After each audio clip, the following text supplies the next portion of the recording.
Tonight on Digging into History, we journey to the ancient lands where one of the greatest empires the world has ever known first took root. Before Rome cast its shadow across Europe, before the Greek city-states reached their golden age, the vast Persian Empire stretched across 3 continents, ruling with remarkable tolerance and innovation. The story begins on the Iranian plateau, a dramatic landscape where nature itself seems to have designed the perfect cradle for civilization. Picture a vast expanse of land where rugged mountains rise like sentinels around fertile valleys. Here, where winters bite with icy winds and summers scorch the earth, the first Persian tribes learn to survive and eventually thrive. The plateau forms a natural fortress, bordered by the Zagros Mountains to the west, the Elburz Range to the north, and deserts to the east. Rivers cut through this terrain, creating green ribbons of life where early settlements first appeared. In this harsh yet promising land, nomadic tribes roamed for centuries, following seasonal patterns with their livestock. These nomads lived by a simple code. Survival demanded strength, horses provided mobility, and loyalty to the tribe meant everything. Among these wandering peoples were 2 groups who would change the course of history: the Medes and the Persians. Cousins in culture and language, they shared Indo-European roots and traditions that set them apart from the older civilizations of Mesopotamia to the west. The Medes settled primarily in the northern regions of the plateau, establishing themselves as skilled horsemen and metalworkers. Their society gradually shifted from purely nomadic to semi-settled, with tribal chiefs ruling over increasingly permanent communities. By the 7th century BCE, these tribes had united under a single ruler, forming the first Median kingdom, a development that would have far-reaching consequences. Meanwhile, the Persian tribes made their home in the southern regions, in the area now known as Fars province in modern Iran. They called themselves Parsua, which eventually evolved into the name Persia. Like the Medes, they lived primarily as pastoralists, herding sheep and goats across the windswept plains. Their society was organized around clan structures, with tribal leaders holding authority based on both inheritance and personal capability. Life in these early communities followed the rhythms of the seasons. Spring brought the movement of herds to highland pastures where the animals could graze on fresh grass. Families lived in portable dwellings, crafted from materials that could be easily transported. Even in these early days, Persian craftspeople created remarkable textiles with intricate designs that would later influence the famous Persian carpets. Metal weapons and tools showed sophisticated workmanship, speaking to their growing technical expertise. The religious beliefs of these early Persians centered around nature worship. They revered fire as a purifying element and associated different deities with natural phenomena like the sun, moon, and water. Mountains were considered sacred places where the divine and mortal worlds might meet. These beliefs would later evolve and be formalized when Zoroastrianism emerged, but the connection to nature remained fundamental to Persian spirituality. As centuries passed, both the Medes and Persians began establishing more permanent settlements. Small farming communities appeared where conditions were favorable, with irrigation systems channeling precious water to fields of barley, wheat, and lentils. These settlements grew into towns,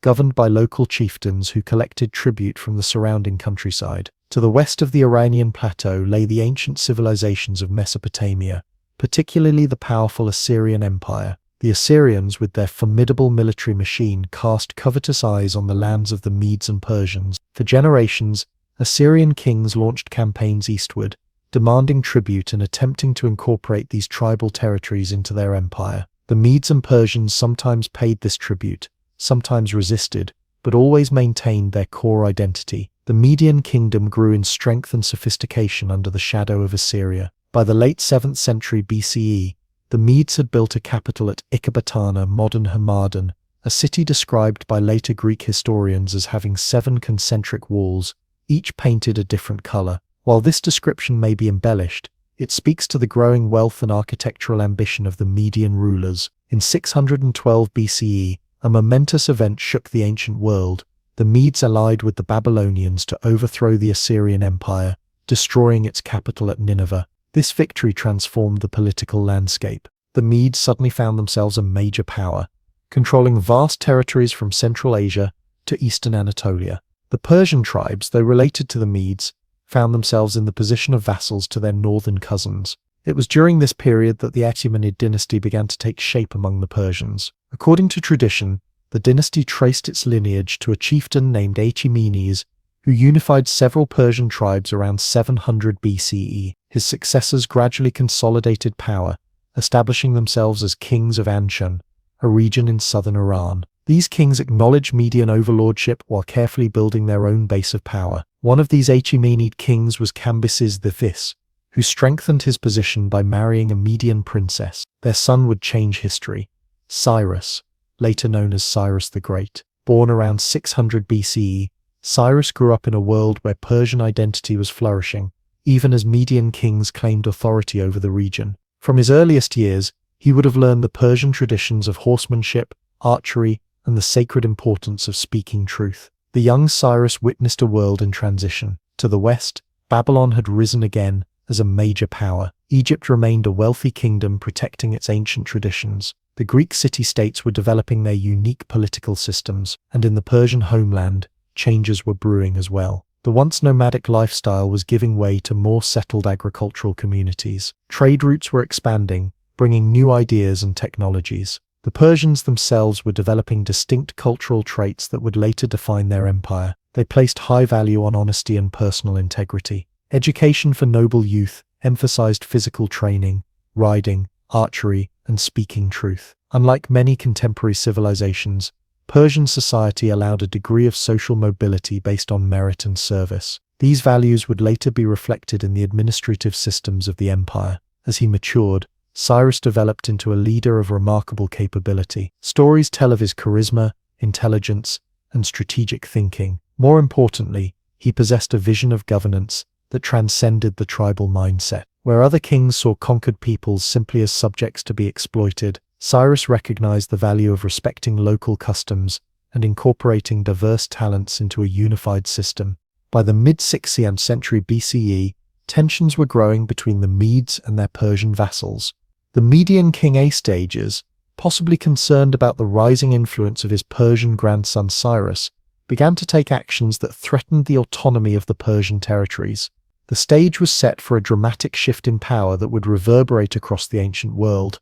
Cyrus carefully consolidated support among both the Persian tribes and disaffected elements within the Median kingdom. In 550 BCE, he led a rebellion against his grandfather Astyages. The conflict came to a head when key Median generals defected to Cyrus's side, allowing him to capture the Median capital of Ecbatana with minimal bloodshed. This moment marked the beginning of Persian ascendancy and the foundation of the Achaemenid Empire. Rather than treating the Medes as a conquered people, Cyrus incorporated them as equal partners in his new regime. He maintained many Median officials in their positions and adopted elements of Median court ceremony. This policy of respectful integration would become a hallmark of Persian rule, allowing the empire to expand while maintaining stability across diverse regions. With the resources and manpower of both Persia and Media at his command, Cyrus turned his attention to the wealthy kingdom of Lydia in western Anatolia. King Croesus of Lydia, whose name became synonymous with wealth,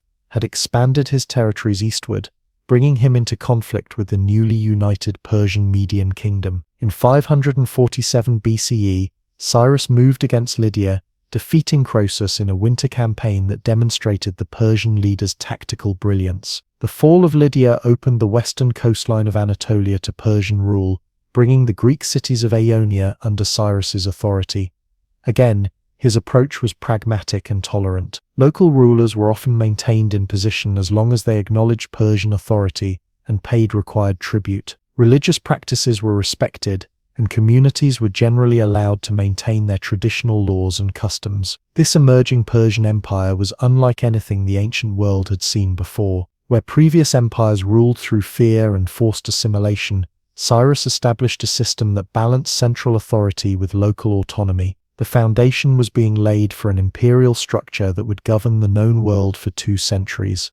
As the Persian Empire began to take shape under Cyrus's visionary leadership, the seeds of greatness were firmly planted in the soil of the Iranian plateau.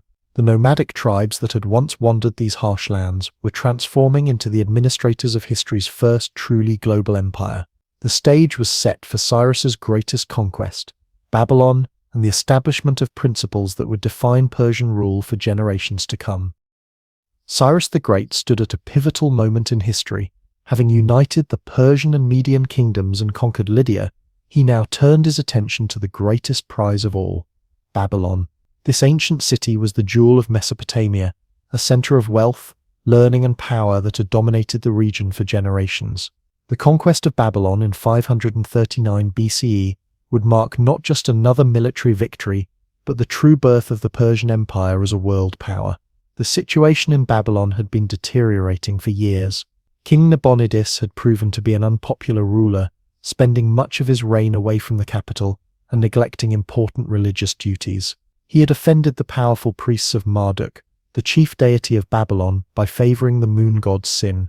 His son Belshazzar, who acted as regent in his absence, failed to restore public confidence. This internal discord created an opportunity that Cyrus was quick to recognize. Rather than launching a direct assault on Babylon's famously impregnable walls, Cyrus employed both military strategy and diplomatic skill. Persian engineers diverted the Euphrates River that ran through the city, lowering the water level enough for troops to wade along the riverbed, under the walls, and into Babylon itself. Even more remarkably, many accounts suggest that the city fell with minimal bloodshed. Some Babylonian factions, particularly the priests of Marduk, may have actively welcomed Cyrus as a liberator rather than a conqueror. What happened next revealed Cyrus's true genius as a ruler. Instead of destroying Babylon or punishing its people, as was common practice among conquerors of the time, he portrayed himself as the legitimate successor to the Babylonian throne. He respected local religious traditions, participating in ceremonies honoring Marduk and other Babylonian deities. He maintained much of the existing administrative structure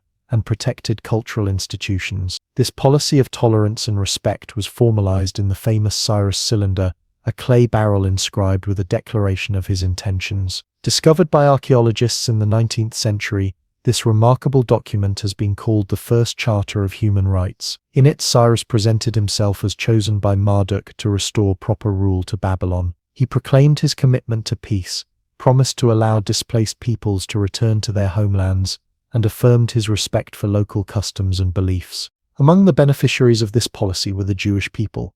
The Bible records that Cyrus permitted Jewish exiles in Babylon to return to Jerusalem and rebuild their temple, which had been destroyed during the Babylonian conquest of Judah decades earlier.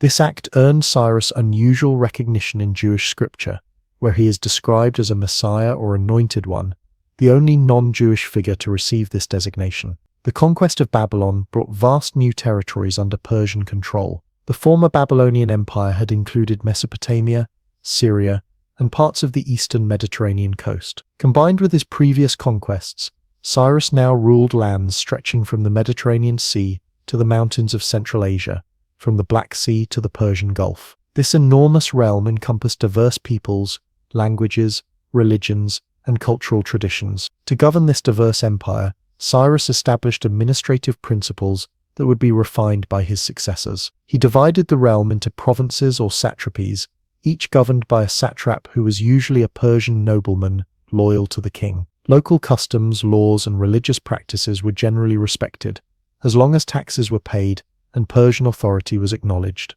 This pragmatic approach reduced resistance and made the empire easier to govern. Cyrus continued his expansionist policies, turning his attention to the eastern frontiers. These campaigns took him into Central Asia, where he fought against nomadic tribes like the Scythians. According to the Greek historian Herodotus, Cyrus met his end in battle against the Massagetae, a tribal confederation led by Queen Tomyris. While the exact circumstances of his death remain debated, most accounts agree that he died in 530 BCE during a military campaign in the east. Even in death, Cyrus's vision for his empire endured. His tomb, which still stands today in Pasargadae in modern Iran, became a place of pilgrimage and respect. It bears a simple inscription, "O man, whoever you are and wherever you come from, for I know you will come, I am Cyrus who won the Persians their empire. Do not therefore begrudge me this bit of earth that covers my body. The modesty of this epitaph stands in stark contrast to the boastful monuments of many other ancient rulers. Cyrus left behind not just conquered territories, but a model of imperial governance that would influence all future empires. His son Cambyses II succeeded him and continued the expansion, notably conquering Egypt and adding it to the Persian domains. Though Cambyses would prove less adept at maintaining the delicate balance of central authority and local autonomy that his father had established, the foundations of the empire remained solid. What made Cyrus truly remarkable among ancient conquerors was his understanding that military victory alone was insufficient for building a lasting empire. He recognized that governing diverse peoples required flexibility, respect, and pragmatism. His willingness to adopt and adapt elements from the cultures he encountered, rather than simply imposing Persian ways, created a sustainable imperial system. The Persian Empire under Cyrus was not without flaws or internal tensions. The demands for tribute could be heavy, and there were certainly instances of resistance and rebellion. But compared to earlier empires like Assyria, which ruled primarily through terror and brutal repression, the Persian model represented a significant evolution in governance. It demonstrated that diversity within an empire could be a source of strength rather than weakness. Cyrus's legacy extended far beyond his lifetime. His approach to governance influenced later Persian kings, particularly Darius I, who would further refine the administrative systems of the empire. The concept of a diverse yet unified realm, with a ruler who respected local traditions while maintaining ultimate authority, would be adopted by later empires from Alexander the Great to the Romans and beyond. The principles of religious tolerance that Cyrus championed were particularly influential. In a world where conquest typically meant the imposition of the victor's gods, his respect for diverse religious traditions set a new standard. This policy was not merely idealistic but practical. It reduced resistance and made the vast empire more stable and governable. Cyrus also established Persia as a cultural crossroads where ideas, technologies, and artistic styles from different traditions could meet and blend. This cosmopolitan atmosphere fostered innovation and learning. Under Persian rule, advances in irrigation, road building, architecture, and administrative systems spread across the empire, benefiting diverse communities. The empire that Cyrus created would face challenges after his death. His immediate successor Cambyses II lacked his father's diplomatic touch, and following Cambyses's relatively short reign, a succession crisis threatened the stability of the realm.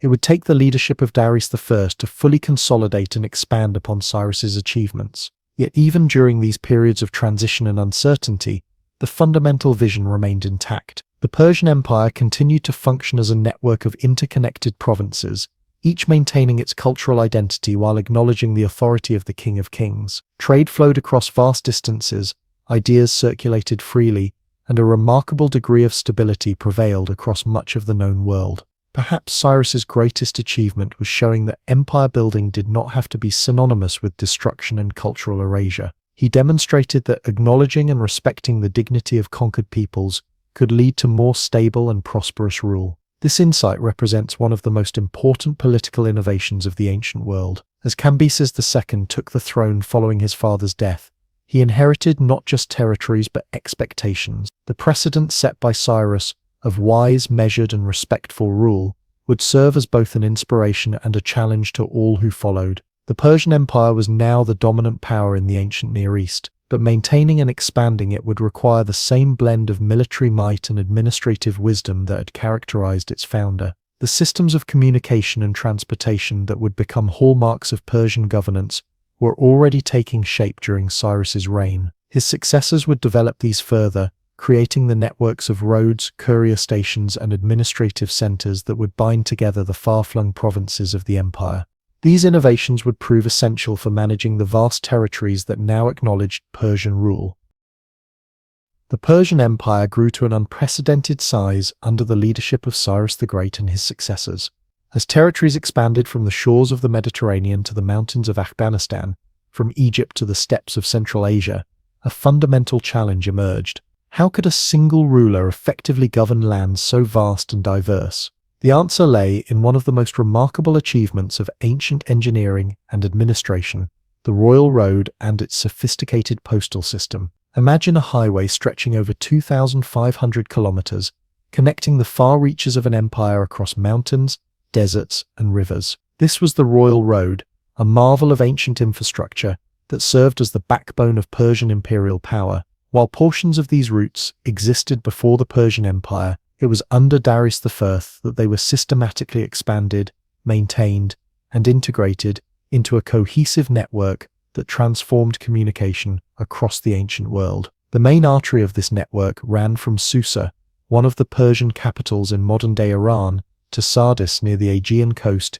in what is now Turkey. A traveler beginning at the royal palace in Susa would head northwest, crossing the Tigris and Euphrates rivers, passing through northern Mesopotamia and into the hills of Anatolia. The road wound through mountain passes and across fertile valleys, finally descending to the coastal plains of Ionia. This remarkable feat of engineering featured carefully planned elements that made efficient travel possible. Bridges spanned rivers at strategic crossing points. Mountain passages were cleared and maintained. In some areas, the road was paved with stone to prevent erosion and ensure year-round access. The Persian engineers understood that imperial control depended on reliable communications, regardless of season or weather. Perhaps the most significant innovation along the royal road was the system of posting stations established at regular intervals. These stations, called chapakhana, were positioned approximately every 25 to 30 kilometers, the distance a horse could comfortably travel in a day. Each station maintained a supply of fresh horses,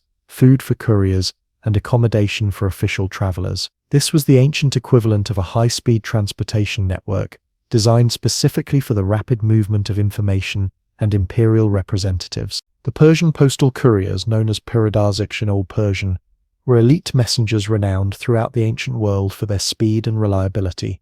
These men were carefully selected and rigorously trained. They needed to be excellent riders, physically fit, and capable of enduring the hardships of rapid travel across challenging terrain. Most importantly, they had to be absolutely trustworthy, as they often carried sensitive communications essential to the security and governance of the empire. Greek historian Herodotus, though writing from the perspective of a people who considered the Persians their enemies, could not help but express admiration for this system. He wrote that no mortal traveled faster than these Persian couriers. A message that would take a normal traveler months to deliver could reach its destination in a matter of days through the royal postal service. Herodotus claimed that neither snow nor rain, nor heat nor darkness would stay these couriers from the swift completion of their appointed rounds, a phrase later adopted by the United States Postal Service. The efficiency of this system was not just impressive, it was revolutionary.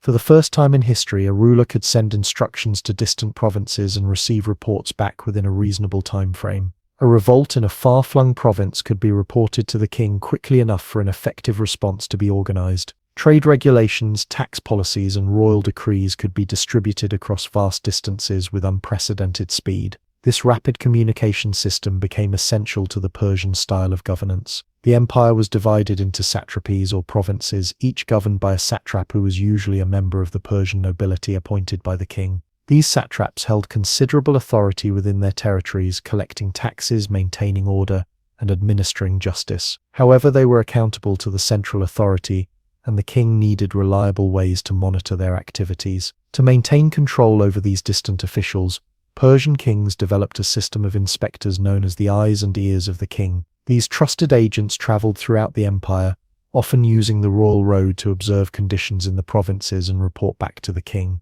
They arrived unannounced with the authority to investigate any aspect of a satrap's administration. The knowledge that such inspectors could appear at any time served as a powerful check on potential abuses of power. The postal system also facilitated the movement of trade and tribute throughout the empire. Gold from Lydia, lapis lazuli from Afghanistan, ivory from India, and grain from Egypt all flowed along these routes. Merchants benefited from the security and infrastructure provided by the royal road, though they typically traveled more slowly than official couriers, moving with caravans of goods. Beyond its practical function, the royal road served as a powerful symbol of Persian rule. The King of Kings could demonstrate his authority through his ability to project power rapidly across vast distances. Local populations throughout the empire encountered the visible manifestations of Persian governance through the couriers who moved swiftly along these highways, the royal officials who traveled between the capital and provinces, and the military forces that could be mobilized along these efficient transportation corridors. The road network also facilitated cultural exchange within the empire. Ideas, artistic styles, religious concepts, and technologies diffused along these routes. Persian administrative practices spread westward, while Greek philosophical concepts traveled east. The mobility created by this infrastructure contributed to the cosmopolitan character of the Persian Empire, where diverse traditions could interact and influence one another. The Royal Postal Service was not available to ordinary citizens. It existed primarily for government communications and the transportation of officials, diplomatic envoys, and military commanders. However, by maintaining the security and stability of the routes, the Persian authorities created conditions that benefited private travelers as well. Merchants, pilgrims, and others could travel with greater safety than had previously been possible in the fragmented political landscape that existed before Persian rule. The stations along the Royal Road varied in size and facilities. The largest functioned almost as small towns, with substantial buildings for storage, stables for horses, living quarters for station personnel, and guest accommodations for traveling officials. Smaller stations might offer more basic amenities, but all were required to maintain adequate supplies of food, water, and fresh horses. The personnel at these stations included grooms, cooks, guards, and administrators who ensured the system functioned smoothly. One of the most remarkable aspects of this postal system was its standardization across extremely diverse geographical and cultural regions. Whether in the mountains of Armenia, the plains of Mesopotamia, or the coastal regions of Anatolia, travelers would find familiar protocols and services. This consistency was a hallmark of Persian administrative genius, the ability to create standardized systems that could be implemented across varied environments. The Royal Road was supplemented by secondary routes that connected to other important regions of the empire. Roads led south to Egypt, after its conquest by Cambyses II, east toward the Indus Valley, and north toward the Black Sea. While these secondary routes might not have featured the same density of postal stations as the main highway, they formed part of an integrated transportation network that bound the empire together. Water routes complemented the land-based system. The Persian Gulf, the Nile River, and the Eastern Mediterranean all served as maritime highways within the empire.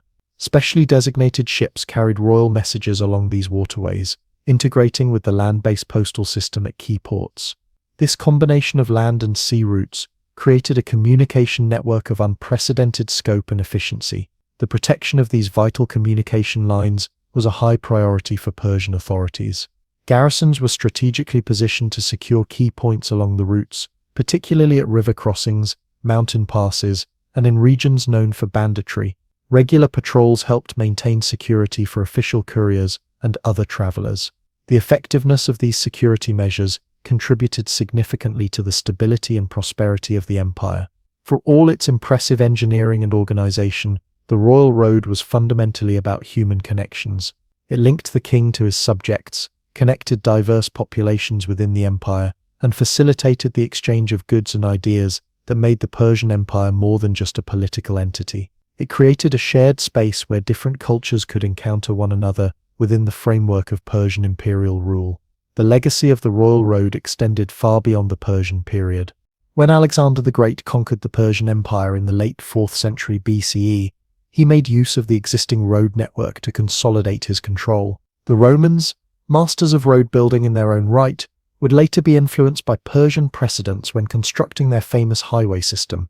The routes established during the Persian Empire remained important transportation corridors for centuries, some continuing in use to the present day. Perhaps most significantly, the Persian Royal Road established a model for imperial communications that would influence all subsequent empires. The recognition that effective governance of vast territories required rapid and reliable information flow became a fundamental principle of imperial administration. The sophisticated integration of infrastructure, personnel, and protocols developed by the Persians set a standard that later empires would strive to match. As Darius I consolidated his rule and expanded upon the foundations laid by Cyrus the Great, the Royal Road and its postal system became increasingly central to the Persian imperial project. The ability to move information, people, and resources quickly across enormous distances gave the empire a cohesion that previous political entities had lacked. The king in his palace at Susa could receive reports from the furthest reaches of his domains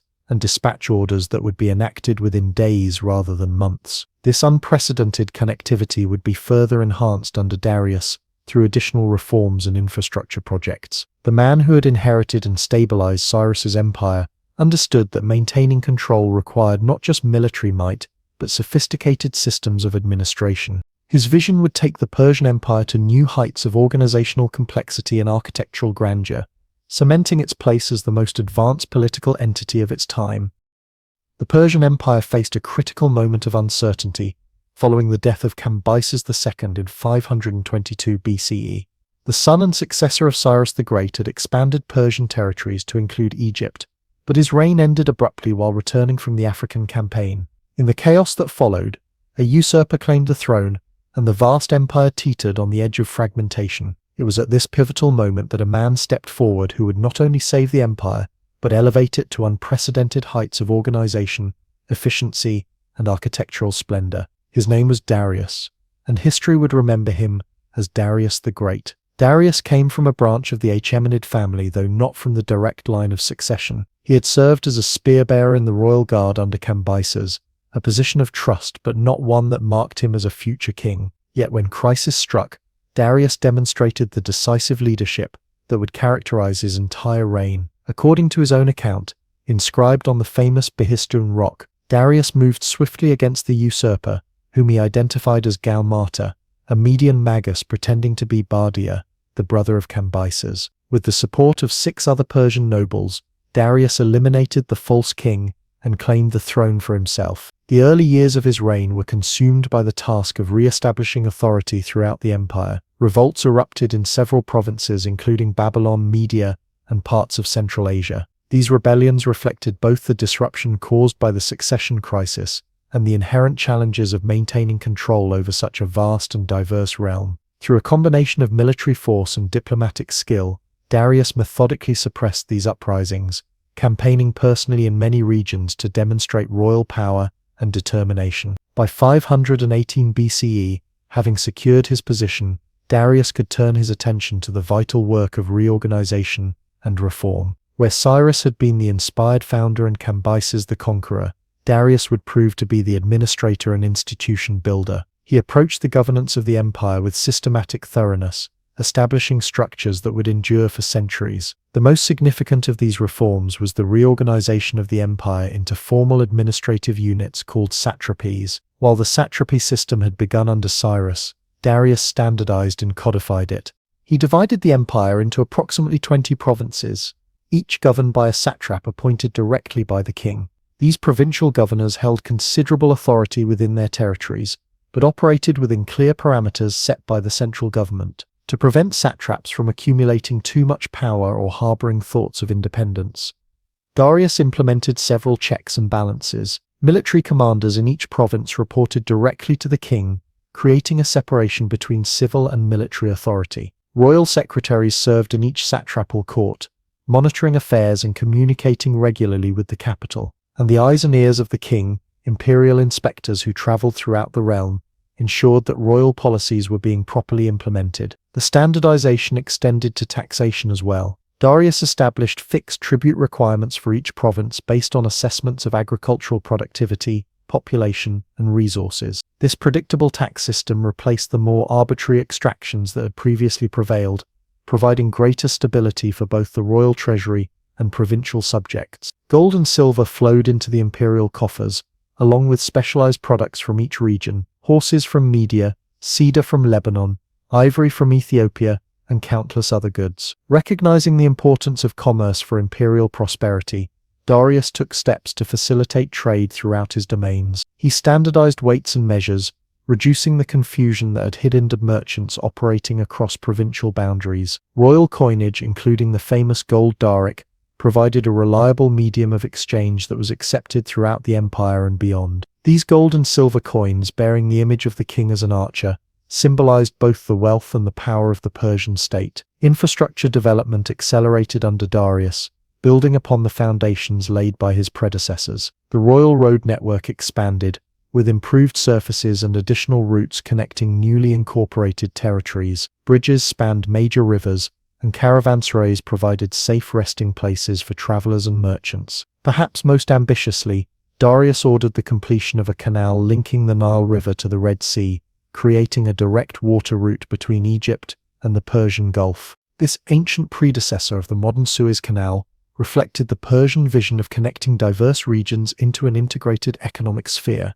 While these administrative and economic reforms were reshaping the empire from within, Darius also embarked on military campaigns to secure and expand its boundaries. In the east, he pushed Persian authority into the Indus Valley, incorporating parts of modern Pakistan into the empire. In the west, he launched an expedition across the Bosporus into Europe, bringing Thrace and Macedonia under Persian control. An attempt to subdue the Scythian nomads north of the Black Sea proved less successful, illustrating the limits of Persian military power against highly mobile opponents in unfamiliar terrain. Most famously, Darius faced the challenge of the Ionian Revolt, which began in 499 BCE when Greek cities on the western coast of Anatolia rebelled against Persian rule. This uprising, supported by Athens and Eretria on the Greek mainland, was eventually suppressed, but it set the stage for the Greco-Persian Wars that would continue under Darius's son Xerxes. These conflicts would ultimately define Persian relations with the Greek world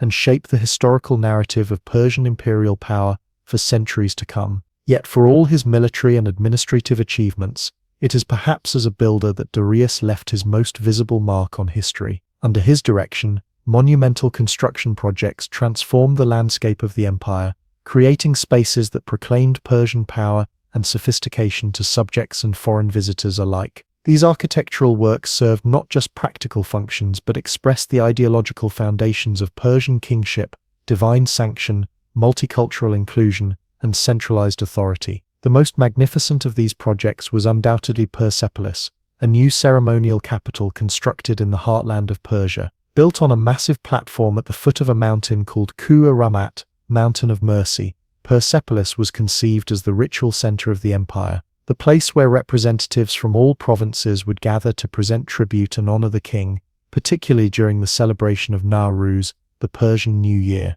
The approach to Persepolis was designed to inspire awe. Visitors ascended a grand double staircase, wide enough for 10 people to climb side by side.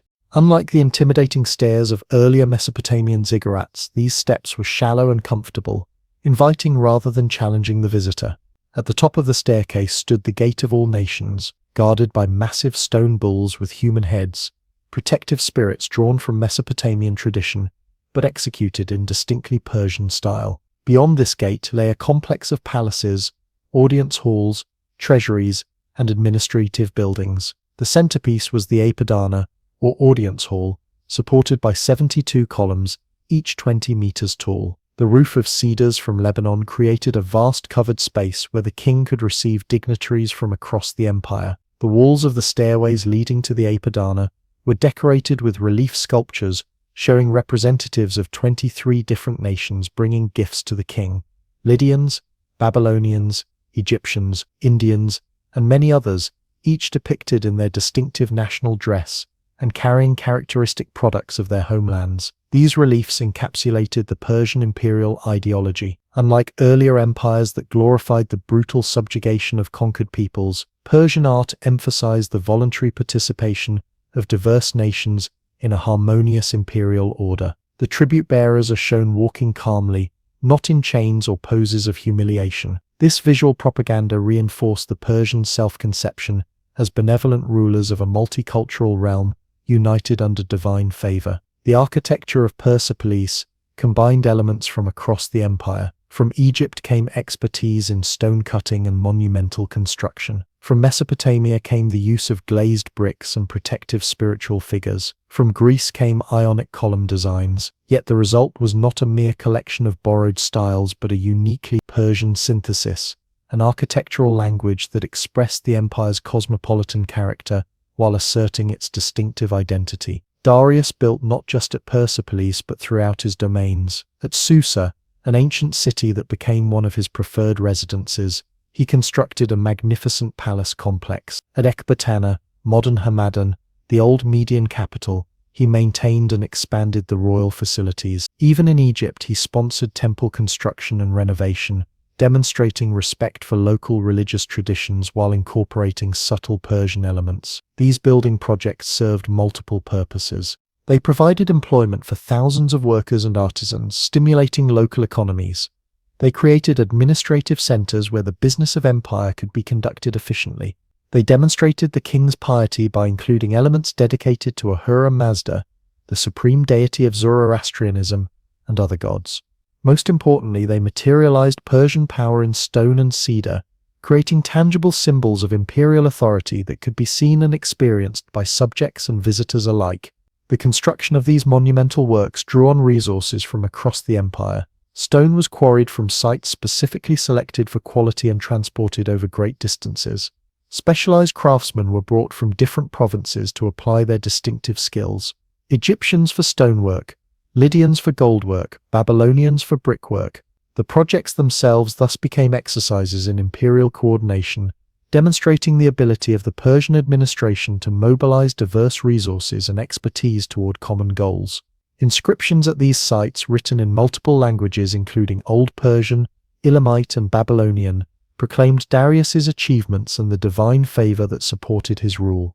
A typical inscription begins, "I am Darius, the great king, king of kings, king of countries containing all kinds of men, king in this great earth far and wide." These texts express the universalist aspirations of Persian kingship, the claim to rule not just territories but the diverse peoples who inhabited them. While celebrating his own accomplishments, Darius was careful to position himself as the legitimate heir to Cyrus the Great. He maintained and expanded many of Cyrus's policies, particularly regarding religious tolerance and respect for local traditions. Like his illustrious predecessor, Darius understood that the stability of the empire depended on balancing central authority with provincial autonomy, Persian identity with multicultural inclusion. By the end of Darius's reign in 486 BCE, the Persian Empire had reached its greatest extent and highest level of organization. From the Indus Valley to the Aegean Sea, from Central Asia to the first cataract of the Nile, diverse peoples lived under Persian rule.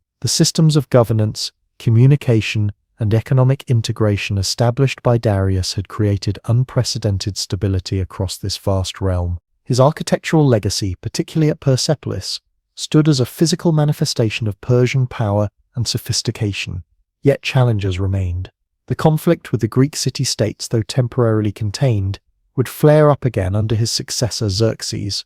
The very size and diversity of the empire created ongoing tensions between central control and local autonomy, and as with all personalized systems of rule, much depended on the capabilities of the individual sitting on the throne. Darius died in 486 BCE, leaving the empire to his son Xerxes. The foundation he had built was strong enough to survive many challenges in the decades to come. The systems he had established, satrapal administration, royal roads, standardized taxation, monumental architecture as political expression, would influence not just subsequent Persian rulers, but all later empires that sought to govern vast territories and diverse populations. As the sun set over the columns of Persepolis, casting long shadows across the stone platforms and relief carvings, the legacy of Darius the Great was literally set in stone. The empire he had organized and built would continue to evolve, facing new challenges and adapting to changing circumstances. But the essential pattern had been established, a model of imperial governance that balanced strength with tolerance, central authority with respect for diversity, material power with cultural sophistication. This Persian synthesis would continue to shape the political landscape of the ancient world for centuries to come. At the heart of the Persian Empire lay not just military might or administrative genius, but a profound spiritual tradition that shaped how Persians understood their place in the cosmos.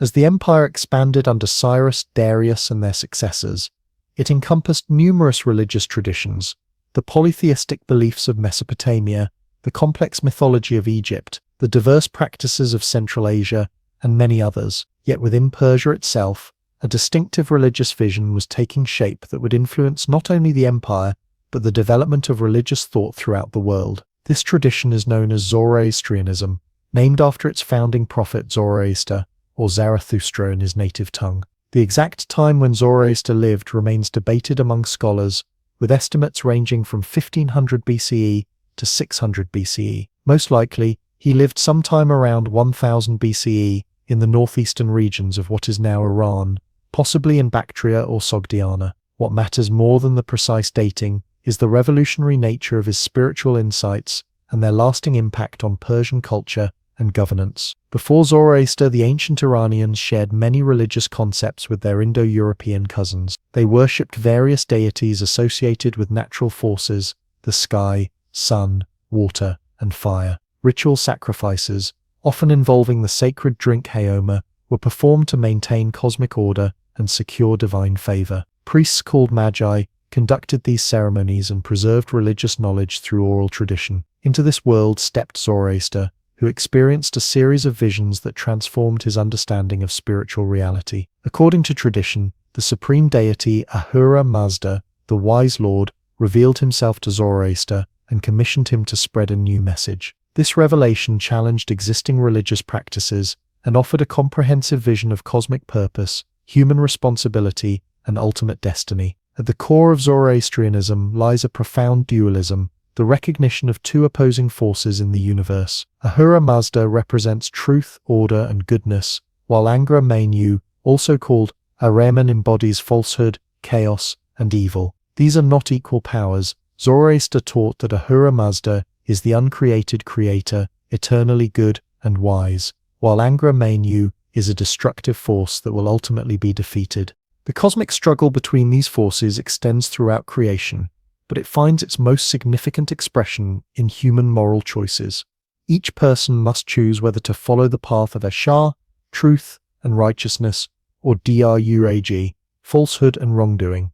This emphasis on moral choice represents one of Zoroastrianism's most significant contributions to religious thought.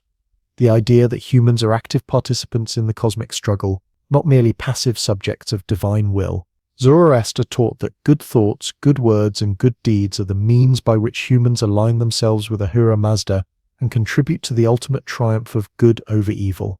This ethical framework provided clear guidance for daily life while connecting individual actions to cosmic significance. By choosing truth over falsehood, order over chaos, and benevolence over malice, each person helped to strengthen the forces of good in the world. Fire played a central role in Zoroastrian worship, serving as a symbol of Ahura Mazda's presence and purity. Sacred fires were maintained in temples, never allowed to go out, and treated with the utmost respect. Contrary to common misconceptions, Zoroastrians did not worship fire itself but rather saw it as a representation of divine light and wisdom. The eternal flames symbolized the enduring nature of truth and righteousness in a world often darkened by ignorance and wrongdoing. Another distinctive feature of Zoroastrianism was its eschatology, its vision of how the cosmic drama would ultimately conclude. Zoroaster taught that history was moving toward a final renovation of the world, when Angra Mainyu would be definitively defeated and all creation would be purified.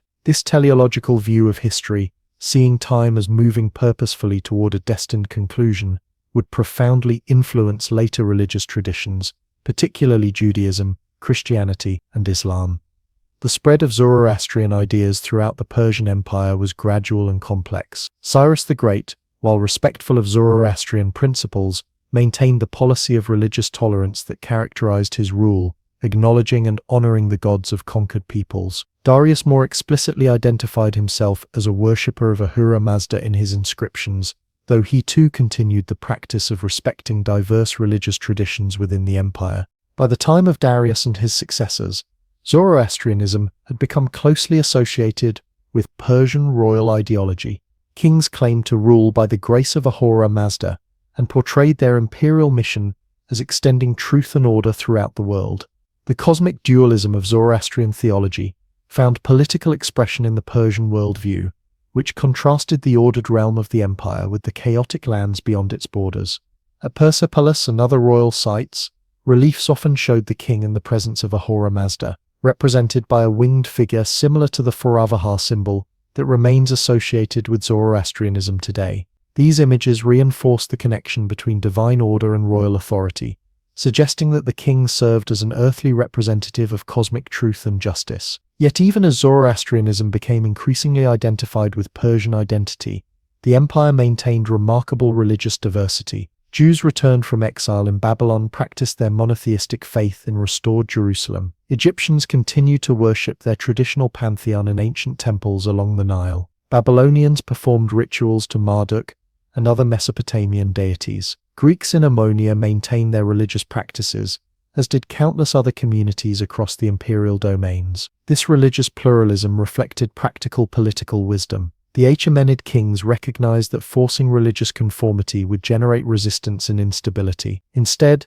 they positioned themselves as protectors of diverse traditions, often participating in local religious ceremonies when visiting different provinces. This strategy helped maintain peace across the multicultural empire while allowing Zoroastrianism to develop as a distinctly Persian spiritual tradition. The daily practice of Zoroastrianism centered around maintaining ritual purity and performing proper devotions. Believers were expected to pray several times daily, particularly at dawn, noon, and dusk. Before prayer, they performed purification rituals, often involving water and symbolic gestures. Sacred fires were tended by priests who underwent extensive training and observed strict purity regulations. The concept of purity extended to the treatment of the elements: earth, air, fire, and especially water. Zoroastrians considered these elements sacred and were forbidden from polluting them. This environmental ethic led to distinctive funerary practices. Since both burial, polluting the earth, and cremation, polluting fire were considered inappropriate, Zoroastrians developed the practice of exposing the dead on specially constructed towers, called dakmas or towers of silence, where birds would consume the flesh, returning the body to nature without contaminating the sacred elements. Zoroastrian ethical teachings emphasized honesty, generosity, and industry. Farming was considered a particularly virtuous occupation, as it involved transforming barren land into productive fields, symbolically pushing back the forces of chaos and death. Zoroastrians were encouraged to marry and have children, contributing to the growth of the community of believers and strengthening the forces of good in the world. The religion's sacred texts, collectively known as the Avesta, developed over many centuries. The oldest portions, called the Gathas, are hymns attributed to Zoroaster himself, written in an ancient form of Iranian language. The complete Avesta eventually included liturgical texts, legal codes, mythological accounts, and various prayers and invocations. Unfortunately, much of this literature was lost during Alexander's conquest of Persia and subsequent historical disruptions, with only portions surviving to the present day. As Zoroastrianism evolved during the Achaemenid period, it absorbed elements from other traditions while maintaining its core principles. Concepts from Babylonian astronomy influenced Zoroastrian cosmology. Median Magi, who had their own religious traditions, became important figures in Zoroastrian priesthood. Gods from the old Iranian pantheon were incorporated as Yezaters or worthy beings, divine entities subordinate to Ahura Mazda, who could serve as intermediaries between humans and the supreme deity. The religion's influence extended beyond formal worship to shape Persian cultural values and social norms. The emphasis on truthfulness affected everything from legal proceedings to diplomatic relations. The vision of cosmic order informed Persian concepts of governance and justice. The ethic of environmental respect influenced agricultural practices and urban planning. In these ways, Zoroastrian principles permeated daily life throughout Persian society. Despite its association with Persian identity, Zoroastrianism never became an exclusionary faith. Non-Persians could adopt its practices and principles, though conversion was not actively sought. The religion's influence spread along trade routes and political connections, reaching communities far from the Persian heartland. Elements of Zoroastrian thought influenced philosophical and religious developments in regions as distant as China and Greece. When Alexander conquered the Persian Empire in the late 4th century BCE, Zoroastrianism faced its first major challenge. Greek rule brought new religious and philosophical ideas to the Iranian plateau. The destruction of Persepolis symbolically marked the end of Achaemenid authority, disrupting the connection between royal power and religious tradition. Yet Zoroastrianism survived among the Persian population, maintained by priests who preserved sacred texts and rituals through oral tradition. The religion would experience a renaissance during the later Parthian and especially Sasanian periods of Persian history. Under the Sasanian dynasty, 224–651 CE, Zoroastrianism became the official state religion, with a more formalized priesthood and doctrinal system than during the Achaemenid era. This later form of the religion would face the challenge of emerging Christianity in the West, and ultimately the rise of Islam in the 7th century CE. Today, small but vibrant Zoroastrian communities exist in Iran, India, where they are known as Parsis, and various diaspora locations around the world. While numerically diminished, these communities preserve traditions that connect directly back to the faith that once inspired an empire. Many of Zoroastrianism's key concepts, cosmic dualism, moral choice, environmental ethics, and the ultimate triumph of good, continue to resonate in contemporary spiritual thought. The legacy of Zoroastrianism extends far beyond these direct descendants. Its influence on Judaism during the Babylonian exile period introduced or reinforced concepts like a cosmic struggle between good and evil, a final judgment, and angelic beings. These ideas later influenced Christianity and Islam, meaning that billions of people today hold religious beliefs shaped in part by Zoroastrian concepts. The religion that helped define Persian identity during the Achaemenid period thus continues to shape world history in ways both subtle and profound. As the Persian Empire faced increasing tensions with the Greek world in the late 5th century BCE, Zoroastrian principles informed how Persian kings understood their role in the cosmic order. The conflicts that would unfold, particularly the famous Greco-Persian Wars, were seen not merely as political or military struggles, but as manifestations of the deeper cosmic battle between order and chaos, truth and falsehood. For the Persian kings, expanding their realm meant extending the domain of Ahura Mazda and the principles of righteousness throughout the world. This religious dimension adds an important layer to understanding the motivations behind Persian imperial ambitions. The empire was conceived not just as a political entity, but as a moral project, an attempt to create an ordered realm where truth and justice could prevail. As tensions with the Greek city-states escalated into open conflict, these ideological dimensions would shape how both sides interpreted their struggle and its significance for human destiny. As the Persian Empire reached the height of its power and organization under Darius the Great, it encountered a set of small but fiercely independent states along its western frontier that would present an unexpected challenge. The Greek city-states, with their unique political systems, military traditions, and cultural identity, became entangled in a conflict with the Persian colossus that would reshape the history of both civilizations. What began as a minor rebellion on the edges of the empire would escalate into one of the most famous military confrontations of the ancient world, the Greco-Persian Wars. The seeds of conflict were planted when the Persian Empire expanded westward to include the Greek cities of Ionia along the western coast of Anatolia. These cities, including Miletus, Ephesus, and Halicarnassus, were centers of Greek culture and commerce, proud of their heritage and accustomed to a significant degree of autonomy. While Persian rule was generally tolerant, it did involve the installation of tyrants loyal to Persian interests and the payment of tribute to the great king. Tensions simmered beneath the surface for decades, finally erupting in 499 BCE with what became known as the Ionian Revolt. The uprising began in Miletus, where the local tyrant Aristagoras, facing potential punishment from Darius for a failed expedition against Naxos, decided to embrace the cause of democracy and independence. Under his leadership, Miletus overthrew Persian authority, and the rebellion quickly spread to other Greek cities throughout Ionia and beyond. Seeking support for their cause, the Ionians sent delegations to mainland Greece. Sparta, the preeminent military power among the Greek states, declined to assist, but Athens and Eretria agreed to send ships and troops. The Athenian decision proved particularly significant, as it marked the first direct involvement of mainland Greek forces against the Persian Empire. For the Persians, this intervention by foreign powers in what they considered an internal matter represented an unacceptable provocation. The initial phase of the Ionian Revolt saw some rebel successes, including the burning of Sardis, the principal Persian administrative center in western Anatolia. However, Persian military resources were far greater than those available to the rebels. After several years of fighting, the revolt was crushed, culminating in the siege and destruction of Miletus in 494 BCE. The other Ionian cities were brought back under Persian control, with varying degrees of punishment imposed based on their level of participation in the uprising. From the Persian perspective, the matter should have ended there, with rebellious subjects appropriately disciplined and order restored to the empire's western provinces. But Darius had not forgotten the role played by Athens and Eretria in supporting the rebels. Their actions could not go unpunished if Persian authority was to be maintained.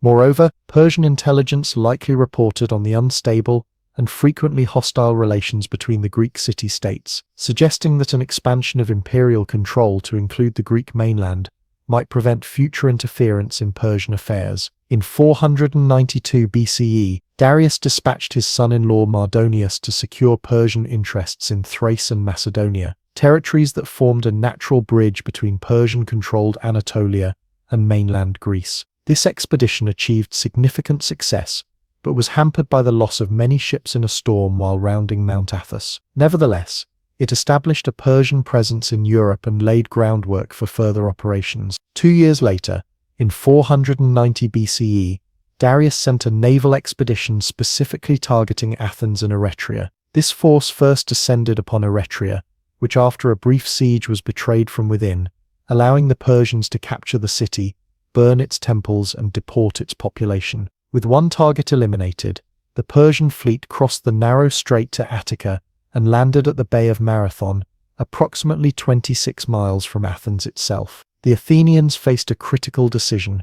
Should they remain behind their city walls and endure a siege, or march out to confront the Persian force directly? Under the leadership of the strategos Miltiades, who had previous experience with Persian military tactics, the Athenians chose to fight in the open field. They deployed their hoplite phalanx at Marathon, supported by a small contingent from their ally Plataea, but without the expected reinforcements from Sparta, which were delayed by religious observances. The resulting Battle of Marathon became legendary. The Greek forces, though outnumbered, executed a bold, tactical plan. They thinned their center and strengthened their wings, then charged directly at the Persian lines. After initial success on the wings, they enveloped the Persian center, driving the invaders back to their ships.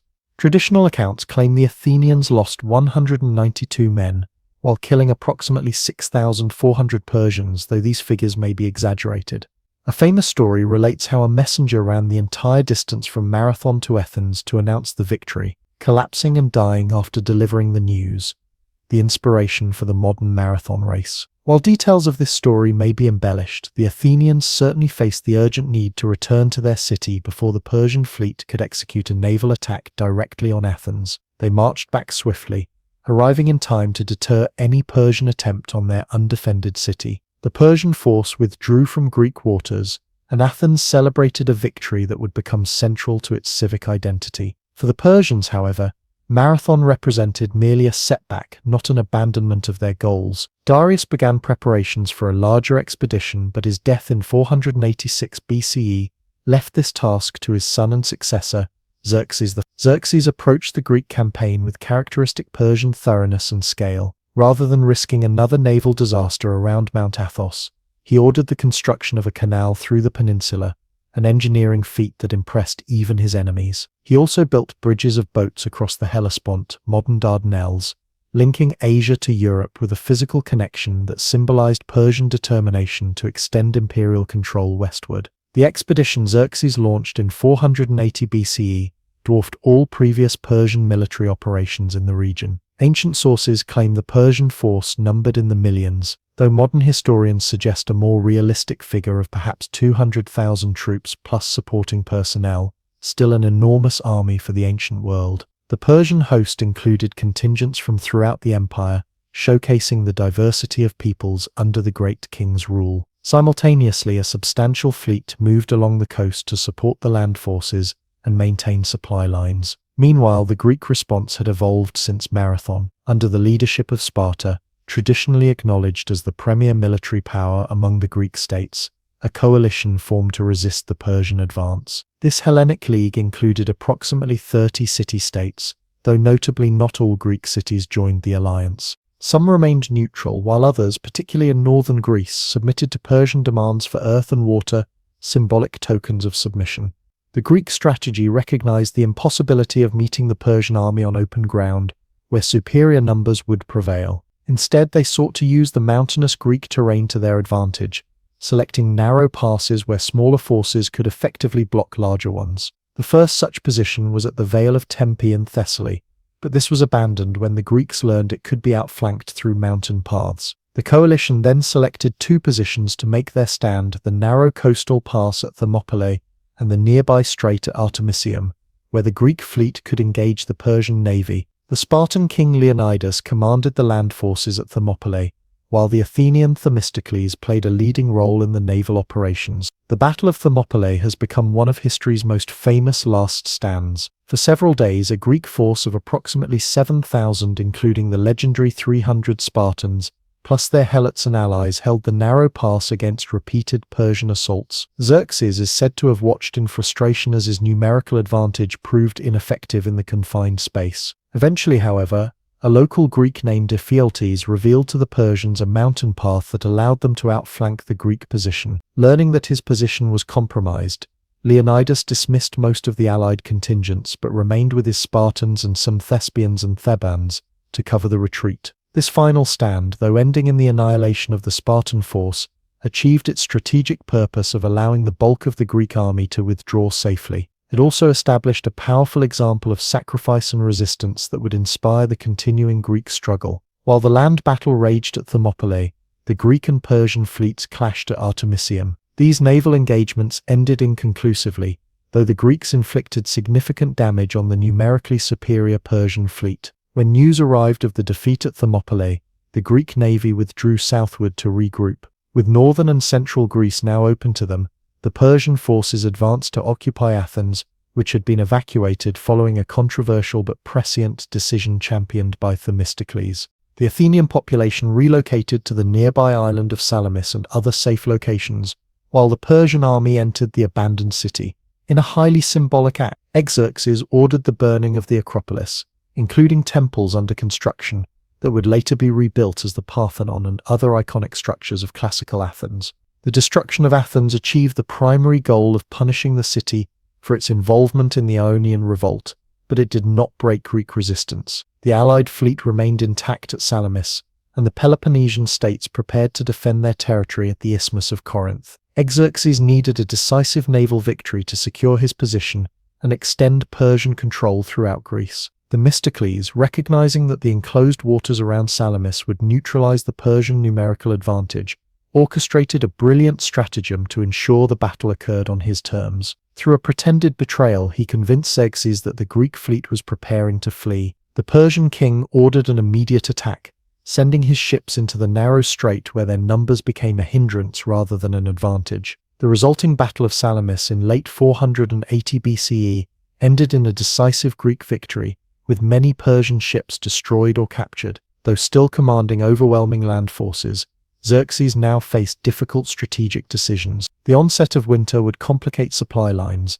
and without naval dominance, his position in Greece was potentially vulnerable. He chose to withdraw personally to Asia Minor with a portion of his army, leaving his general Mardonius with a still formidable force to continue operations the following spring. The final phase of the conflict came in 479 BCE, when the largest hoplite army ever assembled in ancient Greece met Mardonius's forces at Plataea. Under Spartan leadership, the Greeks achieved a comprehensive victory. On the same day, according to tradition, the Greek fleet defeated the remaining Persian naval forces at Mycale, off the coast of Ionia, destroying Persian naval power in the Aegean. These twin victories effectively ended the Persian attempt to conquer the Greek mainland, though hostilities would continue intermittently for decades, with Persia maintaining influence in parts of northern Greece and supporting various Greek factions during the Peloponnesian War. Direct Persian military action against mainland Greece ceased.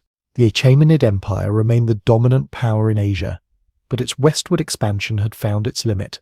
The Greco-Persian Wars transformed both civilizations involved.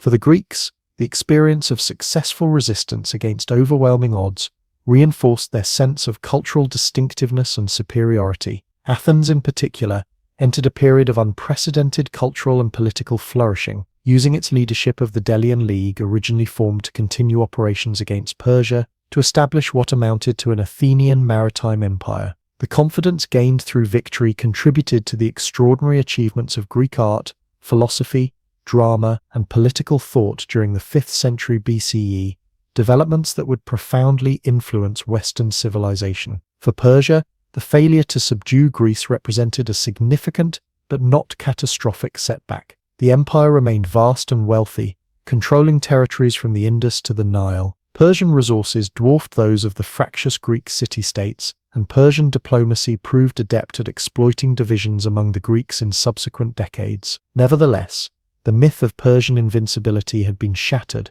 revealing limitations to imperial power that future events would further expose. Beyond the immediate military and political consequences, the Greco-Persian Wars established a conceptual division between East and West that has influenced historical understanding ever since. Greek writers portrayed the conflict as a struggle between freedom and despotism, between citizen soldiers and royal subjects, between Hellenic reason and Oriental excess. These interpretations, though deeply biased, shaped how later traditions, particularly in the West, would understand the significance of the conflict. Persian perspectives on these events are less well documented, as Greek sources dominate our historical record. From the Persian viewpoint, the failure to subdue a few troublesome states on the empire's western frontier likely seemed less momentous than Greek accounts suggest. Administration of the empire's vast territories continued, and the wealth and power of the Achaemenid state remained largely intact. Xerxes continued his reign until 465 BCE, focusing on internal affairs and construction projects rather than further western campaigns. As the dust settled on these epic confrontations, both civilizations continued their distinctive development, each influencing the other through ongoing commercial and cultural contacts. Persian luxury goods, administrative practices, and artistic motifs found their way into Greek society, while Greek mercenaries, physicians, and craftsmen served in Persian territories. The relationship between these two great civilizations remained complex, characterized by both conflict and exchange, mutual suspicion, and mutual fascination. The legacy of the Greco-Persian Wars extended far beyond the lifetimes of the participants. For centuries, Greeks and later Romans would look back on these events as defining moments in the struggle between East and West. Alexander the Great would invoke the Persian burning of Greek temples to justify his conquest of the Achaemenid Empire. Romans would see themselves as heirs to the Greek resistance against Eastern despotism. These interpretations, though simplistic, shaped how successive generations understood the cultural geography of their world. As Xerxes returned to the heart of his empire to focus on governance and monumental construction, and as the victorious Greeks began their own projects of rebuilding and commemoration, neither side could have fully appreciated the historical significance of their clash. Yet their conflict had established patterns and perceptions that would influence relations between Eastern and Western civilizations for millennia to come.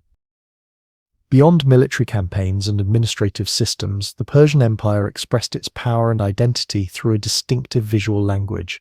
The art and architecture created under Achaemenid rule combined influences from across their vast domains, while achieving a unique style that immediately identified imperial presence. These visual expressions were not merely decorative, but served as sophisticated tools of statecraft, communicating Persian imperial ideology to diverse audiences throughout the known world. The great palaces at Persepolis, Susa, and Pasargadae stand as the most impressive manifestations of Persian imperial architecture.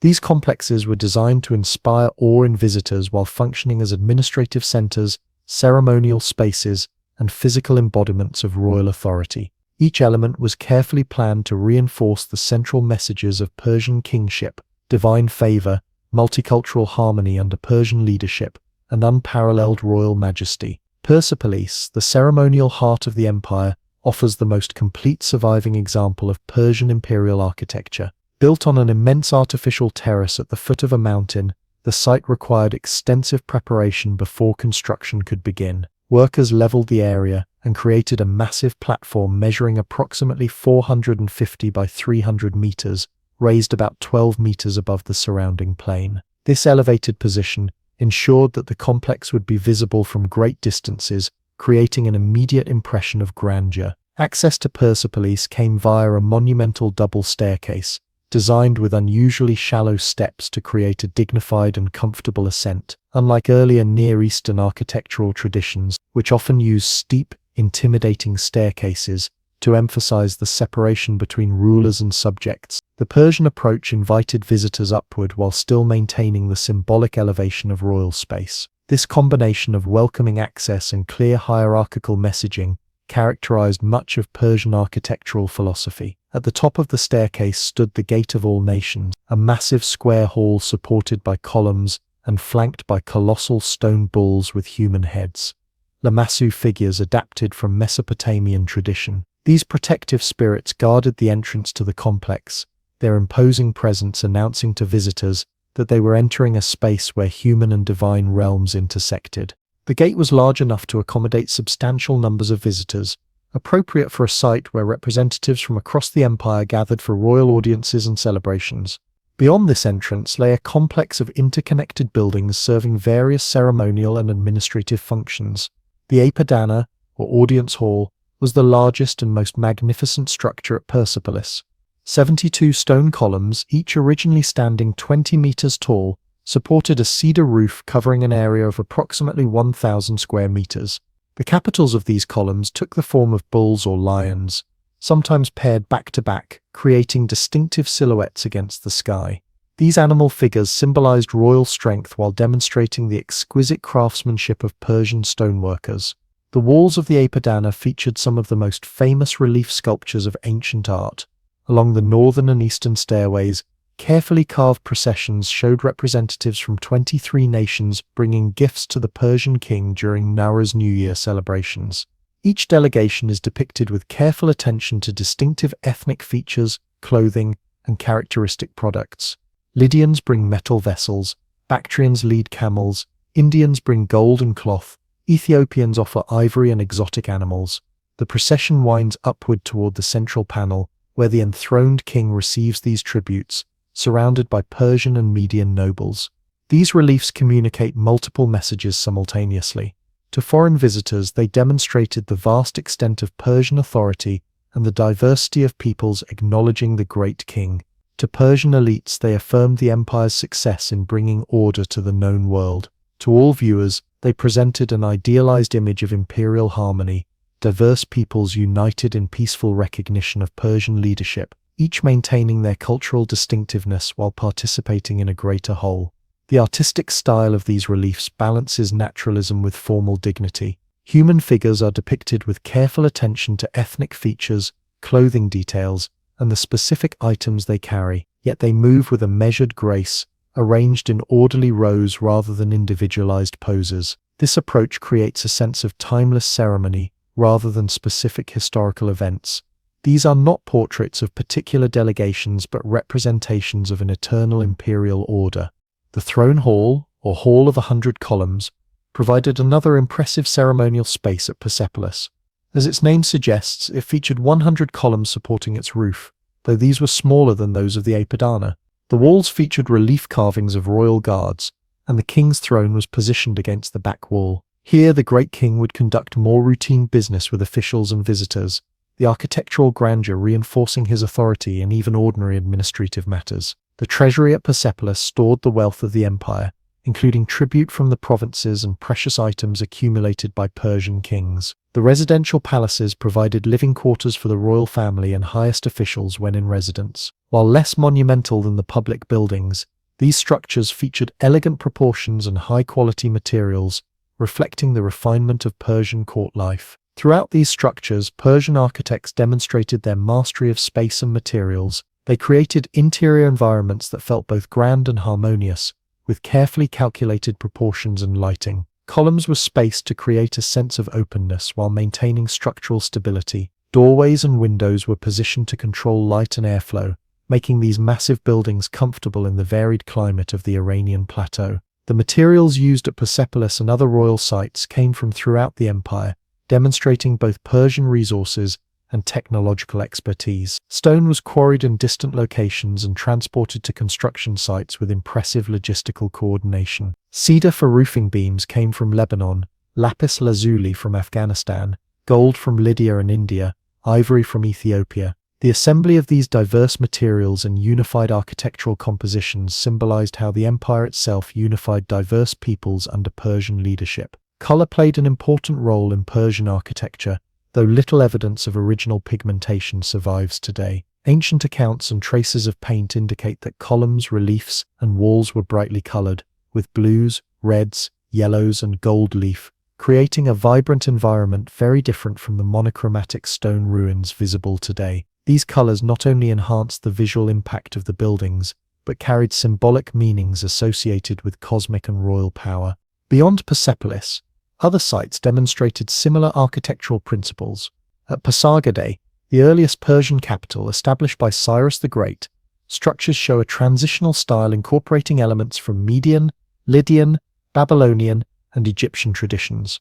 This reflects Cyrus's approach to empire building, which respected and integrated diverse cultural elements rather than imposing a single model. By the time of Darius and Persepolis, these influences had been synthesized into a distinctively Persian architectural language. At Susa, the administrative capital frequented by Persian kings, Darius constructed a palace complex that adapted to the traditional building materials of the region. Where stone was scarce, architects used brick and applied glazed tile decorations. An inscription from Susa explicitly celebrates the multinational nature of its construction. The cedar timber was brought from Lebanon. The gold was brought from Sardis and Bactria. The precious stones lapis lazuli and carnelian were brought from Sogdiana. The turquoise was brought from Chorasmia. The silver and ebony were brought from Egypt. The ornamentation was brought from Ionia. The ivory was brought from Ethiopia, India, and Arachosia. This internationalism extended to the workforce that created these imperial projects. Inscriptions mention craftsmen from throughout the empire: Babylonian bricklayers, Lydian goldsmiths, Greek stonemasons, Egyptian sculptors, working together under Persian direction. The management of such diverse specialists required sophisticated administrative systems and cross-cultural communication skills, further demonstrating Persian organizational capabilities. Persian cities followed principles different from the dense walled urban centers typical of Mesopotamia. Persian urban planning favored more open layouts, with substantial gardens integrated into the design. The Persian term paradiser, referring to an enclosed garden or park, entered Greek as paradeisos and eventually English as paradise. These gardens featured carefully arranged trees, flowering plants, and water features, creating spaces of beauty and refreshment, while demonstrating human ability to bring order to nature, a microcosm of the larger imperial project. Royal tombs represented another important expression of Persian architectural vision. The tomb of Cyrus at Pasargadae presents a simple but elegant design, a rectangular chamber on a stepped platform, echoing Mesopotamian ziggurats while introducing distinctly Persian elements.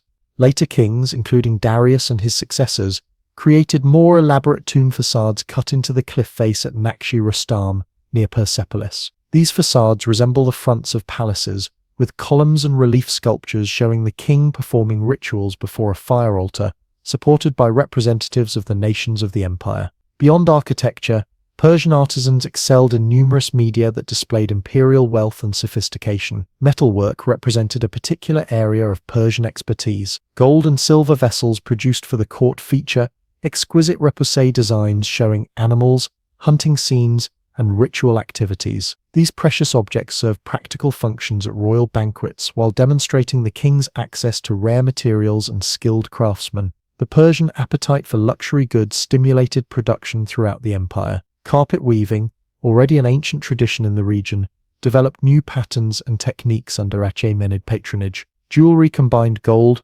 precious stones, and intricate wirework to create pieces that displayed both wealth and refined taste. Textile production flourished, with Persian clothing known for fine materials and elaborate embroidery. Many of these portable art forms have survived poorly compared to stone architecture, but ancient sources describe their abundance and quality at the Persian court. Seals and coins offer smaller scale but widely distributed examples of Persian visual language. Official seals, used to authenticate documents and secure containers, typically featured the image of the king in various formal poses, hunting lions, battling monsters, or enthroned in majesty. These miniature works of art maintained remarkably high quality even in mass-produced items, demonstrating the depth of craft expertise throughout the administrative system. The Persian darik, a gold coin introduced under Darius I, circulated widely throughout the Mediterranean world and beyond. The standard design showed the great king in a half-kneeling position, holding a bow and spear, an image that communicated Persian military prowess and became instantly recognizable across diverse cultures. The reliable weight and purity of these coins made them trusted currency far beyond Persian borders, extending imperial influence through economic channels. Persian art and architecture embodied specific ideological messages central to imperial identity. One recurring theme was the king as divinely supported ruler, shown in combat with chaotic forces represented by lions or mythological creatures. These images, appearing on palace reliefs, seals, and other media, presented the king as the defender of cosmic order against forces of chaos, a visual representation of Zoroastrian dualism applied to political leadership. Another persistent motif was the voluntary submission of diverse peoples to Persian rule. Unlike Assyrian art, which typically depicted conquered enemies in humiliating positions, Persian imperial imagery showed representatives of different nations in dignified poses, distinguished by ethnic features and traditional clothing, but united in offering respect to the Persian king. This visual strategy reinforced the Persian self-conception as benevolent rulers of a diverse but harmonious empire. Natural imagery played an important role in Persian art, with stylized plants and animals appearing in architectural decoration, metalwork, and textiles. These designs combined naturalistic observation with geometric formalization, creating patterns that were simultaneously organic and ordered. The famous Persian gardens likely influenced these artistic motifs, with both expressing the ideal of natural abundance cultivated through human intervention. The development of Persian visual culture represented an important element of imperial strategy. By creating distinctive architectural and artistic forms that combined influences from across their domains, Persian rulers established a recognizable imperial presence that transcended local traditions while respecting their contributions. When subjects or visitors encountered Persian art and architecture, they immediately understood they were in the presence of imperial authority, regardless of their cultural background or geographic location. This visual language was adaptable to local conditions while maintaining core elements that identified Persian presence. In Egypt, Persian rulers sponsored temple construction that largely followed Egyptian architectural traditions but incorporated subtle Persian elements. In Anatolia, satrapal centers combined local building techniques with imperial Persian imagery. This flexibility allowed Persian culture to integrate with diverse traditions while maintaining its distinctive identity. The legacy of Persian art and architecture extended far beyond the Achaemenid period.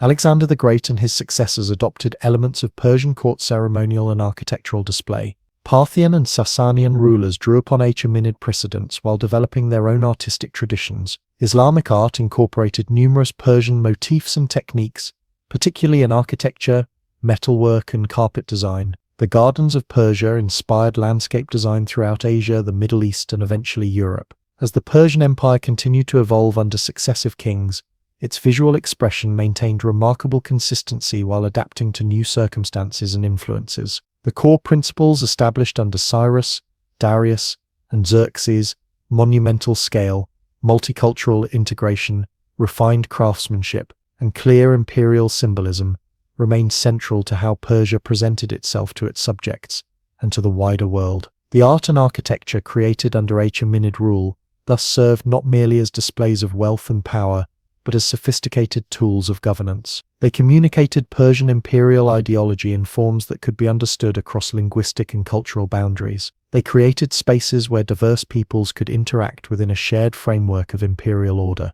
They established visual cues that identified Persian authority wherever it extended, from the Aegean to the Indus, from the steppes of Central Asia to the cataracts of the Nile. At its height, the Achaemenid Empire ruled vast territories containing countless local cultural traditions. The remarkable achievement of Persian art and architecture was to create a distinctive imperial style that integrated elements from these diverse sources without erasing their distinctive qualities. This visual strategy reflected the larger Persian approach to empire, maintaining central authority while respecting local diversity, creating unity without imposing uniformity. In stone and metal, color and form, the Persians built not just palaces and cities, but a visual framework for understanding their place in the world. In the flickering shadows cast by firelight as skalds spoke of the gods of Asgard, perhaps no figure inspired more conflicted emotions than Loki.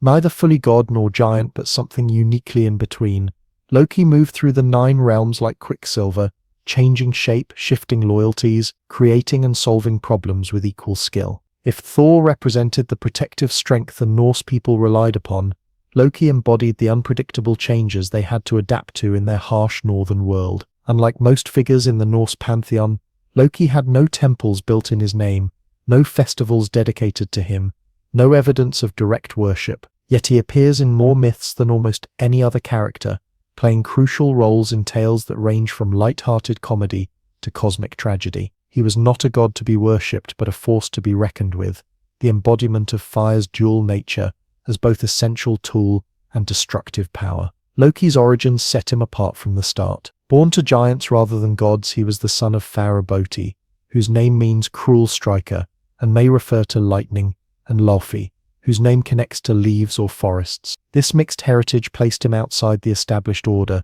neither belonging fully to the gods of Asgard, nor to their traditional enemies, the giants of Jotunheim. Yet somehow, through means never clearly explained in the surviving texts, Loki became blood brother to Odin himself, a bond that gave him a place among the Aesir, despite his outsider status. In appearance, Loki was handsome and slight of build, with an agile frame suited to his quick wit and talent for slipping out of dangerous situations. His hair was sometimes described as black, contrasting with Thor's fiery red, and suggesting his shadowy nature. Most notable, however, was his expressive face, particularly his eyes, described as sharp and glinting with intelligence, and his mouth, from which flowed both clever solutions and malicious lies with equal ease. The Norse people had a term for him, Lopter, meaning the airy one, suggesting someone difficult to grasp or pin down. Loki's most remarkable ability was his power of shape-shifting, changing not just his appearance, but his entire physical form. Throughout the myths, he transforms into a salmon to escape capture, a fly to sneak into locked rooms, a mare to distract a giant stallion, and many other forms as situations demanded. This fluidity of identity reflected his role as a boundary crosser, someone who moved between categories that others found fixed and immutable.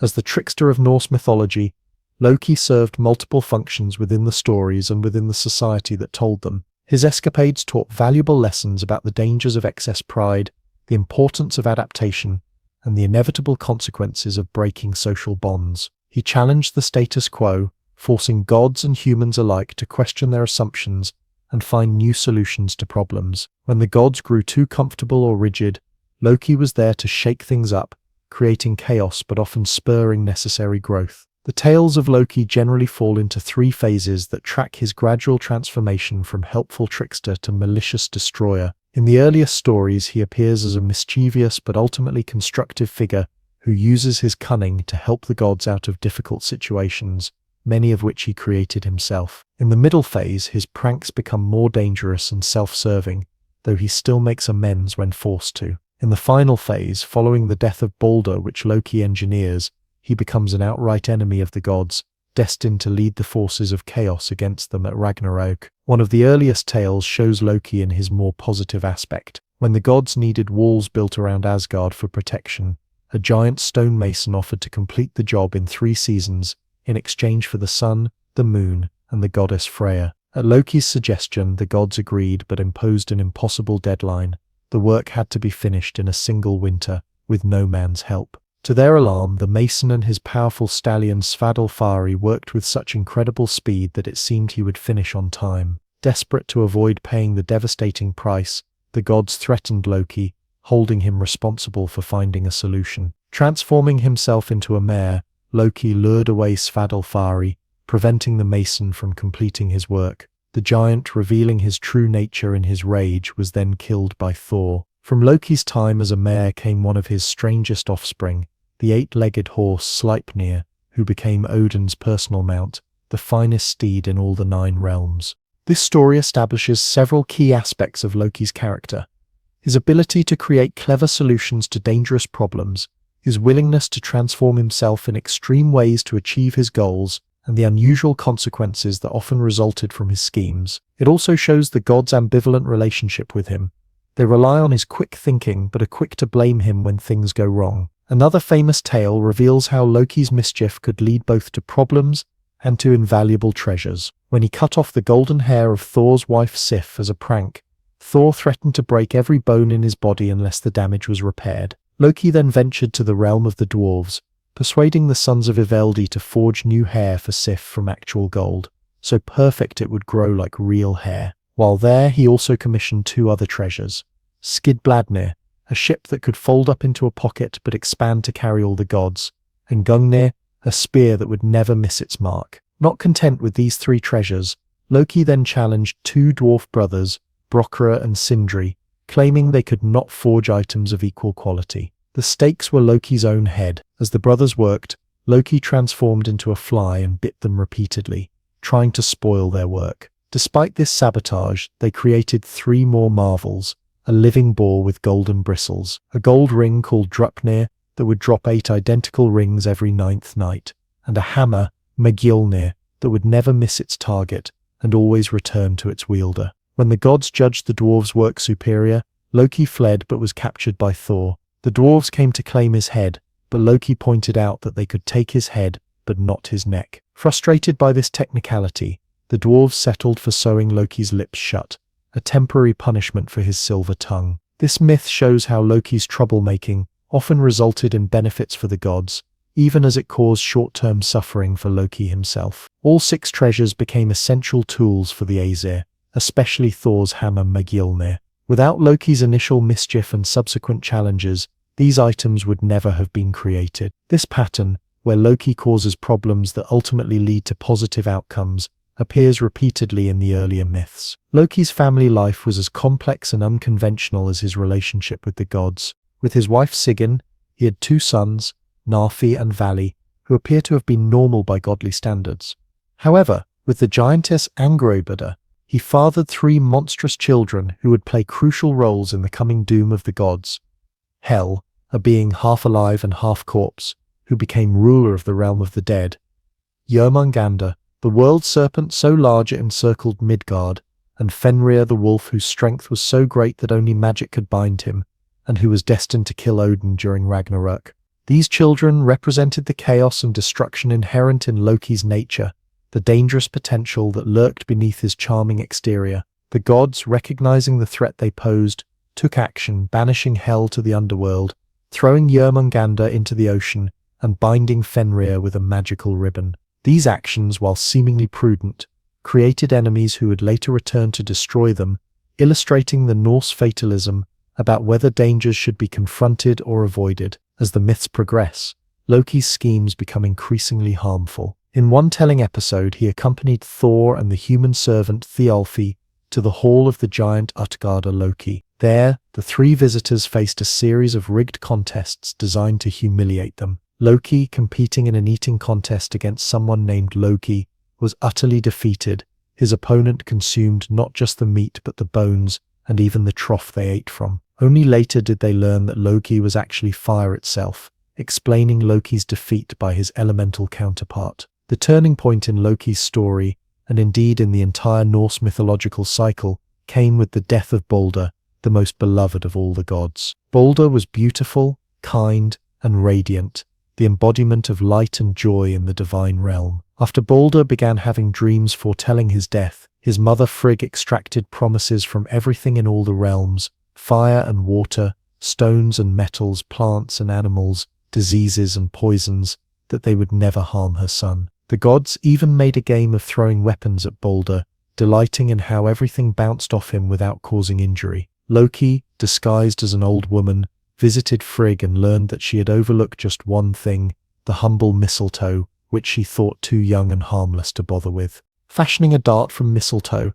Loki then approached the blind god Herd, who had been standing aside during the games since he could not see to aim.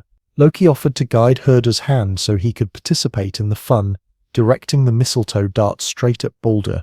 The seemingly harmless projectile pierced Balder's heart, killing him instantly. The gods were devastated. One volunteer, Hermod, rode Sleipnir down to Helheim to beg for Balder's release. Hel, Loki's daughter, agreed to return Balder to life, but only if everything in all the realms wept for him. The gods sent messengers everywhere, and indeed everything did weep for the beloved god, everything except one giantess named Thuk, who refused. This single holdout, widely believed to be Loki in yet another disguise, ensured that Balder remained trapped in the realm of death until after Ragnarok. This act marked Loki's transition from ambiguous trickster to outright villain in the mythology. The gods' response was merciless. They hunted Loki, who had transformed into a salmon and hidden in a river. After capturing him, they took him to a cave where they bound him with the entrails of his own son Narfi, whom they had transformed into a wolf to kill his brother Vali. They placed a serpent above Loki's head, which dripped venom onto his face. His faithful wife Sigyn stayed by his side with a bowl to catch the venom, but whenever she had to empty the bowl, the poison would fall on Loki's face, causing him to writhe in such agony that his movements created earthquakes in Midgard. This punishment was to last until Ragnarök, when Loki would break free to lead the forces of chaos against the gods in the final battle. According to prophecy, he would pilot the ship Naglfar, made from the untrimmed fingernails of the dead, bringing an army of giants and monsters to the battlefield. There he would fight Heimdall, the watchman of the gods, and they would kill each other, just as Thor and Jörmungandr, Odin and Fenrir would also cause mutual destruction. Looking at Loki's trajectory through the myths reveals much about how the Norse people understood the role of chaos and change in their world. Unlike many mythological tricksters who remain essentially the same throughout their stories, Loki undergoes a tragic transformation. He begins as a figure who creates problems but also solutions, who disrupts the status quo but ultimately reinforces the strength of the divine community by challenging it. Gradually, he becomes increasingly destructive, moving from mischief to malice, until finally embodying the inevitable forces of chaos that must eventually overturn even divine order. This transformation parallels the Norse understanding of existence itself. Their cosmology taught that the ordered world emerged from primordial chaos and would eventually return to it. The gods had won temporary victories against chaotic forces, but these victories could not last forever. Loki's journey from bloodbrother of Odin to leader of the giants at Ragnarök personified this cosmic cycle. Yet even in his most destructive phase, Loki retained the complexity that made him such a compelling figure. His punishment, bound with his son's entrails beneath a venom-dripping serpent, was horrifically cruel, raising questions about the god's own morality. The loyalty of his wife Sigyn, standing eternally by her husband despite his crimes, adds a note of poignant devotion to an otherwise dark tale. Even as an enemy of the gods, Loki could inspire love and loyalty. For the Norse people telling these stories around their fires, Loki represented necessary but dangerous elements in their own society. Innovation requires disrupting tradition. Survival in harsh environments demands adaptation and cunning, alongside strength and courage. Every community needs not just defenders like Thor, but also those who question, challenge, and change, even if such challenges bring both progress and pain. As the fire flickers and the Skald's voice grows hoarse, we leave Loki bound in his cave, his wife Sigyn patiently holding the bowl above his face, catching the venom drop by drop. But our journey through Norse mythology continues, turning now to the warrior maidens who ride through the sky above, choosing which fallen heroes will feast in Odin's hall as they await the final battle. These are the Valkyries, the choosers of the slain, whose shining armor reflects the northern lights as they guide brave souls to Valhalla. The Norse people imagined their universe as a vast interconnected structure of 9 distinct worlds, all held within the mighty branches and roots of Yggdrasil, the World Tree. Unlike the heaven and hell of later religious traditions, these realms existed alongside one another, each with its own landscape, inhabitants, and role in the cosmic order. To understand the gods and heroes of Norse mythology, we must first understand the worlds they inhabited and traveled between. Yggdrasil stands at the center of all creation, an immense ash tree of impossible proportions. Its branches stretch up to cradle the heavenly realms, while its 3 enormous roots plunge down into wells and springs of primordial significance. The tree itself is more than mere wood. It is the cosmic axis, the living connection between all worlds. The name Yggdrasil itself offers insight into its nature. Ygg was one of Odin's many names meaning terrible or awesome, while Drasil means horse. Together they form Odin's horse, a reference to how Odin hung himself from this tree for 9 days and nights in his quest for wisdom. The tree became, in a sense, the steed that carried him to deeper knowledge. Every day the 3 Norns, female beings who control fate, water the tree from the well of Erd to keep it healthy despite the constant attacks it endures. A great eagle sits at its crown, a dragon gnaws at its roots, and 4 stags nibble at its branches. This continuous cycle of damage and renewal mirrors the Norse understanding of existence, a constant tension between order and chaos, creation and destruction. At the very top of Yggdrasil sits Asgard, the realm of the Aesir gods. In Norse belief, there were 2 main families of gods, the Aesir and the Vanir. The Aesir were primarily associated with war, judgment, and crafting, while the Vanir governed fertility, wisdom, and the ability to see the future. After an ancient war between these 2 divine families ended in stalemate, they exchanged hostages and largely unified their pantheons, with most gods dwelling in Asgard. Asgard is a place of splendor, surrounded by a mighty wall built by a giant who was later cheated of his payment, leading to one of Thor's many battles. Within this realm stand magnificent halls belonging to different gods. Most famous is Valhalla, Odin's hall, where fallen warriors feast and fight each day, preparing for their role in the final battle of Ragnarök. There is also Bilskirnir, Thor's enormous hall of 540 rooms, Sessrumnir, the hall of the goddess Freya, where she receives her share of the battle slain, and many others.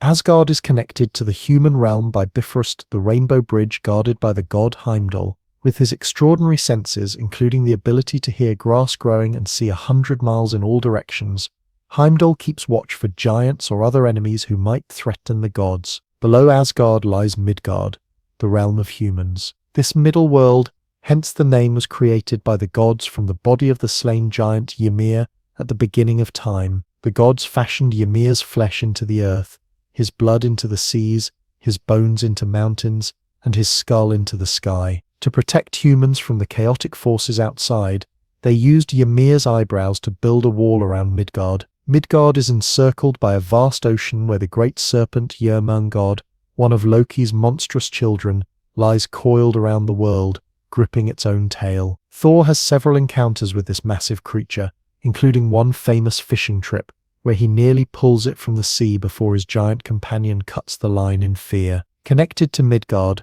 but distinct from it, is Jotunheim, the realm of the giants. In Norse mythology, giants are not merely big humans but primordial beings of tremendous power, often associated with the untamed natural forces. Many are enemies of the gods, yet others become their allies, friends, or even lovers. Thor's mother was a giantess, and Loki was born of giant stock, highlighting the complex relationship between these two races. Jotunheim is a wild, mountainous land of extremes, towering peaks, deep valleys, dense forests, and icy wastes. Here, giants live in stone fortresses or mountain caves, plotting against the gods, or simply living according to their own ancient ways. Many of the most famous Norse myths involve gods journeying to Jotunheim, usually Thor to battle giants, or Odin to seek knowledge from their ancient wisdom. In the dark places beneath Midgard lies Svartalfheim, realm of the dwarves, also called the Dark Elves in some sources. Despite their small stature,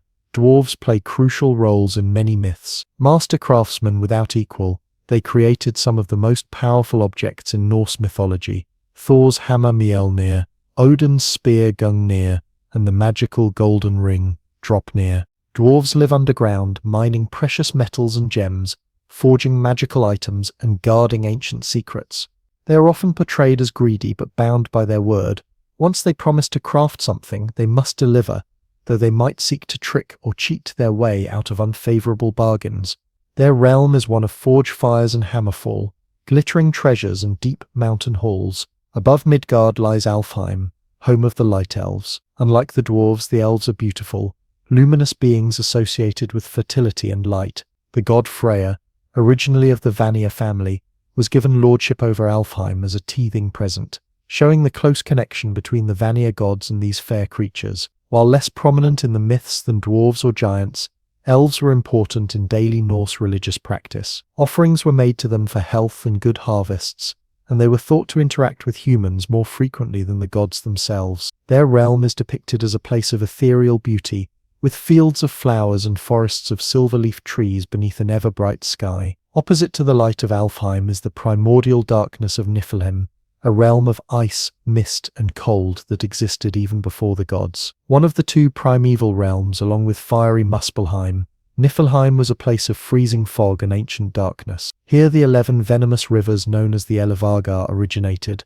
flowing from the roaring cauldron Hvergelmir before winding their way through the cosmos. In later Norse cosmology, parts of Niflheim became associated with Helheim, the realm of the dead governed by the goddess Hel, another of Loki's children. Those who died of illness or old age rather than in battle were sent to her domain. Unlike the Christian concept of hell, Helheim was not a place of punishment but simply another state of existence, cold and misty but not tormenting. Muspelheim, the land of primordial fire, stands in eternal opposition to icy Niflheim. This blazing realm is home to fire giants and elemental beings of heat and destruction. Most fearsome among them is Surtur, a fire giant who wields a flaming sword, and will lead the sons of Muspel against the gods at Ragnarok, ultimately engulfing the world in fire. The tension between ice and fire plays a crucial role in Norse creation stories. In the beginning, in the great void, called Ginnungagak, the icy rivers of Niflheim flowed toward the sparks and flames of Muspelheim. Where cold and heat met, droplets formed, and from these droplets emerged the first living being, the frost giant Ymir. The ninth realm, Vanaheim, is the original home of the Vanir gods before many relocated to Asgard after the Aesir-Vanir War. Less is known about this realm than the others, as few myths take place there. What stories do reveal suggest a lush land of wild magic, fertility, and ancient wisdom. The Vanir gods who remain there continue their old ways, governing natural cycles and practicing forms of magic different from those of Odin and his kin. This cosmic structure, with 9 interconnected worlds spread throughout the mighty Yggdrasil, reflects the Norse understanding of a universe that is ordered yet wild, unified yet diverse. The gods, humans, giants, and other beings all have their places within this framework, but the boundaries between realms are not impenetrable. Roads connect them, magic bridges span the distances, and those with knowledge and power can travel between worlds. For the Norse people, these realms were not merely mythological constructs but explanations for the world they experienced. The harsh winters came from the influence of Niflheim. Thunder was Thor riding across the sky in his goat-drawn chariot. The northern lights might be the Bifrost Bridge gleaming, or the reflections from the shields of the Valkyries. This cosmic map also reflected the Norse understanding of their own society, a world where different groups had different functions, where boundaries existed but could be crossed, where opposing forces maintained a tense balance.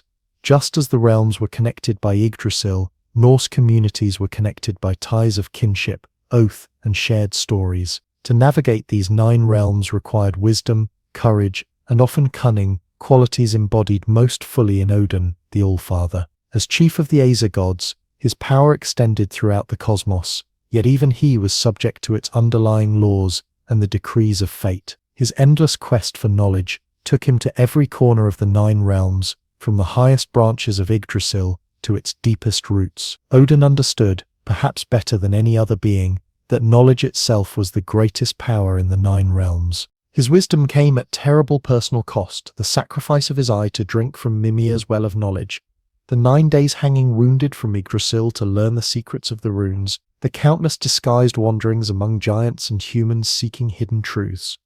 This one-eyed god, with ravens at his shoulders and wolves at his feet, moved through the 9 realms like a shadow, gathering secrets and preparing for the doom that he knew would eventually come to gods and worlds alike. Sit content. Tonight on Digging into History, we journey to the frigid lands of the north, where ancient stories of gods, heroes, and monsters once echoed through wooden halls on dark winter nights. This is the world of Norse mythology, where thunder rolls at the swing of a hammer and a great tree holds 9 realms within its branches. Long before ink touched parchment in the cold lands of Scandinavia, stories were the treasures passed from one generation to the next. Picture a wooden hall in the depths of winter, snow-piled high outside as winds howl across frozen fjords. Inside, flames leap from a long central hearth, casting dancing shadows on wooden walls decorated with shields and weapons. The smell of smoke mixes with the scent of pine and the earthy aroma of mead in wooden cups. Around the fire sit warriors, traders, farmers, and children, their faces glowing orange in the firelight as they lean forward to hear the words of the skald. The skald was no ordinary storyteller.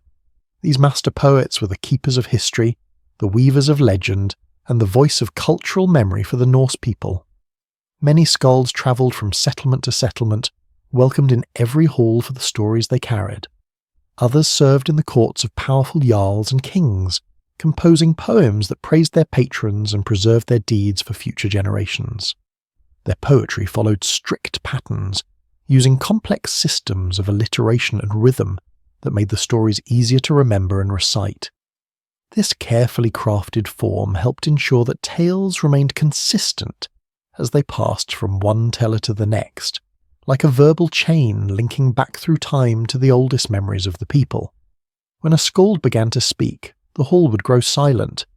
Their words conjured images more vivid than any painting. gods striding across the sky, heroes facing impossible odds, magical creatures lurking in mountain shadows. These were not merely entertainments but teachings, explanations of the world and its workings, guides for how to live and die with honour. The stories told of Odin, the one-eyed seeker of wisdom who hung himself from the world tree for 9 days and nights to gain knowledge of the runes.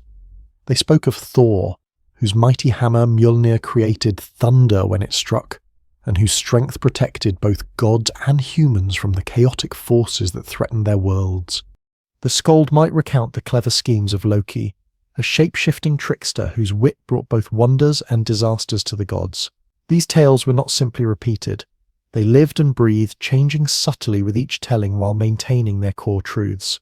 A Skald might emphasize different aspects of a story depending on the audience or the lesson they wished to impart. In a hall of warriors preparing for battle, the focus might be on valor and glory in combat. Among farmers awaiting spring, the tales might center on fertility gods and the cycles of seasons. For the Norse people, these stories explained the world around them. The thunder was Thor battling giants. The northern lights were reflections from the shields of the Valkyries, warrior maidens who chose which fallen heroes would join Odin in his hall of Valhalla. Spring came when the goddess Freya returned from the mountains, bringing growth and new life to the land. The oral tradition shaped how the Norse viewed themselves and their place in a harsh and often dangerous world. The gods of their stories were not perfect or all-powerful, but struggled with many of the same challenges humans faced: betrayal, loss, ethical dilemmas, and the knowledge of their own mortality. Even the mighty gods of Asgard were destined to face an end at Ragnarok, the final battle where many would fall. This recognition of impermanence gave Norse mythology a distinct character, honoring those who faced inevitable fate with courage rather than seeking impossible perfection. Children grew up hearing these stories, absorbing their values along with their plots. Young boys dreamed of fighting with the bravery of Thor. Girls might admire the independence of goddesses like Freya or the loyalty of Sigyn. The sagas taught that one must face life with courage, value family bonds, maintain honor, respect oaths, and remember that even the smallest actions could echo through time in ways no one could predict. For hundreds of years, these stories lived only on the breath of skalds, in the memories of listeners, transmitted from one generation to the next, without a single word written down. The Vikings who sailed their dragon-headed ships across the seas carried these stories with them to new lands, to Iceland, Greenland, parts of Britain, Ireland, and even North America. In each new settlement, the tales acted as anchors to their cultural identity, reminding them of who they were and where they came from. It was only much later, primarily in Iceland during the 12th and 13th centuries, long after many Norse people had converted to Christianity, that these stories were finally written down. Scholars and poets, recognizing the cultural value of the old tales, recorded them in manuscripts that preserved echoes of those firelit tellings from centuries before. The two most important collections were the Poetic Edda and the Prose Edda. The Poetic Edda is a collection of anonymous poems found in an Icelandic manuscript from around 1270, though the poems themselves are much older, preserving some of the very verses once recited by skalds.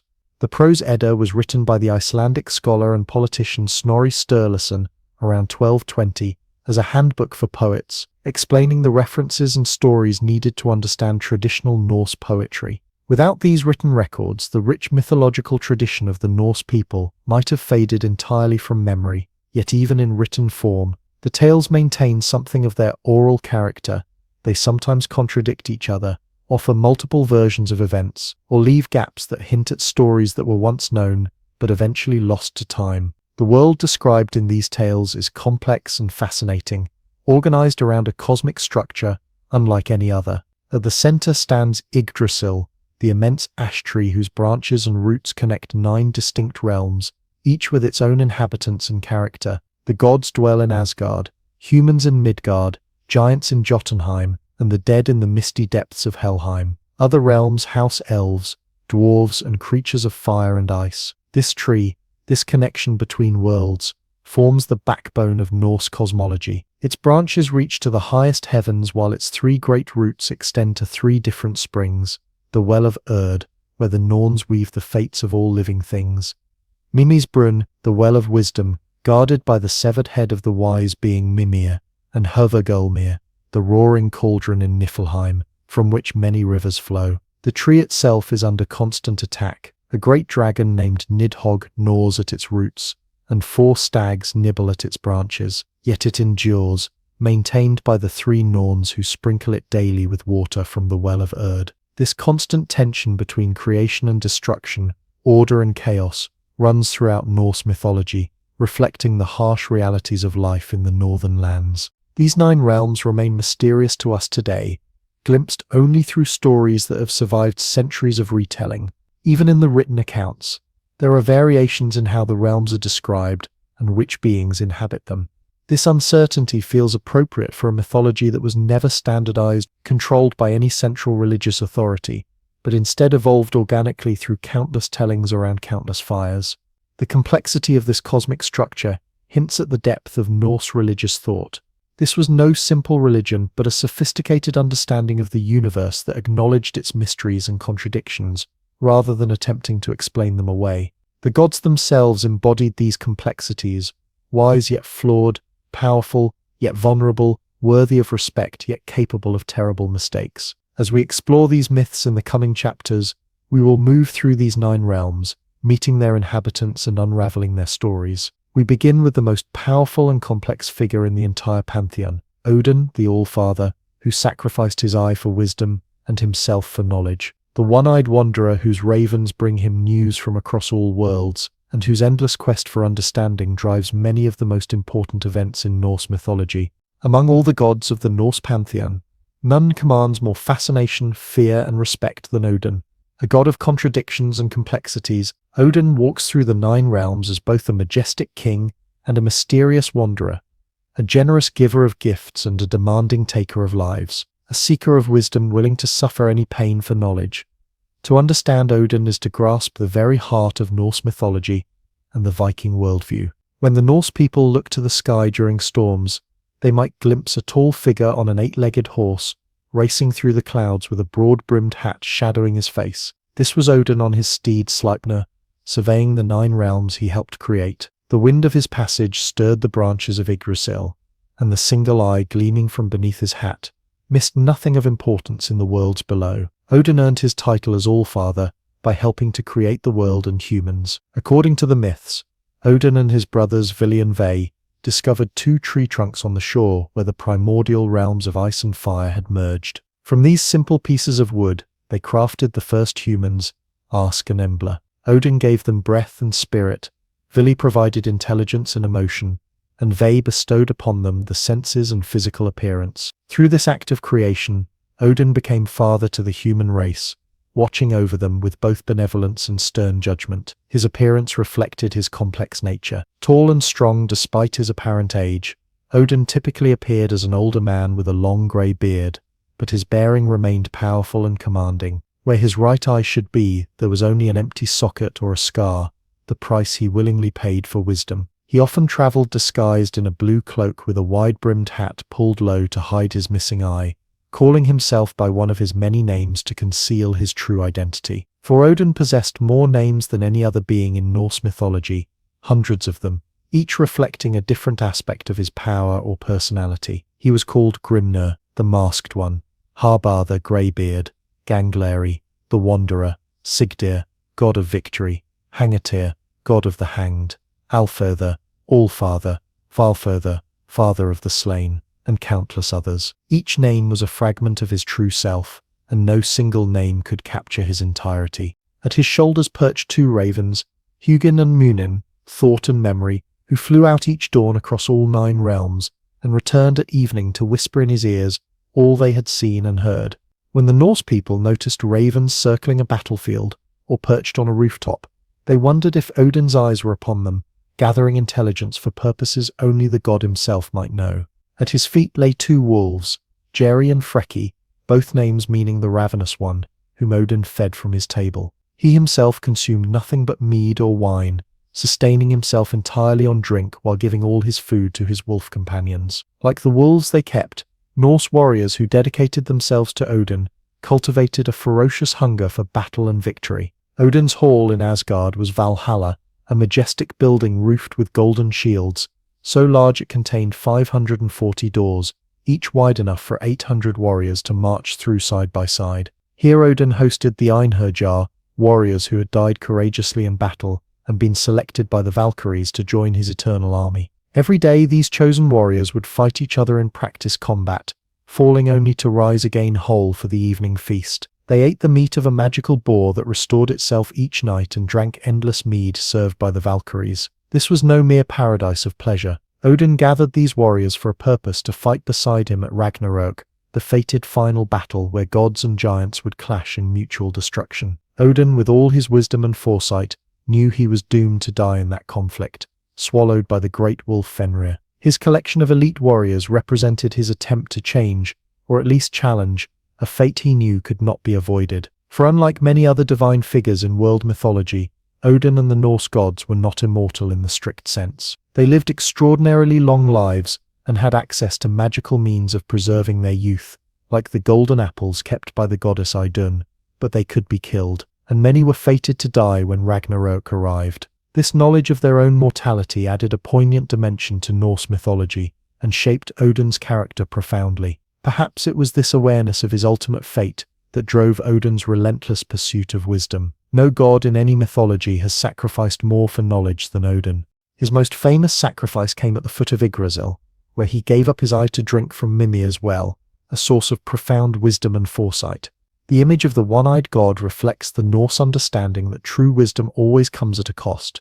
We must give up something of ourselves to gain deeper insight. Even more dramatic was his self-sacrifice upon Yggdrasil itself. According to the Havamal, a collection of poems attributed to Odin, he hung himself from the world tree for 9 days and nights, wounded by his own spear, receiving neither food nor drink. As he hung suspended between life and death, he peered down into the depths below Yggdrasil and perceived the runes, mystical symbols containing the secrets of existence. With a cry, he seized them and fell from the tree, forever changed by the knowledge he had gained. 9 nights I hung on that windswept tree, pierced by a spear, pledged to Odin, myself to myself, on that tree whose roots no one knows where they run. No bread did they give me, nor drink from a horn. Downward I peered. I grasped the runes. Screaming I grasped them, then I fell back. This ordeal, with its echoes of shamanic initiation and its parallels to other mythic sacrifices, reveals the depth of Odin's determination to understand the mysteries of existence. He became the master of runes and magic, able to bind and unbind, to protect or destroy, to navigate between worlds and states of consciousness. Odin's wisdom extended to the art of poetry as well. According to one famous myth, the magical mead of poetry was brewed from the blood of Kvasir, a being of immense wisdom created from the spittle of the Aesir and Vanir gods. After giants killed Kvasir and made this mead, Odin determined to retrieve it. Transforming himself into a snake, he slithered into the mountain where the mead was kept, then changed into an eagle to fly away with it, carrying the precious liquid in his mouth back to Asgard. Some of the mead spilled during his escape, falling to Midgard, where it became the inspiration of lesser poets. But the bulk of it Odin brought to the gods, making divine poetry possible. This myth connected the ecstasy of poetic inspiration to Odin's magical powers and positioned him as patron of skalds and all who work with words. Despite his association with poetry and wisdom, Odin was equally a god of war, specifically of the berserk battle frenzy that seized some warriors. These fighters, called berserkers, were said to be possessed by Odin during combat, becoming impervious to pain and fighting with supernatural strength. They neither needed nor wore armor, often going into battle wearing only bearskins, the likely source of the term berserker, meaning bear shirt. These warriors were both admired and feared, valued for their fighting prowess, but considered dangerous even to their own side. Odin's connection to battle went beyond mere violence. As a war god, he was concerned with the strategic and political aspects of conflict. He might grant victory to the side that impressed him most with their courage or cunning, rather than the side that simply prayed the loudest. There are many stories in which Odin abandons a longtime favorite in the midst of battle, ensuring their death but welcoming them personally to Valhalla afterward. This seemingly capricious behavior points to Odin's role as a collector of souls for his army. Every warrior who died in battle represented a potential recruit for the forces he was gathering for Ragnarök. This gave him an interest in promoting warfare that troubled even some of his worshippers. While Thor protected humanity from giants and monsters, Odin sometimes seemed to view humans as pieces in a cosmic game, sacrifices to be made for purposes beyond mortal understanding. This darker aspect of Odin connects to his role as a god of death, particularly death by hanging, a method of execution that doubled as a sacrifice to him. Archaeological and historical evidence suggests that human sacrifices were sometimes made to Odin by hanging victims from trees, mirroring his own ordeal on Yggdrasil. The famous description by the Arab diplomat Ibn Fadlan of a Viking funeral included an account of a servant girl being strangled and stabbed simultaneously, a possible reference to the method of sacrifice associated with Odin. Yet despite these darker elements, Odin was not viewed as evil or malevolent. The Norse understood that the harsh realities of life in their challenging environment required tough choices and occasional ruthlessness. Odin embodied this pragmatic approach to survival, making difficult decisions for what he perceived as the greater good. His worshippers admired his willingness to do whatever was necessary to gain advantage against the chaotic forces that threatened ordered existence. Odin's interactions with other beings revealed both his wisdom and his complexity. With giants, he often engaged in contests of knowledge rather than physical battles. He disguised himself as a wanderer called Ganrithir, and challenged the giant Vefaruthanir to a knowledge contest, each asking the other increasingly difficult questions about the nature of the cosmos. When Odin finally asked what he himself had whispered in the ear of his son Balder before Balder was laid on his funeral pyre, the giant recognized his opponent and acknowledged defeat. The answer to that question could only be known by Odin himself. With humans, Odin sometimes appeared as a mysterious traveler testing their hospitality and wisdom. Those who welcomed the disguised god often received rewards, while those who mistreated him faced consequences. These stories reinforced the Norse cultural value of hospitality, while reminding people that the gods might be watching their behavior at any time. Among his fellow gods, Odin was respected but not always loved. His methods could seem manipulative, his goals obscure even to his closest companions. Thor, his son, represented a more straightforward approach to divinity, direct action, clear purposes, and reliable protection of both gods and humans. The contrast between father and son highlighted the tension in Norse culture between wisdom and strength, between complex strategy and honest confrontation. But perhaps Odin's most fascinating relationship was with Loki, the trickster figure who was neither fully god nor fully giant. Though not blood-related, they had become blood brothers through ritual, creating a bond that even Loki's worst misdeeds could not completely sever. Both were shapeshifters, both were cunning, and both understood that sometimes rules must be broken for necessary ends. Yet where Odin broke norms in pursuit of cosmic goals, Loki often seemed to delight in chaos for its own sake. Their relationship symbolized the fine line between necessary disruption and destructive chaos, a boundary that Norse society itself constantly negotiated in its adaptation to harsh and changing conditions. Innovation required breaking with tradition, yet too much change too quickly could threaten community survival. Both Odin and Loki walked this dangerous edge, though in different ways and for different reasons. As we leave Odin seated on his high seat, Hlidskjalf from which he can see all 9 realms, his ravens bringing him news, his wolves at his feet, his thoughts already focused on the coming doom he has foreseen, we turn our attention to his most famous son. If Odin represents the complex, sometimes troubling wisdom required to navigate a dangerous cosmos, Thor embodies a more comfortable, accessible form of divine power, the straightforward strength and courage needed to face life's challenges directly. While Odin may have been the highest of the gods, it was his son Thor who captured the hearts of the Norse people. When thunder rolled across northern skies, they did not cower in fear but took comfort, knowing Thor was fighting against the chaotic forces that threatened their world. His was the might that protected both Asgard and Midgard, his hammer the weapon that kept giants and monsters at bay. If Odin represented the complexity of wisdom, Thor embodied the straightforward virtues of strength, courage, and reliability. Thor cut an impressive figure even among the gods. Powerfully built with a broad chest and massive arms hardened by countless battles, he stood as the physical ideal of Norse warrior culture. His most distinctive feature was his red beard, fiery in color and full in shape, matching his often passionate temperament. When angered, his eyes would flash with the same energy as the lightning he commanded, and his very breath could summon storms. Unlike his father, who traveled in disguise through the 9 realms, Thor made no attempt to hide his identity. He had no need for subterfuge or misdirection. His approach to problems was direct and forceful. He moved through the cosmos openly, welcomed by humans who saw him as their champion, and feared by giants who knew him as their doom. This transparency made Thor deeply relatable to the common people, who valued straightforward dealing over the mysteries and manipulation sometimes associated with Odin. Thor traveled the skies in a chariot pulled by two goats named Tengrisnir and Tengjost, Teeth-Barer and Teeth-Grinder. The sound of his chariot wheels rolling across the clouds created the thunder that accompanied lightning storms. More remarkable still were the goats themselves, for Thor could slaughter and eat them when hungry, then resurrect them from their bones and hides the following morning, provided all bones remained intact. The source of Thor's greatest power, however, was his hammer and Mjolnir, perhaps the most famous weapon in all of mythology. Crafted by dwarves after Loki's mischief forced them into a contest of craftsmanship, the hammer was nearly perfect, capable of striking with devastating force, never missing its target, and always returning to Thor's hand after being thrown. Its only flaw was a slightly shortened handle, the result of Loki's interference during its forging, which meant it had to be wielded one-handed. Mjolnir was more than just a weapon of war.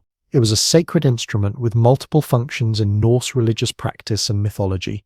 Thor used it to bless marriages, ensuring fertility and protecting new unions. He consecrated important locations and events by raising the hammer over them. In the human realm, small hammer pendants were widely worn as protective amulets, especially during the period when Christianity was beginning to spread through Scandinavia. These symbols allowed the Norse people to quietly maintain their connection to Thor, even as they outwardly adapted to new religious requirements. The hammer also represented Thor's role as a god of fertility and agriculture, an aspect sometimes overlooked in favor of his warrior image. His storms brought the rain needed for crops to grow, and his protection allowed farmers to work their fields in peace. Many rural communities considered him their special patron, offering prayers to him during planting and harvest seasons. This connection to the land and its bounty made Thor especially beloved among the common people who worked the soil, while warriors and nobles might look more to Odin for guidance. Thor's personality matched his appearance and role, straightforward, occasionally hot-tempered, but fundamentally good-natured and reliable. He could be quick to anger, especially when confronted with oath-breakers or threats to those under his protection, but he was equally quick to laugh and feast when dangers passed. His appetites were legendary. Stories tell of him consuming entire oxen and drinking enough mead to lower the level of the sea. Yet even in his moments of indulgence, he remained approachable, the sort of god with whom ordinary people could imagine sharing a meal or a joke. This combination of immense power and relatable character made Thor the most widely worshipped god throughout most of the Viking Age. While Odin might have been favored by kings, poets, and those seeking hidden knowledge, Thor was the god of the people, the divine protector who stood between their communities and the dangerous forces beyond. Archaeological evidence confirms his popularity. More places bear names connected to Thor than to any other deity in the Norse lands, and his hammer symbols are among the most common religious artifacts recovered from the period. The stories of Thor revolve around his constant battles against the enemies of cosmic order, particularly the Jotnar, or giants. These were not simply tales of brute force triumphing over evil, but complex narratives that revealed much about Norse values and worldview. Through Thor's adventures, the Norse people explored questions of courage, honor, cleverness, and the proper use of strength. One of the most famous tales begins with the theft of Mjolnir by the giant Thrym, who demanded the goddess Freyja as his bride in exchange for returning the hammer. When Freyja understandably refused to marry the giant, Loki devised a plan. Thor himself would dress as the bride, with Loki as his handmaiden, and they would travel to Jotunheim to retrieve the hammer.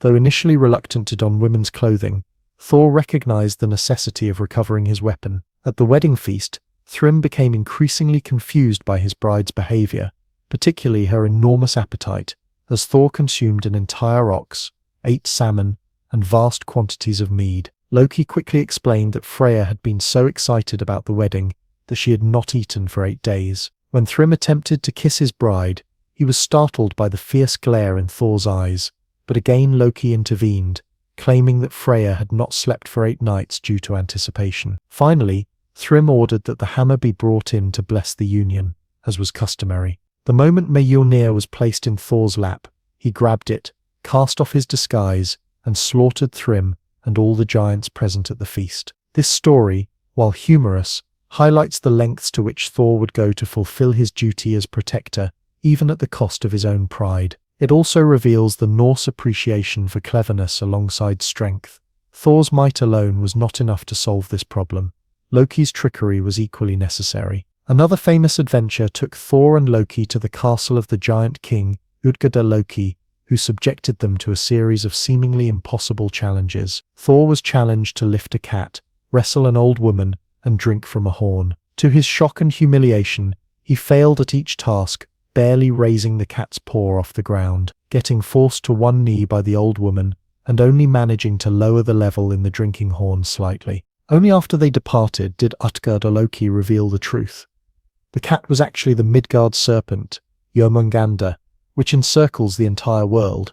The old woman was age itself, which eventually brings down even the strongest being, and the horn was connected to the ocean, so Thor had actually created the tides by drinking from it. What had seemed like embarrassing failures were actually astonishing feats that had terrified the giants. This story taught that appearances can be deceiving, and even the mightiest must sometimes face limitations, though Thor's failures were still beyond what any other being could accomplish. Perhaps the most significant of all Thor's encounters was his fishing trip with the giant Hymir. Using the head of an ox as bait, Thor cast his line into the deep ocean and hooked Jörmungandr, the enormous world serpent and one of Loki's monstrous children. As Thor struggled to pull the serpent from the depths, he planted his feet so firmly on the ocean floor that they broke through the bottom of the boat. Just as he raised his hammer to strike the creature's head, Hymir panicked at the sight of the monstrous serpent and cut the fishing line, allowing Jörmungandr to sink back into the depths. This encounter foreshadowed the destined final meeting between Thor and the world serpent at Ragnarök, where prophecy said they would kill each other. Thor would slay the serpent but would take only 9 steps afterward before falling dead from its venom. This fated mutual destruction underscored the Norse belief that even the mightiest of the gods could not escape their destiny. Thor's immense strength would be enough to defeat his greatest enemy, but not enough to save himself. Thor's role as defender extended beyond combating giants to maintaining the boundaries between realms. When the giant builder constructed the walls of Asgard, a task he undertook with the promise of claiming the goddess Freya the sun and the moon as payment if he finished within a specified time, it was Thor who ultimately prevented the completion of the bargain. Arriving just as the work was nearly finished, Thor recognized the builder as a giant in disguise and killed him with a blow from Mjolnir, protecting both the goddesses and the cosmic order. While Thor's adventures often involved battles and tests of strength, they also revealed his sense of justice and his role as an enforcer of oaths. He had little patience for those who broke their word or violated the norms of hospitality and reciprocity that governed Norse society.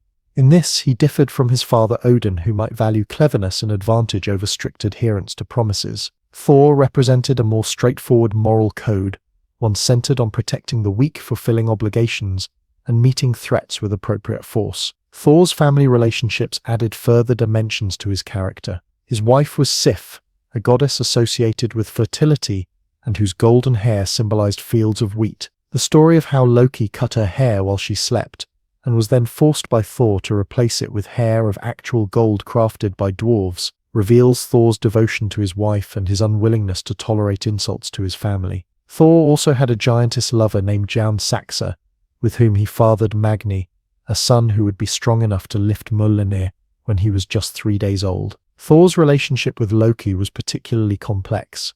Though not blood relatives, they frequently traveled together on adventures throughout the 9 realms. Loki's cleverness often complemented Thor's strength, allowing them to overcome challenges neither could manage alone. Yet Loki's trickery frequently created problems that Thor then had to solve, usually through the application of force or intimidation. Their partnership illuminated the Norse understanding that both strength and cunning were necessary for survival in a dangerous world, even if those qualities sometimes worked at cross purposes. As Christianity spread through the Norse lands, Thor became the primary focus of resistance to the new religion. While other gods had aspects that could be partially mapped onto Christian figures, Odin's self-sacrifice might be compared to Christ's. For instance, Thor represented values and approaches that stood in stark contrast to Christian teachings. His reliance on physical strength, his straightforward violence against enemies, and his celebration of worldly pleasures made him an embodiment of traditional Norse values that Christian missionaries sought to replace. The conflict between the followers of the White Christ and the Red Thor,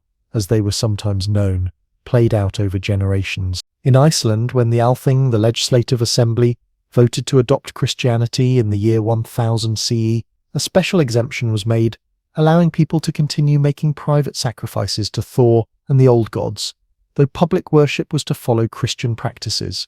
This compromise reflected both the enduring popularity of Thor and the pragmatic approach the Norse people took to religious change. Thor's legacy extends far beyond the Viking Age.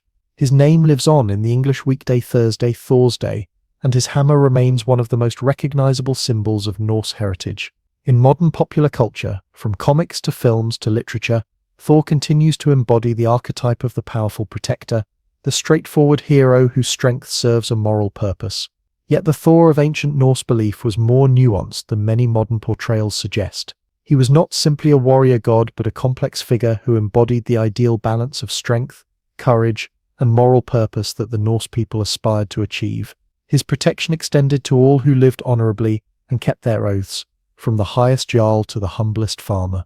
In a world full of dangers, both natural and supernatural, Thor's thunderous presence reminded the Norse people that they were not facing those perils alone. As we leave the red-bearded god with his hammer raised against the giants, we turn now to a very different figure in the Norse pantheon. If Thor represents straightforward strength and moral clarity, Loki embodies ambiguity and disruption, the force of change that can both create and destroy. The relationship between these two powerful figures, one the upholder of order and the other its challenger, reveals much about how the Norse understood the necessary balance between stability and transformation. On battlefields across the Norse world, as warriors fought and fell, some claim to glimpse female figures moving through the chaos, untouched by blades and arrows, beautiful yet terrible. These beings rode through storm clouds on magnificent steeds, their armor gleaming with an otherworldly light. These were the Valkyries, the choosers of the slain, and their appearance meant that Odin had taken a personal interest in the battle below. The Valkyries served as Odin's direct agents in his endless quest to build an army for Ragnarok. Their primary duty was to select the bravest warriors from among those who died in battle and escort their souls to Valhalla, Odin's great hall in Asgard.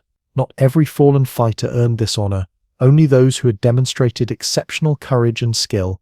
The remainder of the battle dead were claimed by the goddess Freya, who received them in her hall, Sessrumnir, while those who died of old age, illness, or other non-combat causes were destined for the misty realm of Hel.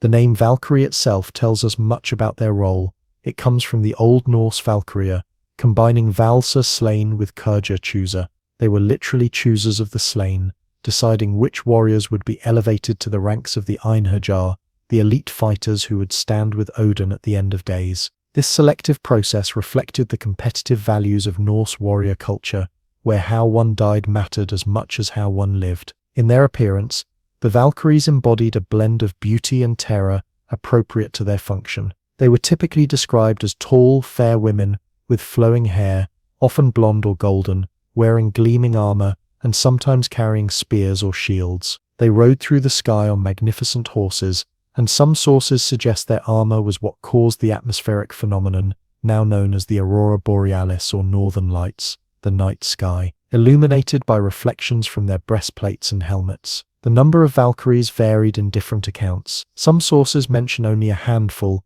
while others describe them as a vast host. Among the named Valkyries in the ancient texts are Hilda Battle, Bruther Strength, Skogul, Shaker, Gundul, Wand Wielder, and perhaps most famously, Brynhilda, whose tragic story forms a central part of the Volsunga saga. Their names nearly always related to aspects of battle, reinforcing their connection to warfare and death. While serving as psychopomps, guides for the dead, was their primary function, the Valkyries also took active roles in battles themselves. They could influence the tide of combat, determining which side would be victorious according to Odin's complex and often inscrutable plans. Some accounts describe them weaving on looms made of weapons, with intestines for thread and severed heads for weights, literally weaving the fates of warriors and the outcomes of battles. For the Norse people, the Valkyries represented the glorification of battle death that formed a cornerstone of their warrior ethos. To be chosen by a Valkyrie was the highest honor a fighter could achieve, recognition that one's courage and skill had earned the attention of the gods themselves. Many warriors went into battle hoping for this fate, rather than fearing death, believing that a glorious end in combat was preferable to a peaceful death from old age or illness. The ultimate destination for these chosen warriors was Valhalla, Odin's magnificent hall in Asgard. The name Valhalla translates to Hall of the Slain, and it represented the ultimate warrior paradise in Norse belief.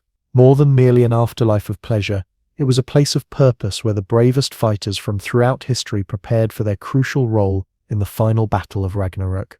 The scale of Valhalla defied ordinary imagination. According to the Grimnismal, one of the poems in the Poetic Edda, the hall had 540 doors, each wide enough for 800 warriors to march through side by side. Its ceiling was made of golden shields, its rafters were spears, and mail coats were strewn across its benches. A wolf stood guard at the western door, and an eagle hovered above. Outside roamed the stag Akerna, from whose antlers water dripped down to form all the rivers of the world. Life in Valhalla followed a consistent pattern that reflected the values of Norse warrior culture. Each morning, the Einherjar would arm themselves and march out to a vast field called Ithaverl, where they would fight one another in glorious battle until they were cut down. For ordinary mortals, such wounds would mean death. But for the Einherjar, this was merely training. As evening approached, their wounds would heal completely, and the slain would rise again, whole and unharmed. After this daily combat, the warriors would return to the hall for a feast of almost unimaginable abundance. They ate the meat of the magical boar, Sarimnir, which was slaughtered each evening only to return to life the next day to be slaughtered again. They drank mead and ale that flowed from the udders of the goat Heidrun, who consumed the leaves of the tree, Laratha. The Valkyries served at these feasts, bringing drink to the warriors and ensuring their needs were met. This dual role, choosing warriors from the battlefield and then serving them in Valhalla, connected the terror of combat with the rewards of the afterlife, creating a complete cycle that reinforced the centrality of warfare in Norse culture. While this afterlife might seem idyllic to a culture that valued battle prowess, it served a specific cosmic purpose beyond mere reward. Odin gathered these warriors because he knew what the prophecies foretold, that at Ragnarok the gods would face the forces of chaos in a final battle where most of the divine beings would perish. The Einherjar would be his army in this conflict, fighting alongside the Aesir against giants, monsters, and the dead who sailed from hell on the nail ship Naglfar. The concept of Valhalla thus contained within it both glory and tragedy. The chosen warriors would fight with courage at the side of the gods, but prophecy made clear that even this magnificent army would not prevent the destruction of the current world order. Like so much in Norse mythology, Valhalla embodied the tension between the ideal of glorious striving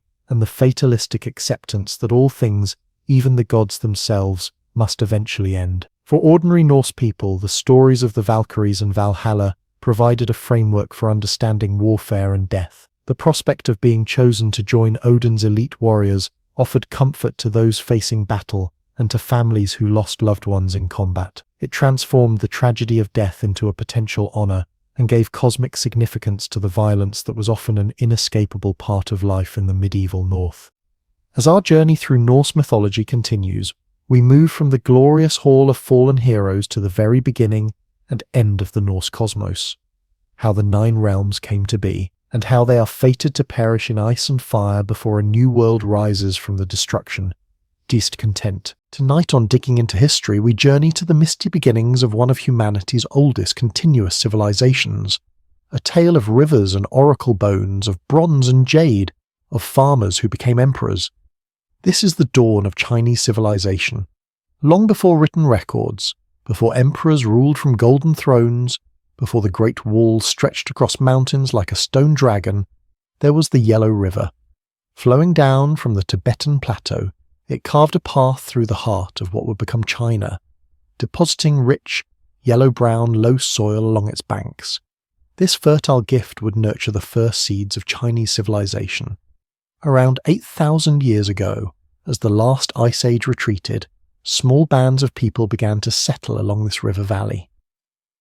These early farmers discovered that the lower soil was perfect for growing millet and later rice. They fashioned simple tools from stone and bone, built homes of mud and timber, and began the slow transformation from nomadic hunter-gatherers to settled agriculturalists. Villages grew along the river's embrace. The people developed pottery, first rough and unadorned, then increasingly sophisticated with intricate designs that told stories of their daily lives and spiritual beliefs. They crafted jades into ritual objects, believing the stone possessed magical properties that connected them to the heavens and their ancestors. As centuries passed, these early communities grew more complex. The first signs of social hierarchy appeared. Village leaders became chieftains, then petty kings, claiming divine connection to the natural world. They controlled irrigation systems that turned the sometimes destructive Yellow River into a source of life and prosperity. Around 4,000 years ago, as Egypt built its pyramids and Mesopotamia developed its city-states, a similar transformation was occurring in China. The legendary Xia dynasty emerged, traditionally dated from around 2100 BCE. While long considered mythical, archaeological discoveries have revealed settlements that align with ancient texts describing this first dynasty. The Xia rulers are said to have mastered bronze working and developed the first calendar to predict the flooding cycles of the Yellow River.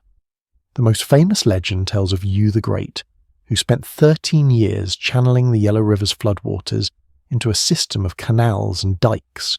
Unlike his father, who attempted to block the floods with dams that inevitably failed, Yu worked with the river's natural flow. For this achievement, he was made king, founding the Xia dynasty and establishing the principle that leadership could be passed from father to son, the hereditary system that would define Chinese rule for millennia. Yet the Xia remained shrouded in legend, their stories passed down through oral tradition long before they were recorded by historians. It is with the Shang dynasty, beginning around 1600 BCE, that Chinese civilization steps firmly into the historical record. The Shang people built walled cities with massive rammed earth foundations that have survived to this day. At their capital near modern-day Anyang, archaeologists have uncovered royal tombs filled with bronze vessels of astonishing craftsmanship. These objects reveal a society obsessed with ritual and ancestor worship, where the living maintained constant communication with the dead. The most remarkable discovery from the Shang period was thousands of oracle bones, shoulder blades of oxen and turtle shells used for divination. Shamans would carve questions onto the bones, apply heat until cracks appeared, then interpret these cracks as answers from the ancestors or gods. Later they would carve both the question and the interpreted answer onto the bone, creating the earliest substantial body of Chinese writing. These oracle bones reveal a world where kings consulted their ancestors about everything from military campaigns to toothaches, from hunting expeditions to the cause of a queen's difficult pregnancy. They show a society where the boundary between the spiritual and physical worlds was thin,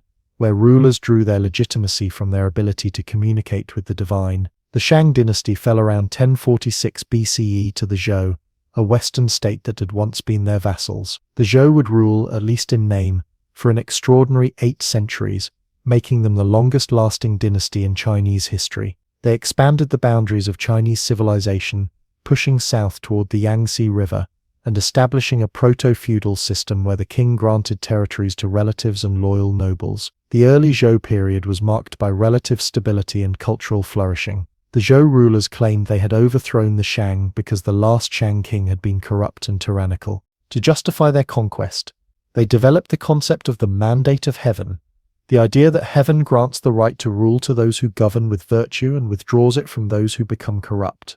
This powerful concept would be used to legitimize all future dynasties and revolutions in Chinese history.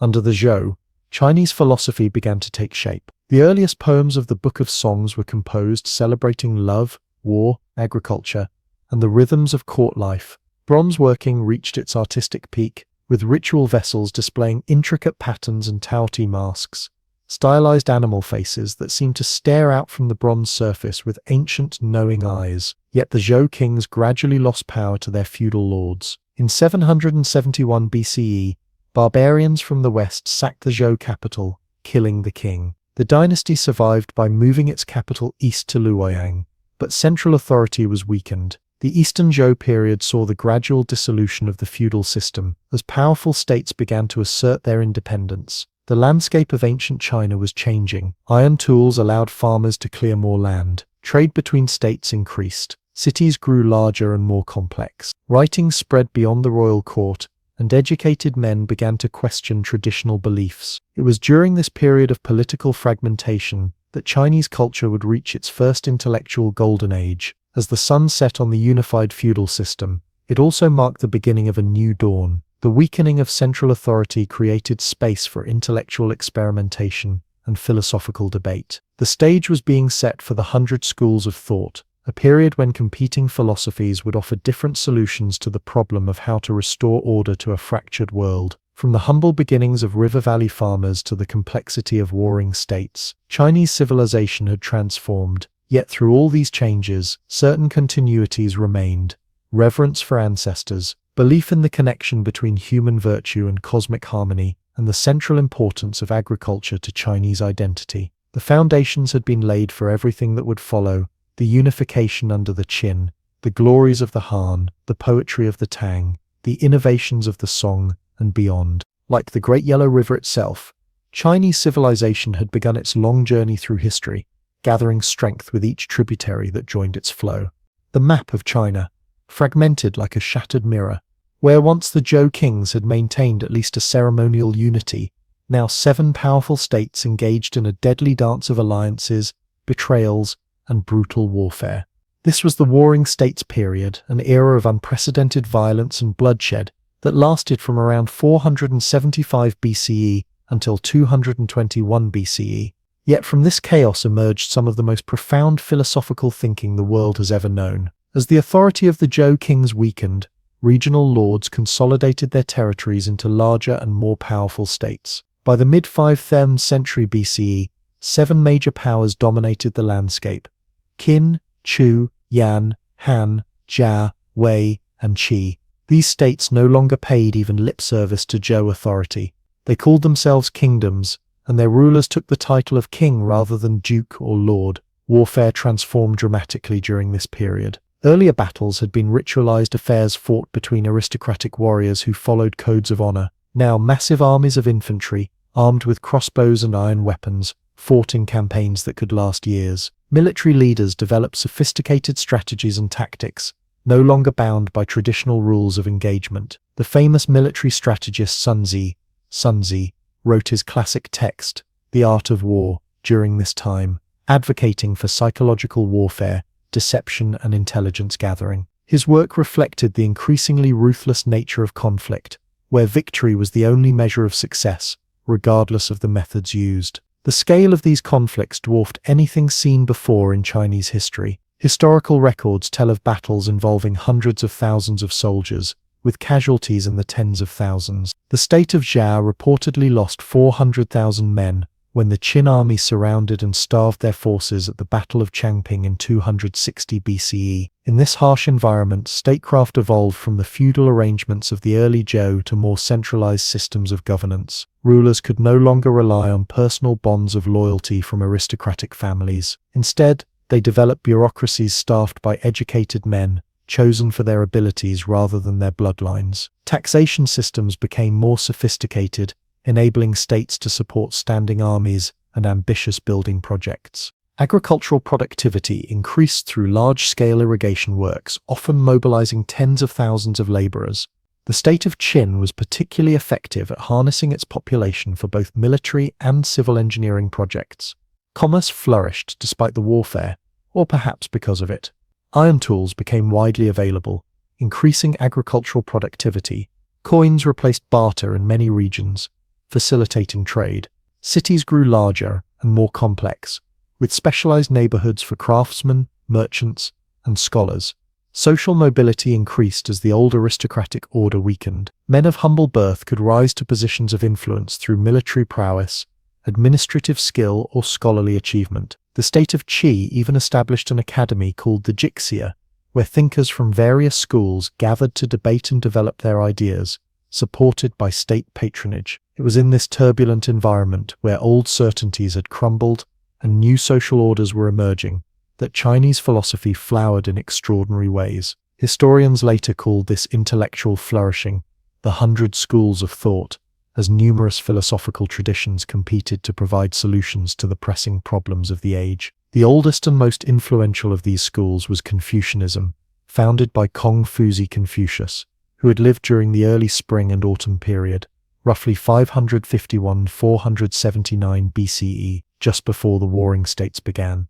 Confucius had witnessed the early breakdown of Zhou authority and proposed a solution based on reviving the moral foundations of society. Confucius believed that social harmony could be restored through proper relationships governed by ritual propriety and moral virtue. He emphasized filial piety, the reverence children should show their parents, as the foundation of all other virtues. He taught that rulers should lead by moral example rather than coercion, and that educated gentlemen junzi should serve as moral exemplars for society. His followers, particularly Mencius, Mengzi, and Junzi, developed these ideas further during the Warring States period. Mencius argued that human nature was fundamentally good, but needed cultivation through education and ritual. He emphasized the ruler's responsibility to care for the common people, even suggesting that a tyrant could legitimately be overthrown. Sun Tzu took a more pessimistic view, arguing that human nature was inherently selfish and needed to be restrained through ritual and education.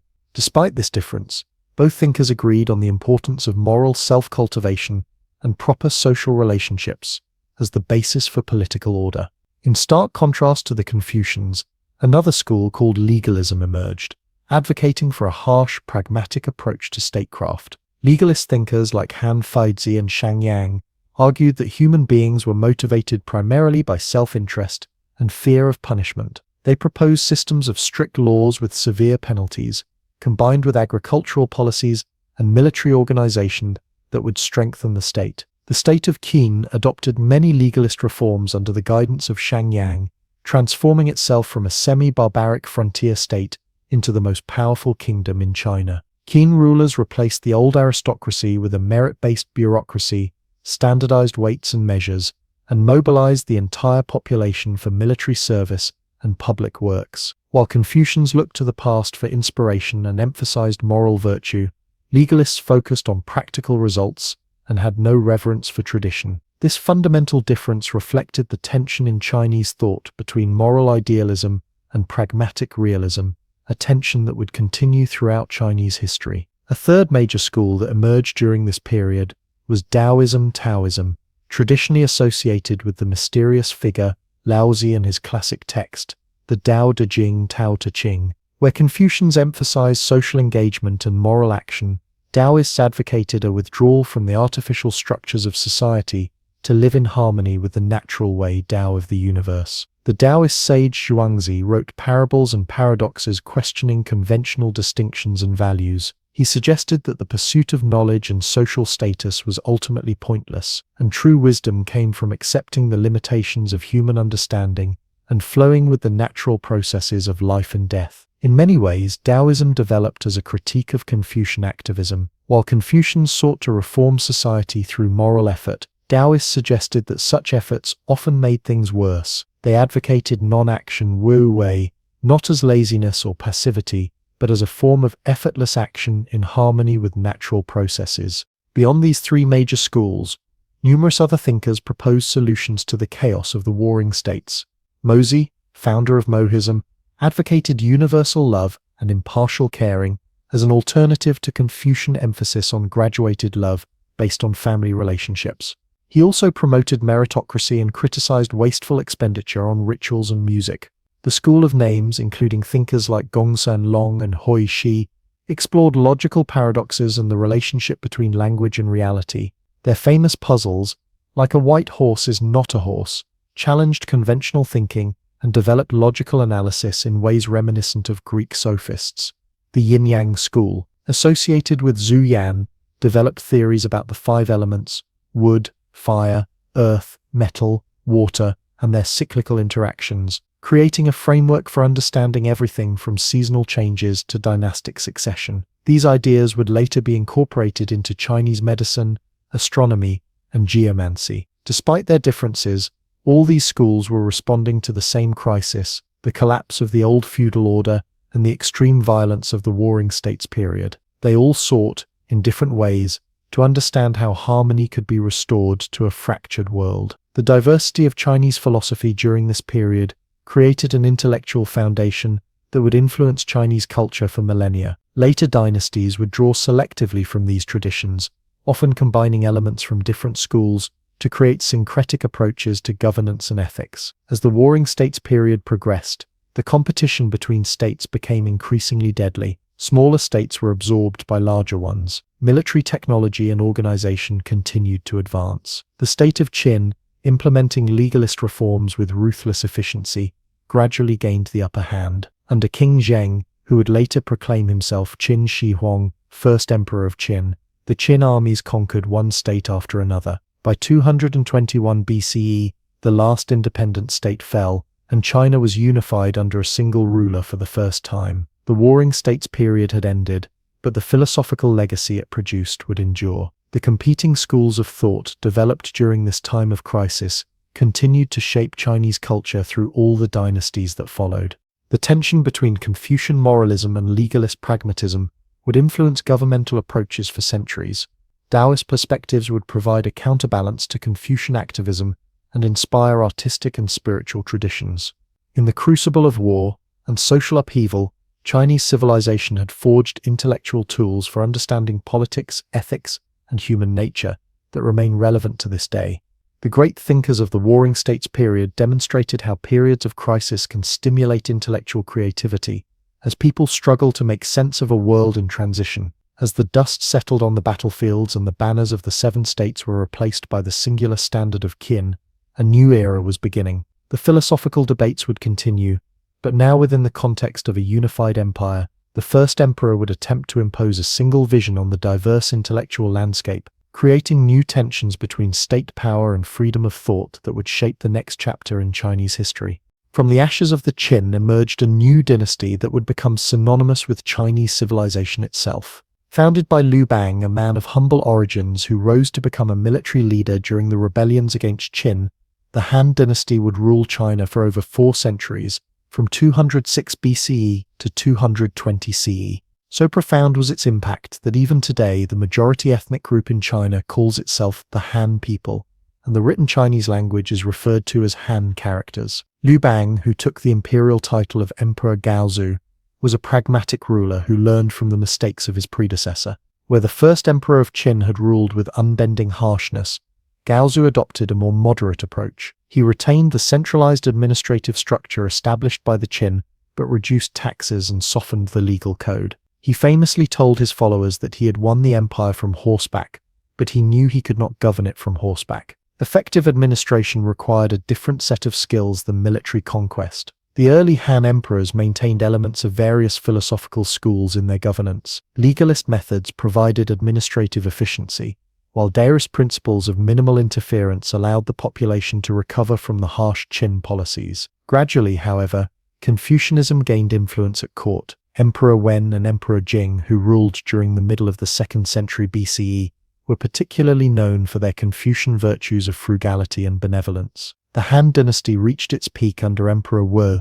reigned 141–87 BCE, whose long rule brought unprecedented prosperity and expansion. Emperor Wu was an energetic ruler who strengthened the central government, promoted education, and launched military campaigns that greatly expanded China's territory and influence. Under his rule, the Han Empire stretched from Korea in the east to Central Asia in the west, and from Mongolia in the north to Vietnam in the south. Emperor Wu officially adopted Confucianism as the state ideology, a decision with far-reaching consequences for Chinese civilization. He established the Imperial Academy, where scholars studied Confucian classics, and he instituted a civil service examination system based on these texts. Though initially small in scale, this examination system would evolve over subsequent dynasties to become the primary path to government service, creating a meritocratic system where men of talent could rise to high positions regardless of their family background.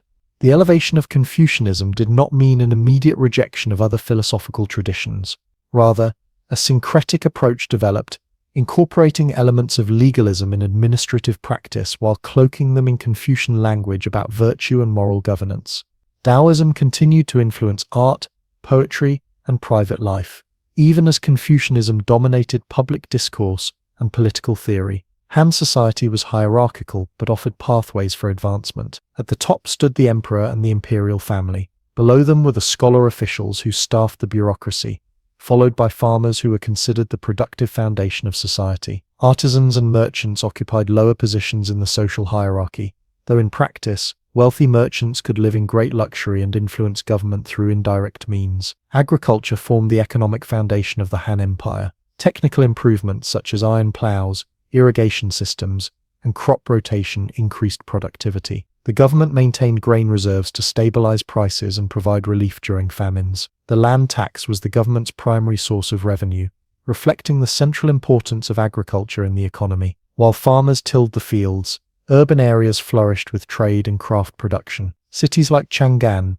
the Western Han capital, near modern Xi'an, and Luoyang, the Eastern Han capital, grew into sophisticated metropolises with populations in the hundreds of thousands. Chang'an was laid out in a grid pattern with broad avenues and specialized markets. Its walls enclosed an area of over 30 square kilometers, making it one of the largest and most advanced cities in the world at that time. The Han period saw remarkable technological and scientific developments. Paper was invented, replacing bamboo and silk as writing materials and revolutionizing record keeping. The magnetic compass was developed, initially for divination, but later adapted for navigation. Seismographs, wheelbarrows, and improved metallurgical techniques all appeared during this fertile period of innovation. Astronomy advanced considerably, with Han scientists keeping detailed records of comets, sunspots, and other celestial phenomena. The calendar was refined to better predict seasonal changes. Mathematics developed to serve both practical needs in engineering and theoretical interests in understanding numerical relationships. Medicine evolved with systematic theories about the body's functioning, detailed pharmacopoeias listing hundreds of medicinal substances, and sophisticated techniques like acupuncture and moxibustion. The arts flourished during the Han. Literature expanded beyond classical works to include poetry, essays, and historical writings. The records of the Grand Historian by Sima Qian, completed around 94 BCE, set the standard for historical writing, not just in China, but in world literature.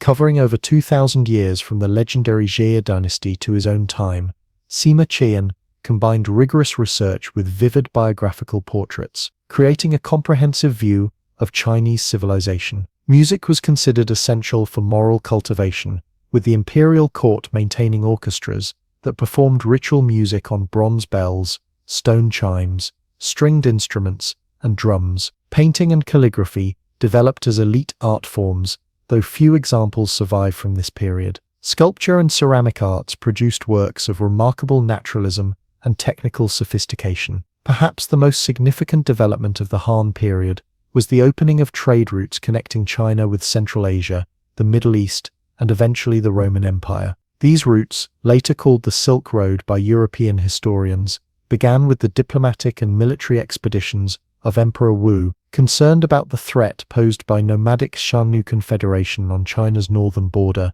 Emperor Wu sent his envoy Zhang Qian westward to seek allies in 138 BCE. Zhang Qian's journey was an epic of exploration. Captured by the Shannu and held for 10 years, he eventually escaped and continued westward, reaching as far as Bactria, modern Afghanistan, before returning to China.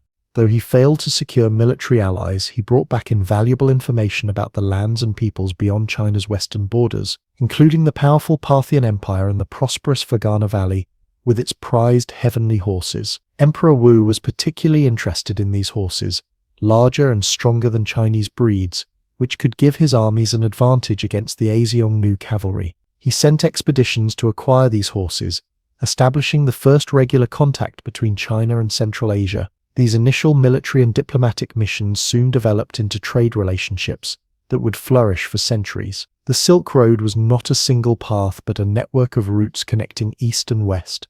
Caravans would travel in stages, goods changing hands multiple times before reaching their final destinations. The journey was arduous and dangerous, crossing harsh deserts, high mountain passes, and territories controlled by bandits or hostile states. Few merchants traveled the entire route. Most operated within regional networks with goods passed from one group to another. Silk was China's most famous export, highly prized in Rome and other Western civilizations for its lightness, strength, and beauty. The Chinese carefully guarded the secret of silk production, which involved raising silkworms on mulberry leaves and carefully unwinding the cocoons to extract the fine threads. Other Chinese exports included paper, ceramics, bronze work, and lacquerware. In return, China imported horses, jade, grapes, and alfalfa from Central Asia, glassware, gold, and silver from the Middle East, and even goods from as far away as the Roman Empire. Roman glassware was particularly valued in China for its clarity and craftsmanship, while Roman and Middle Eastern merchants paid enormous prices for Chinese silk. A pound of silk in Rome cost roughly a pound of gold,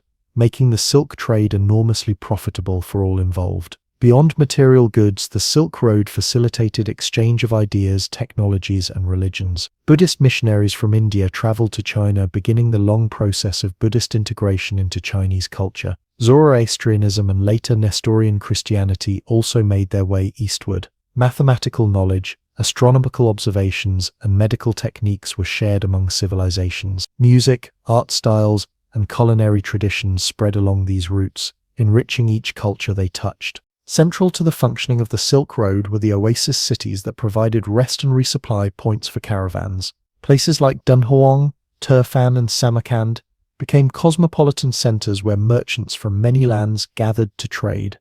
These cities developed unique cultural blends, incorporating elements from Chinese, Indian, Persian, and Turkic traditions. The cave temples at Dunhuang, with their magnificent Buddhist artwork, exemplify this cultural synthesis, showing Chinese, Indian, and Central Asian artistic influences. The establishment of these trade networks required military power to secure routes and diplomatic skill to maintain relationships with states along the way. The Han expanded their direct control into Central Asia, establishing the Western Regions Protectorate to oversee these territories. Military colonies were established at strategic points, with soldiers cultivating land when not engaged in defensive duties. This pattern of expansion and consolidation increased China's size and influence dramatically. After the long reign of Emperor Wu, the Western Han continued for another century, though with declining vigor. Wang Mang, a reform-minded official from a powerful family connected to the imperial house by marriage, seized the throne in 9 CE,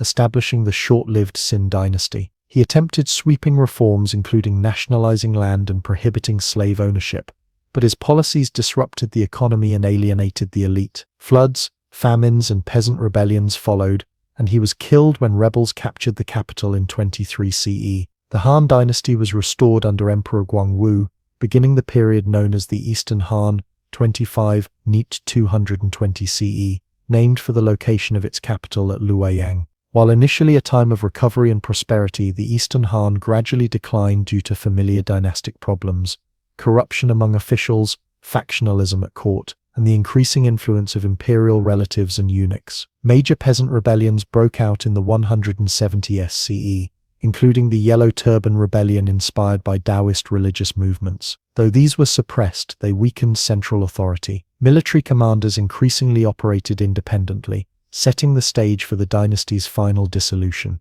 By 220 CE, the Han Empire had fragmented into 3 competing states, beginning the period known as the Three Kingdoms. Despite its eventual fall, the Han dynasty left an enduring legacy that defined Chinese civilization for centuries to come. The synthesis of Confucian ideology with practical governance created a model that subsequent dynasties would emulate. The civil service examination system, though still limited during the Han, established the principle that government service should be based on merit rather than heredity. The territorial expansion under Han created a sense of China's natural boundaries that would influence later dynasties' understanding of their realm. Most importantly, the Han period established a pattern of imperial governance that was remarkably durable. After periods of disunion, China would reunify under new dynasties that consciously modeled themselves on the Han. The title, Son of Heaven, the structure of the imperial court, the organization of provinces and commanderies, and the role of the scholar official class, all these elements of imperial China were either established or consolidated during the Han period. The Silk Road networks established during the Han continued long after the dynasty's fall, waxing and waning with the rise and fall of empires but never completely disappearing until the age of maritime trade. These routes connected China to the wider world, bringing new ideas, technologies, and religious beliefs that would transform Chinese civilization in the centuries to come. Buddhism, in particular, would enter China along these trade routes, eventually becoming fully integrated into Chinese culture and providing spiritual and philosophical ideas that complemented and sometimes challenged the Confucian tradition. As the light of the Han dynasty flickered and died, China entered a period of division and uncertainty. Yet the cultural foundations laid during these 4 centuries proved remarkably resilient. The ideal of a unified empire governed by moral principles would remain powerful, a beacon guiding China through the fragmentation that followed and inspiring later efforts at reunification. The golden age of the Han would be remembered, celebrated, and emulated by generations of Chinese who proudly called themselves People of Han. The Mandate of Heaven stands as one of the most influential concepts in Chinese political thought, shaping how power was understood and legitimized for over 3,000 years.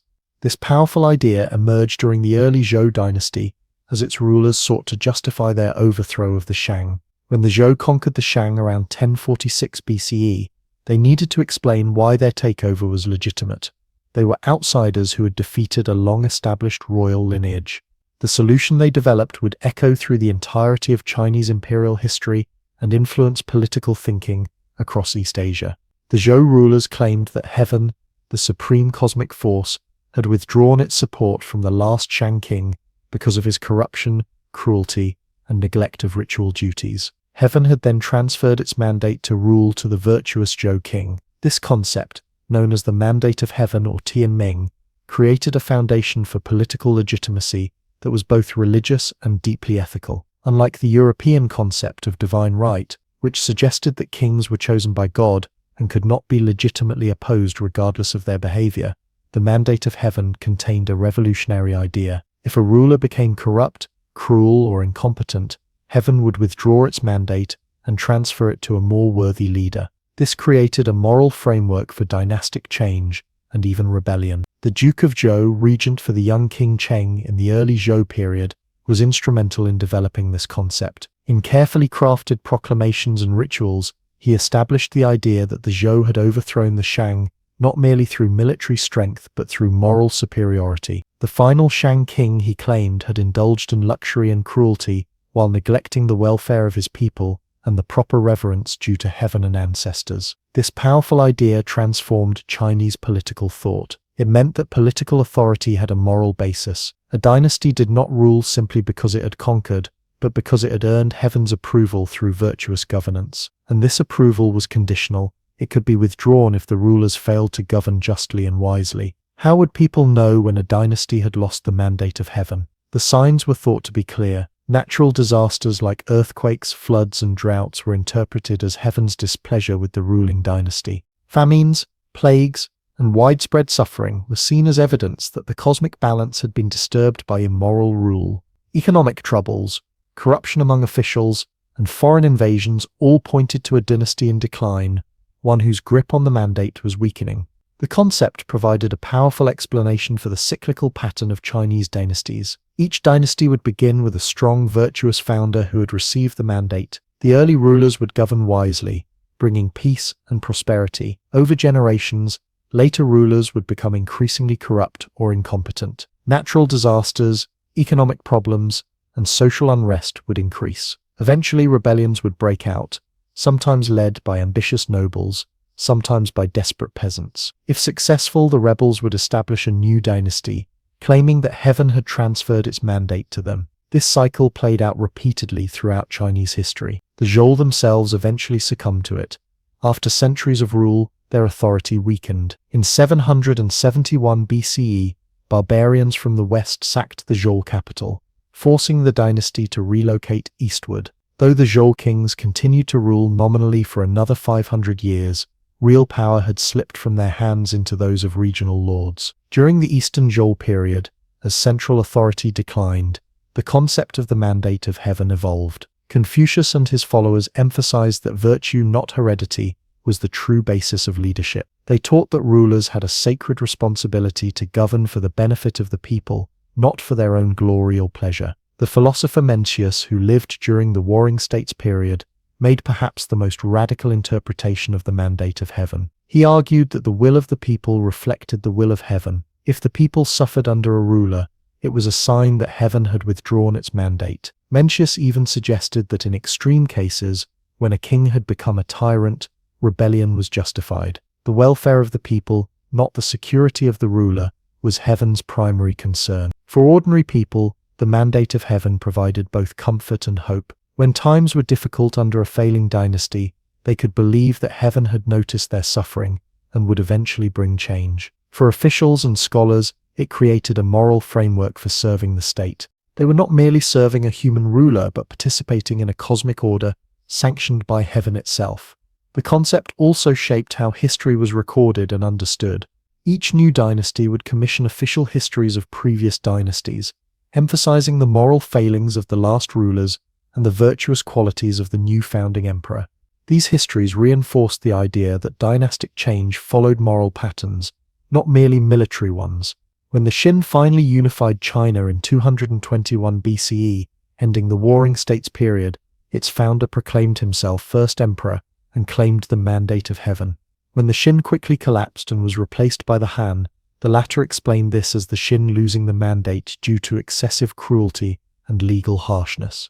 The Han emperors were careful to present themselves as more benevolent rulers who had heaven's blessing. This pattern repeated throughout Chinese history, when the Tang dynasty replaced the Sui, when the Song replaced the Tang, when the Ming drove out the Mongol Yuan dynasty, and when the Manchu Qing conquered the Ming. In each case, the new rulers claimed that heaven had withdrawn its mandate from the corrupt previous dynasty and bestowed it upon them. Even non-Chinese conquerors adopted this concept. The Mongols under Kublai Khan and the Manchus both presented their conquests as evidence that they had received the mandate of heaven. By accepting this central concept of Chinese political thought, these foreign rulers helped legitimize their rule in the eyes of their Chinese subjects. The mandate of heaven created surprising political flexibility within an apparently rigid imperial system. While the emperor's authority was absolute in theory, in practice it was constrained by this moral framework. Officials could remonstrate with the emperor, pointing out policies that might cause suffering and potentially lead to the loss of the mandate. Scholars could write historical analogies that subtly critiqued current rulers by comparing them to failed emperors of the past. Natural disasters posed particular challenges. When floods, droughts, or earthquakes struck, emperors would often issue self-criticism edicts, acknowledging their moral failings and promising to govern more virtuously. They might reduce taxes, release prisoners, or perform special rituals to restore harmony between heaven and earth. These responses showed the power of the concept. Even the most absolutist emperor had to acknowledge that his rule depended on more than just military might. For over 2,000 years, until the fall of the last dynasty in 1911, the mandate of heaven provided the fundamental framework for understanding political legitimacy in China. It created a moral dimension to politics that went beyond simple power relationships.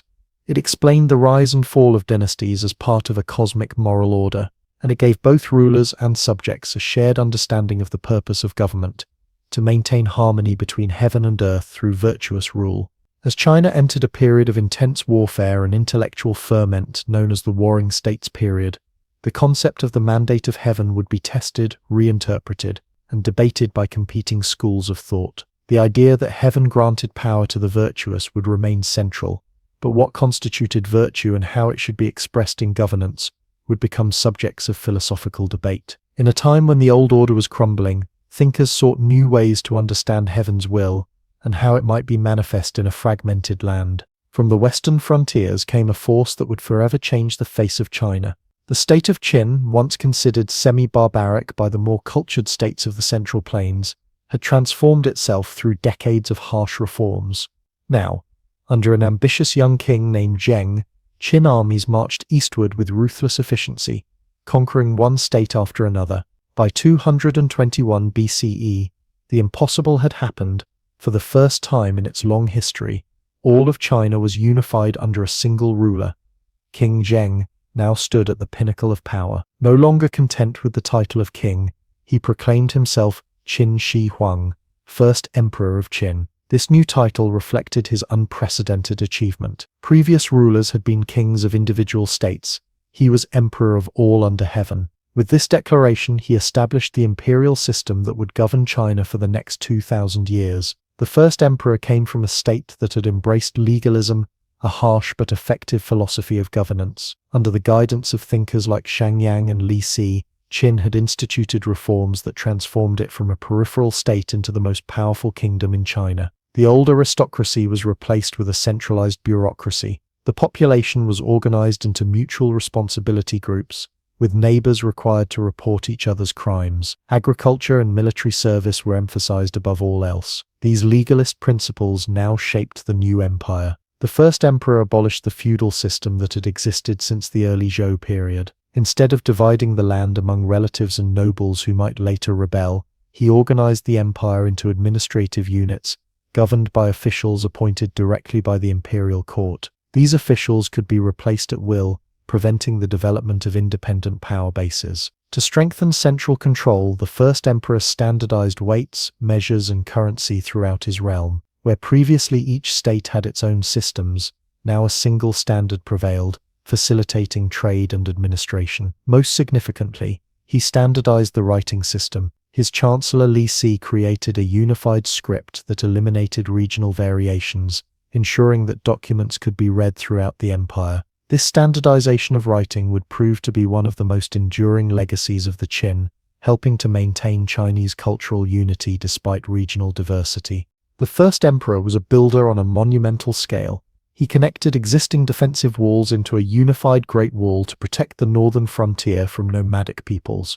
Though much of the wall we see today dates from the later Ming dynasty, the concept of a unified defensive barrier began with the Qin. He also built a vast network of roads radiating out from the imperial capital near modern-day Xi'an, allowing rapid movement of troops and officials throughout the empire. His most spectacular project was his own mausoleum.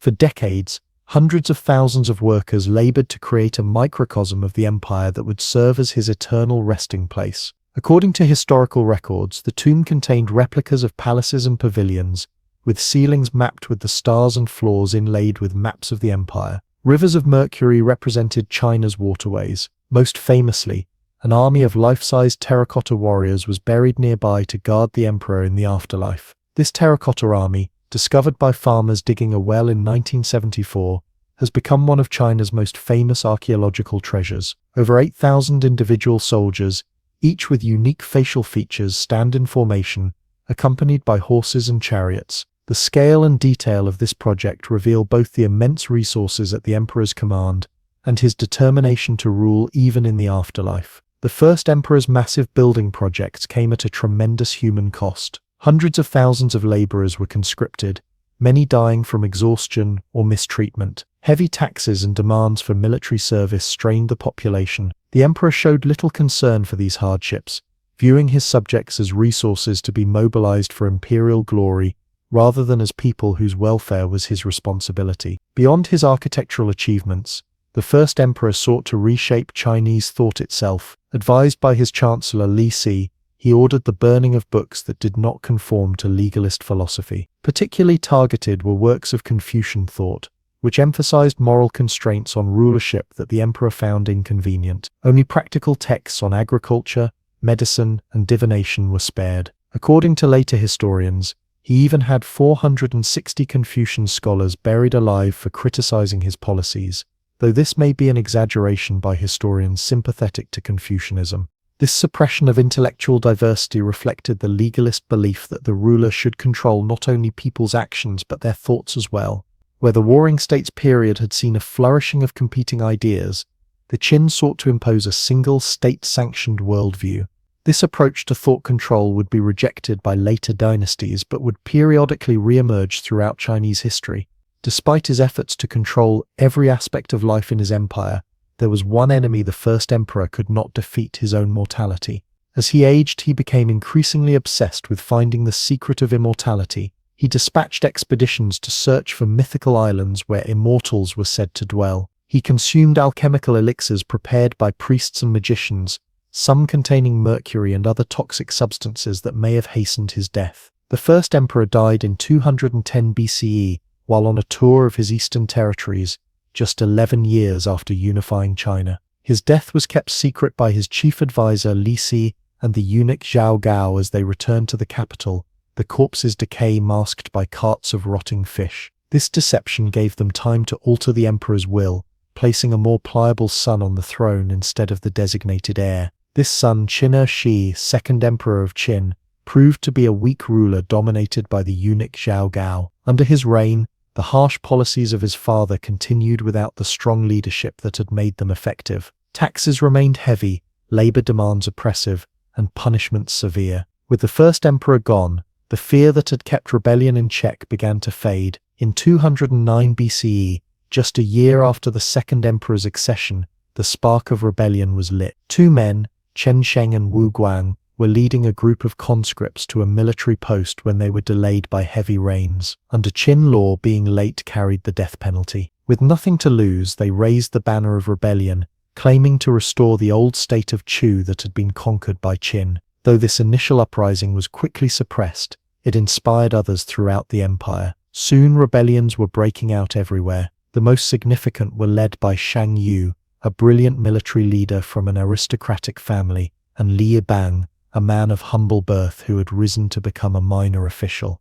These two would eventually become the main contenders for power as the Qin dynasty crumbled. The rapid collapse of the Qin revealed both the strengths and weaknesses of the legalist approach.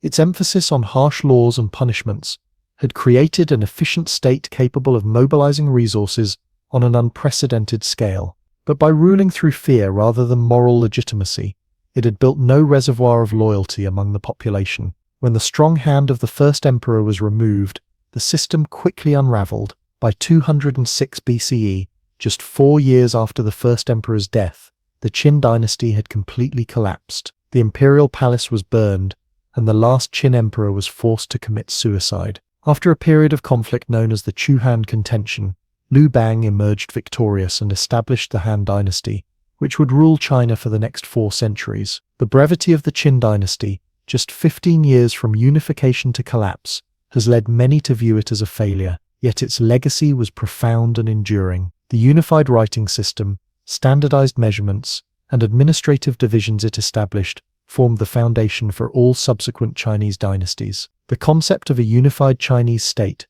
ruled by an emperor with absolute authority, became the political norm that would endure until the early 20th century. The Han dynasty that followed would reject many aspects of Qin legalism, especially its harsh punishments and suppression of diverse thought. Confucianism would be rehabilitated and eventually elevated to state orthodoxy. Yet even while criticizing Qin excesses, Han rulers maintained the centralized bureaucratic state the first emperor had created, merely tempering it with Confucian moral principles. The first emperor himself remains a controversial figure in Chinese history. Traditional Confucian historians portrayed him as a tyrannical villain whose cruelty brought about his dynasty's rapid downfall. Modern Chinese perspectives are more nuanced, recognizing both his brutal methods and his lasting achievements. Today, he is often seen as a necessary transitional figure, the harsh force needed to break the cycle of warfare and create a unified Chinese state. The terracotta warriors stand silent now in their excavated pits,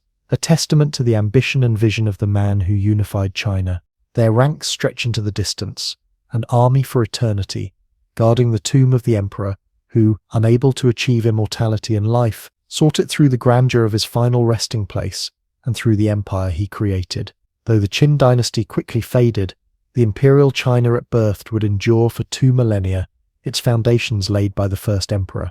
As the fires of rebellion consumed the Qin palaces and a new dynasty prepared to take power, China stood at a crossroads. Would the Han maintain the unity achieved at such cost by the Qin, or would the empire fragment once again into warring states? The answer to this question would determine the course of Chinese civilization for centuries to come. Amid the tumult of the warring states, 2 philosophical traditions took root that would shape Chinese thought for millennia to come.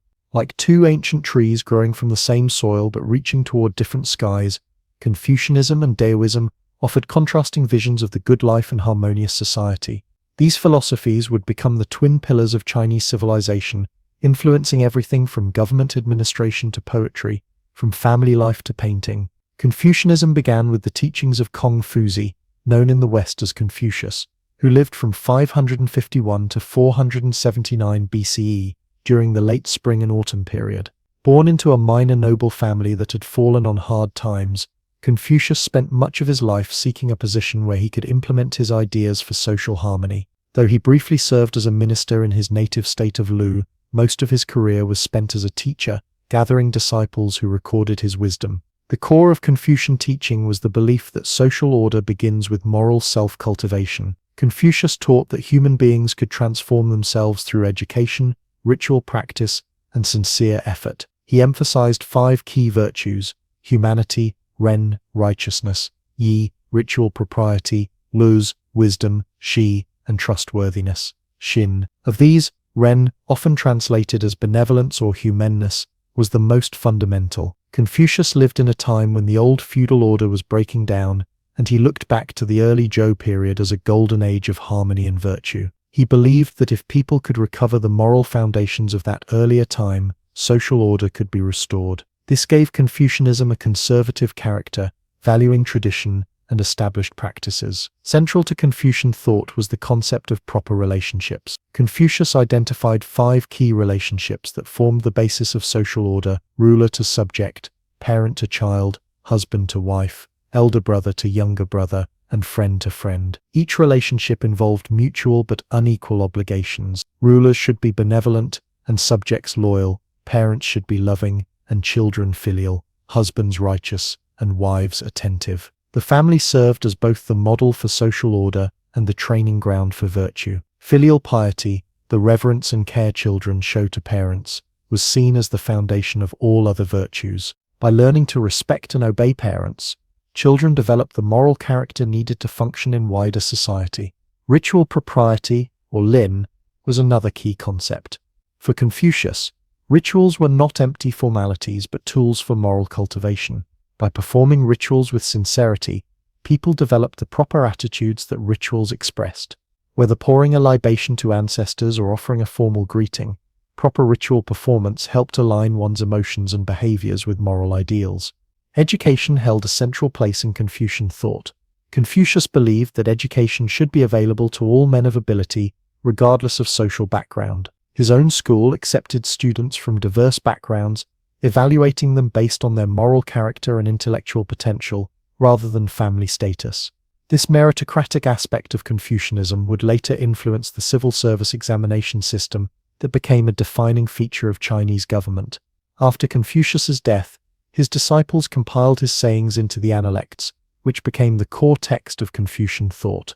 Over the next several centuries, later thinkers developed his ideas in different directions.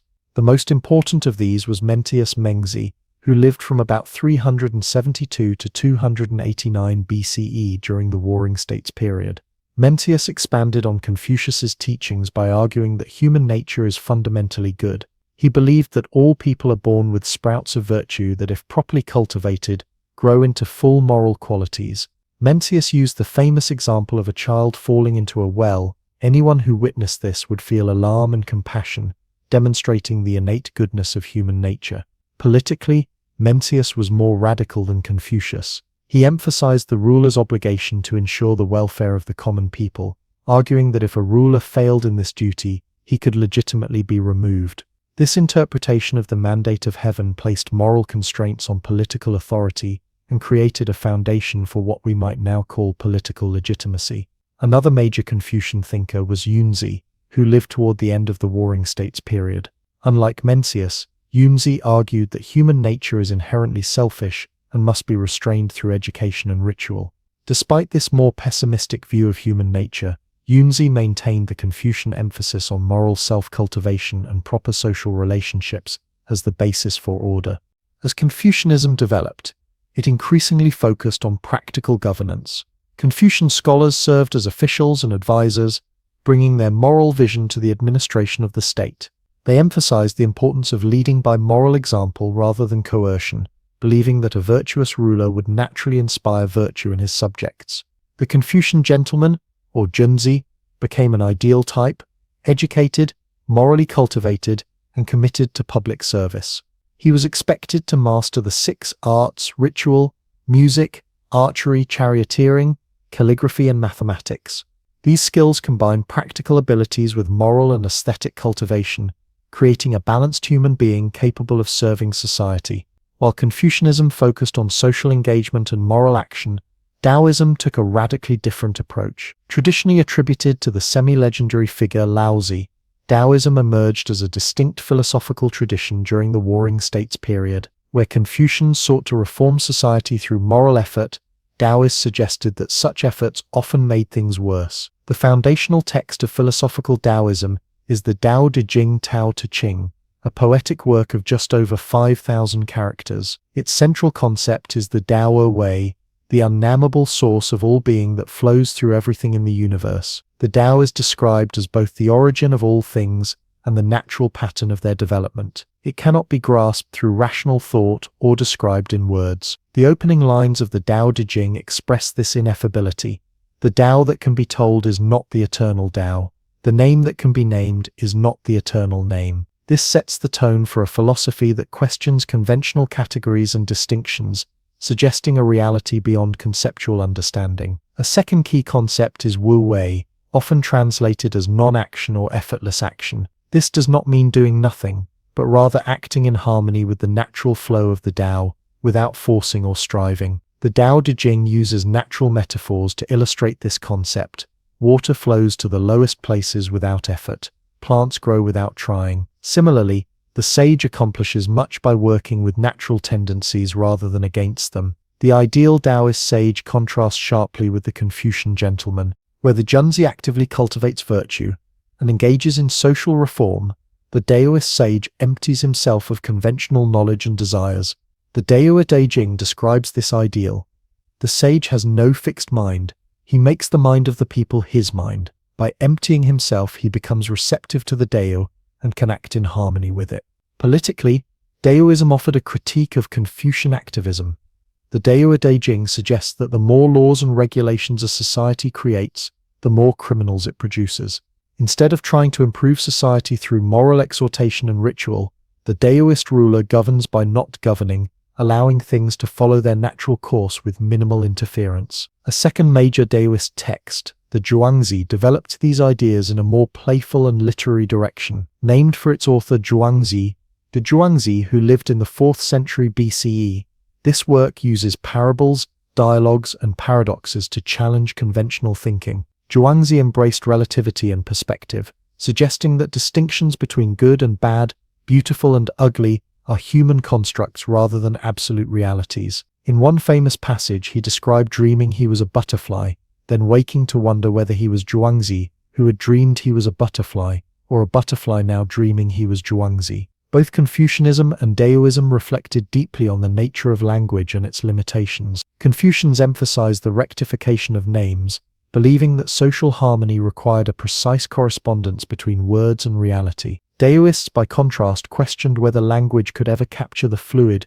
changing nature of reality, suggesting that wisdom might require moving beyond conceptual thinking entirely. Despite their philosophical differences, Confucianism and Taoism shared certain common assumptions. Both emerged from the traditional Chinese worldview that saw heaven, earth, and humanity as interconnected parts of a single whole. Both valued harmony and balance as essential to the good life, and both developed in response to the political fragmentation and social upheaval of their time. In practice, these philosophies often complemented each other in Chinese life. A scholar official might govern according to Confucian principles during the day, then retreat to a mountain hermitage to practice Taoist meditation on weekends. Poetry and painting often expressed Taoist themes of natural harmony, while social and political life remained organized along Confucian lines.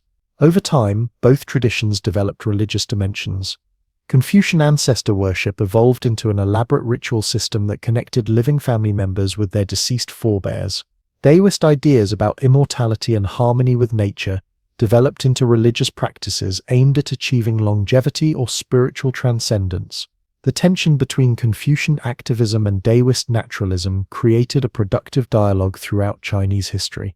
Confucianism provided the structure and ethical foundation for Chinese society, while Taoism offered a space for intuition, spontaneity, and critique of rigid conventionality. Together, they created a philosophical balance that helped Chinese civilization maintain both stability and adaptability over millennia. As China moved toward unification under the Qin dynasty, these philosophical traditions faced new challenges. The pragmatic legalist philosophy that guided Qin statecraft had little patience for either Confucian moralism or Taoist mysticism.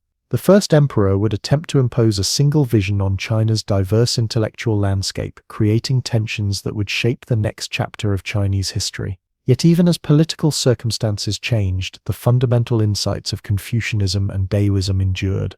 Their contrasting visions of human nature, society, and the good life continued to inspire Chinese thinkers for generations to come. Like the interplay of yin and yang, their dynamic tension created a philosophical wholeness greater than either tradition alone could provide. In a small workshop in 2nd century China, craftsmen labor over flattened plant fibers, pressing them into thin sheets that will soon revolutionize how humans record and transmit knowledge. Across the empire, other workshops develop new techniques for printing, navigating, and even warfare. The story of ancient China is not just one of emperors and philosophers, but also of inventors and innovators whose creations would transform both their own civilization and eventually the wider world. The 4 great inventions traditionally celebrated in Chinese culture, paper, printing, the compass, and gunpowder, each began as solutions to specific problems before evolving into technologies with far-reaching consequences. Beyond these famous 4, ancient China produced countless other innovations in fields ranging from agriculture to mathematics, from astronomy to medicine. Paper emerged as a response to the limitations of existing writing materials. Before its invention, Chinese scribes wrote on bamboo strips or wooden tablets, which were heavy and cumbersome, or on silk, which was prohibitively expensive. According to traditional accounts, in 105 CE, a court eunuch named Kai Lun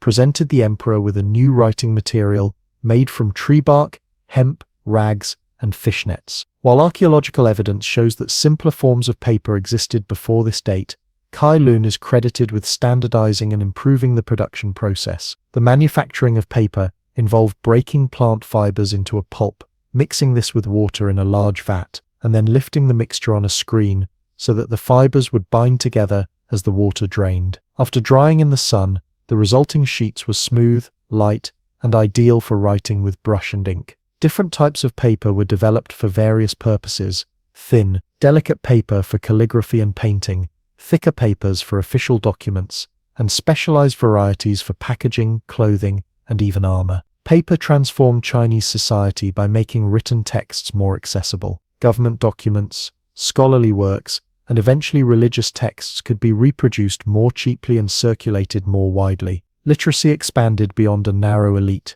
though it remained largely confined to government officials, scholars, and merchants until much later periods. The technology spread gradually westward along the Silk Road, reaching Central Asia by the 8th century and the Islamic world by the 9th. From there, papermaking technology entered Europe, where it would later play a crucial role in the spread of knowledge during the Renaissance. The invention of paper laid the groundwork for another revolutionary technology: printing. The earliest form was block printing, developed during the Tang dynasty 618–907 CE.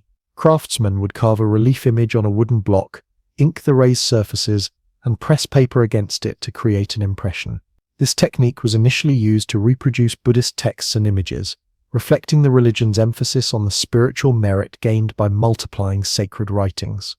The oldest surviving printed text is the Diamond Sutra from 868 CE, discovered in the Dunhuang caves.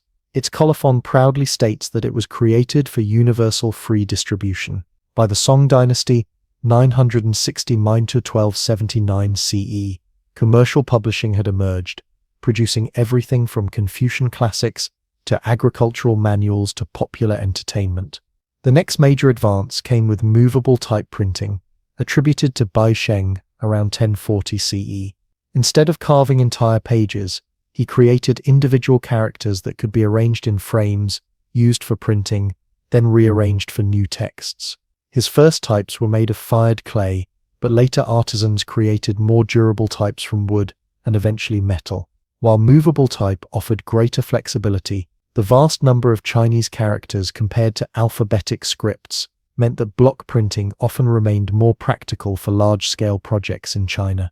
These printing technologies allowed knowledge to be preserved and disseminated on an unprecedented scale. During the Song dynasty, imperial printing offices produced huge numbers of books on history, classics, medicine, mathematics, and governance. Private publishing houses spread poetry, fiction, and practical manuals to a growing reading public. This expansion of printed material fostered intellectual developments and preserved cultural knowledge that might otherwise have been lost during periods of war and dynastic change. The compass represents another world-changing Chinese invention. Its origins lie in divination rather than navigation. As early as the Han Dynasty, fortune tellers used lodestones, naturally magnetized pieces of iron ore, on divination boards to determine auspicious locations for buildings or graves. These lodestones, when shaped into spoons or fish and placed on smooth surfaces, would align with the Earth's magnetic field, always pointing south.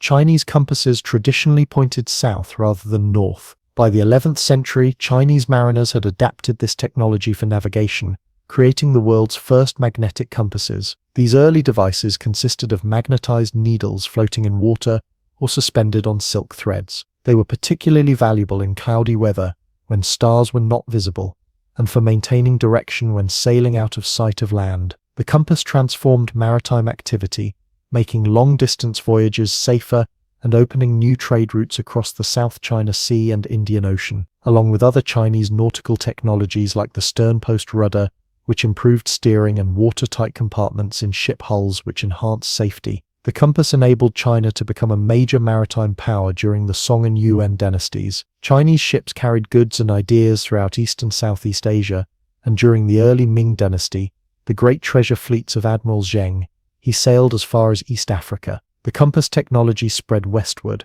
reaching the Islamic world and Europe by the 12th century. In European hands, it would later facilitate the age of exploration, ironically contributing to the maritime power that would eventually challenge China's position in Asia. Perhaps the most controversial of China's great inventions is gunpowder, which transformed warfare around the globe. Its discovery was an accidental byproduct of Taoist alchemical experiments. Taoist adepts seeking elixirs of immortality experimented with various mineral and vegetable substances, including saltpeter, potassium nitrate, sulfur, and charcoal, the three components of gunpowder.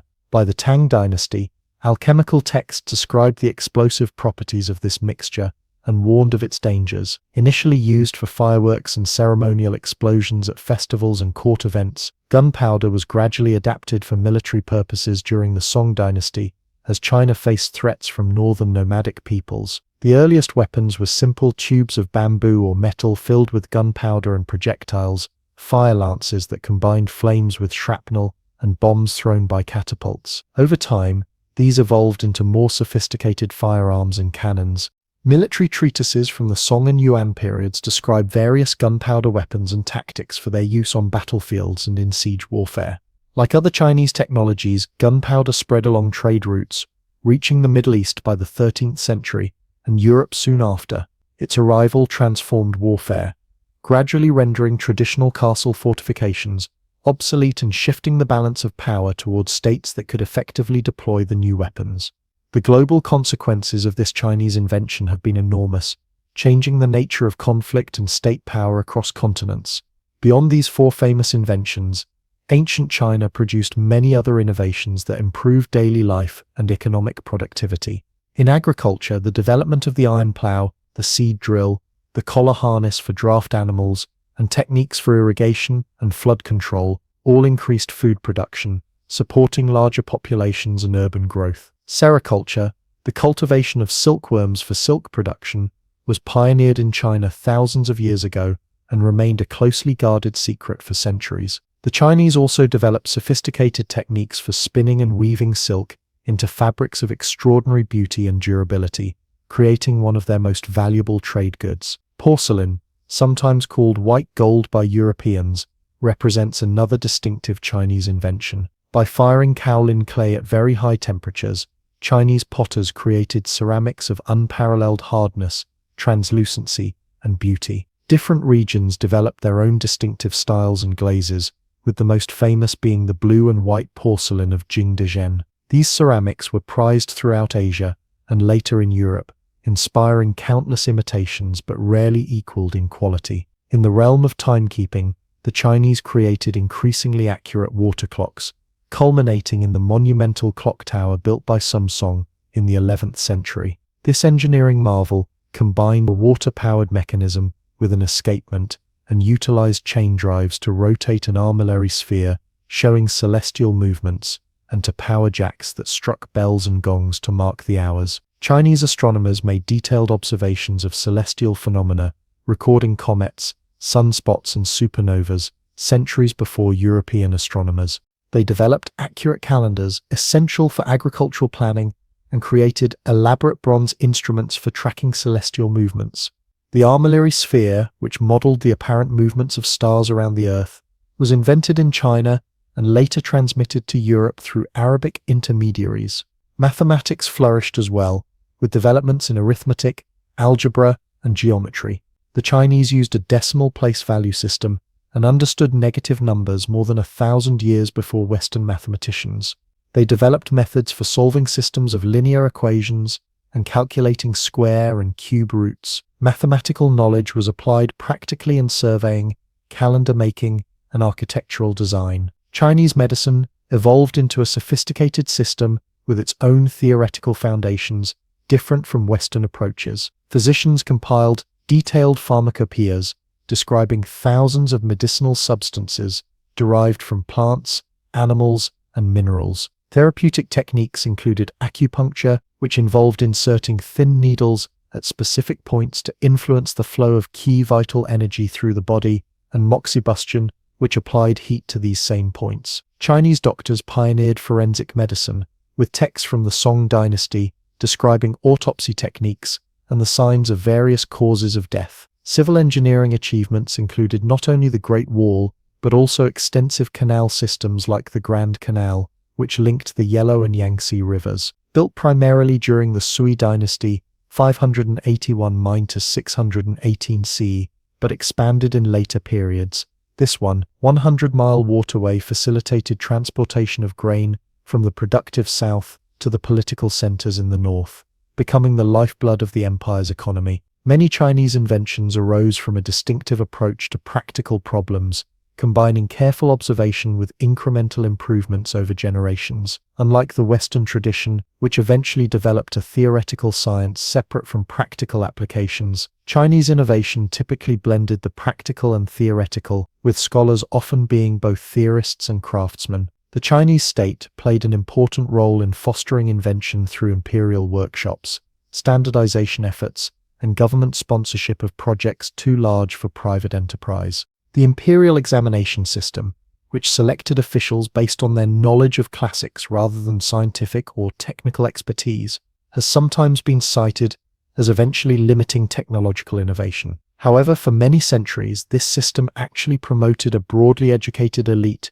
who valued both cultural refinement and practical governance, including material improvements. The question of why China, despite its early technological lead, did not experience an industrial revolution similar to Europe's has fascinated historians. Some point to the strength of the Chinese state, which could sometimes suppress innovations that threatened social stability. Others suggest that China's abundance of labor reduced incentives for labor-saving devices. Still others note that Chinese inventors often lacked the legal protections and financial incentives that later encouraged Western innovation. What is clear is that the flow of ideas was never one way. Technologies and scientific knowledge moved in both directions along the Silk Road and maritime trade routes, enriching civilizations across Eurasia. When European explorers reached China in the 16th century, they found much to admire and copy, even as they brought their own innovations from the West. The legacy of Chinese invention extends far beyond the specific technologies themselves. Paper and printing transformed how knowledge was preserved and transmitted. The compass changed humanity's relationship with geography and the oceans. Gunpowder shifted the balance of power between states and civilizations. Countless other innovations, from umbrellas to playing cards, from wheelbarrows to restaurant menus, originated in China and spread gradually throughout the world. In many cases, the full potential of Chinese inventions was realized only after they had been transmitted to other civilizations and adapted to new contexts. Printing with movable type, for instance, had revolutionary effects in Europe with its smaller alphabetic script. Gunpowder weapons evolved rapidly in the competitive state system of early modern Europe. Yet the original Chinese innovations provided the essential foundation for these later developments. As we have seen, invention in ancient China was not a series of isolated breakthroughs, but a continuous process of observation, experimentation, and refinement embedded in a rich cultural context. From imperial workshops to private studios, from Buddhist monasteries to Taoist laboratories, Chinese creators combined practical needs with aesthetic sensibilities,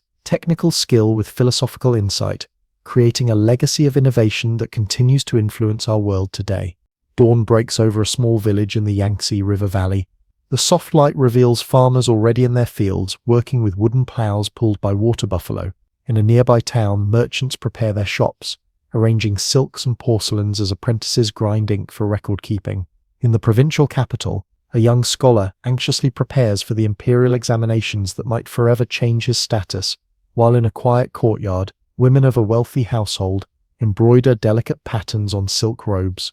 These scenes capture the rhythm of daily life in imperial China, a civilization where time-honored traditions shape the experiences of millions across the centuries. To understand daily life in imperial China is to recognize the social hierarchy that structured society. At the pinnacle stood the emperor, the son of heaven, whose court set cultural and political standards for the entire realm. Below him were four broad social classes: the scholar officials, the farmers, the artisans, and the merchants. This hierarchy reflected Confucian values that prized education and agricultural production while viewing commerce with suspicion, despite its economic importance. For the vast majority of Chinese people, daily life centered around agriculture. Farming families typically lived in small villages, their modest homes built of materials available locally: mud, brick, timber, or stone, depending on the region.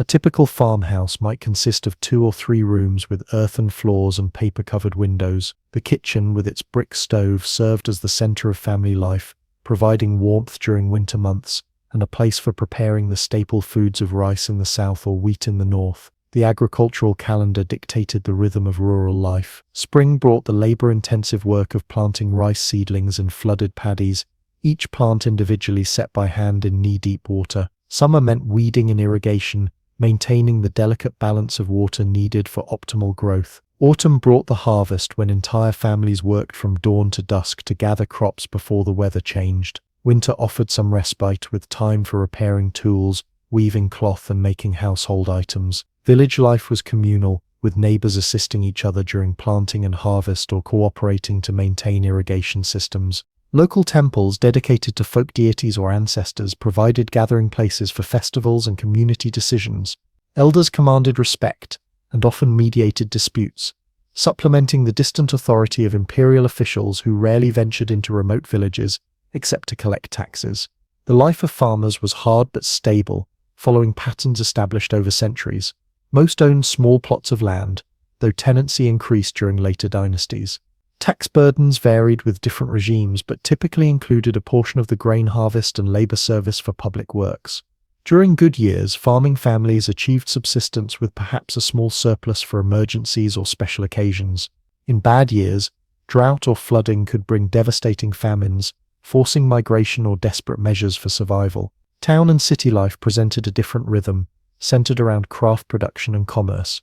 Urban residents lived in more densely packed quarters, often with shops on the ground floor opening to the street and living quarters above. Cities were typically walled with gates that closed at night and organized into wards and neighborhoods, sometimes specialized by craft or product.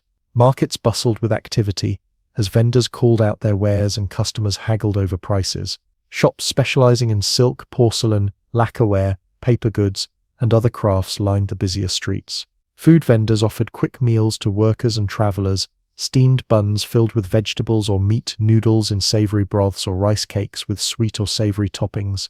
Tea houses provided spaces for relaxation, gossip, and business discussions, with different establishments catering to various social classes. Craft production was organized through guilds that maintained quality standards, regulated competition, and provided mutual assistance to members. Young apprentices lived with master craftsmen, learning trades through years of observation and graduated practice before becoming journeymen and eventually masters themselves. Specialized knowledge was often kept within families, with techniques passed from father to son or uncle to nephew over generations. Merchants handled the distribution of goods, from local peddlers with carrying poles balanced on their shoulders to wealthy traders managing caravans or shipping ventures that spanned provinces or even reached foreign lands. Despite their sometimes considerable wealth, merchants occupied a theoretically low position in the Confucian social hierarchy. Wealthy merchant families often gained social standing by educating their sons for the civil service or by marrying into gentry families, combining commercial wealth with scholarly respectability. Above the merchants in social prestige stood the scholar officials, the elite group who passed the imperial examinations based on Confucian classics and staffed the imperial bureaucracy. This examination system, fully developed by the Song dynasty, created a meritocratic ideal that allowed men from relatively humble backgrounds to rise to positions of great influence through education and ability. The path of a scholar began in childhood with rote memorization of classic texts, starting with the 3-character classic, and eventually encompassing the 4 books and 5 classics that formed the Confucian canon. Village schools, lineage academies, or private tutors provided this education for boys whose families could spare them from farm labor. Girls rarely received formal education beyond basic household management skills, though daughters of elite families sometimes learned to read and appreciate literature and art. For dedicated students, the examination journey proceeded through several levels. County-level tests qualified candidates for prefectural examinations, success in which allowed them to take provincial exams. Those who passed at the provincial level earned the jinshi degree and became eligible for official appointments. The highest level,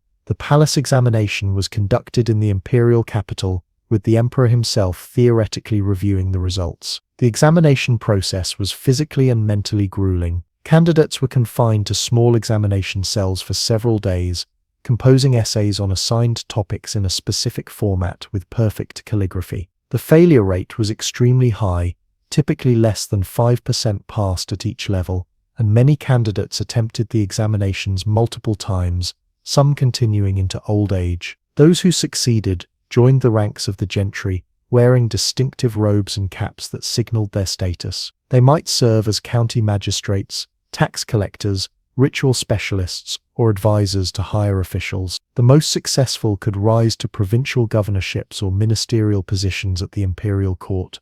Even those who earned degrees but never held office enjoyed social prestige and often served as informal leaders in their home communities. The ideal of the scholar official was not merely bureaucratic competence but moral cultivation. Confucian education emphasized character development alongside literary skill. Officials were expected to embody virtues like benevolence, righteousness, and filial piety, serving as moral exemplars for the broader society. In practice, corruption and factionalism sometimes undermined these ideals, but the expectation of moral leadership remained a powerful social force. For all social classes, family formed the foundation of daily life. The Confucian emphasis on filial piety created a patriarchal structure, with the oldest male as the household head, responsible for maintaining the family's prosperity and reputation. Several generations typically lived together in larger households, with clear hierarchies based on age and gender. Marriage was treated as an alliance between families rather than a personal choice of individuals. Marriages were typically arranged by parents with the assistance of matchmakers who investigated the compatibility of the family's social status, wealth, and horoscopes. Elaborate betrothal gifts were exchanged, and the ceremony itself involved multiple rituals symbolizing the bride's transition from her natal family to her husband's household. A new bride's position in her husband's family was initially tenuous, improving only when she produced male heirs. Her primary responsibilities included serving her parents-in-law, managing household affairs, and raising children. With age came increased authority, particularly as a mother-in-law to her sons' wives. Children were highly valued, with sons especially prized for continuing the family line and providing support in old age. Childhood education emphasized moral training alongside practical skills. Children were taught to respect elders, control their emotions, and understand their place within family and society. Discipline could be strict, but affection was also expressed, particularly through providing for children's material needs and future prospects. Beyond the family, religious and philosophical traditions shaped daily life and provided frameworks for understanding the world. The syncretic nature of Chinese religion meant that most people participated in Confucian rituals, visited Buddhist temples, consulted Taoist priests, and honored local deities without seeing any contradiction in these practices. Ancestor worship formed the core of family religious practice. Households maintained altar tables with ancestral tablets, where daily offerings of incense and occasional offerings of food maintained connections with deceased family members. Ancestors were believed to influence family fortune, blessing descendants who maintained proper rituals and potentially causing problems for those who neglected their duties. The calendar was filled with festivals marking seasonal changes and honoring various deities. The Lunar New Year was the most important celebration, featuring thorough house cleaning, family banquets, and rituals to bring good fortune for the coming year. The Mid-Autumn Festival celebrated the harvest moon with mooncakes and family gatherings. The Qingming Festival honored ancestors with grave sweeping and offerings. Dragon Boat Festival commemorated the poet Ku Wan with rice dumplings and boat races. These celebrations brought communities together and punctuated the year with moments of festivity amid the routine of daily work. Food was central to both daily sustenance and cultural identity. The basic meal consisted of a starchy staple, rice in the south, wheat products like noodles or steamed buns in the north, accompanied by vegetable dishes and occasionally meat or fish. Cooking techniques emphasized preserving the natural flavors of ingredients through quick stir-frying or careful steaming. Meals were typically eaten with chopsticks from bowls, with dishes placed in the center for sharing. For most families, meat was a luxury reserved for special occasions. Vegetables, preserved through pickling or drying for the winter months, provided most of the nutrients beyond the staple grains. Soy products like tofu offered protein at lower cost than meat. Tea was the universal beverage, drunk for refreshment, health, and pleasure throughout the day. Clothing signaled both practical adaptations to climate and markers of social status. Peasants wore simple garments of hemp or cotton, dyed blue or brown with plant-based dyes. Wealthy families could afford silk robes in vibrant colors, sometimes embroidered with auspicious symbols. The specific cut and ornamentation of clothing indicated rank and occupation, particularly for officials whose caps, robes, and insignia precisely reflected their position in the bureaucratic hierarchy.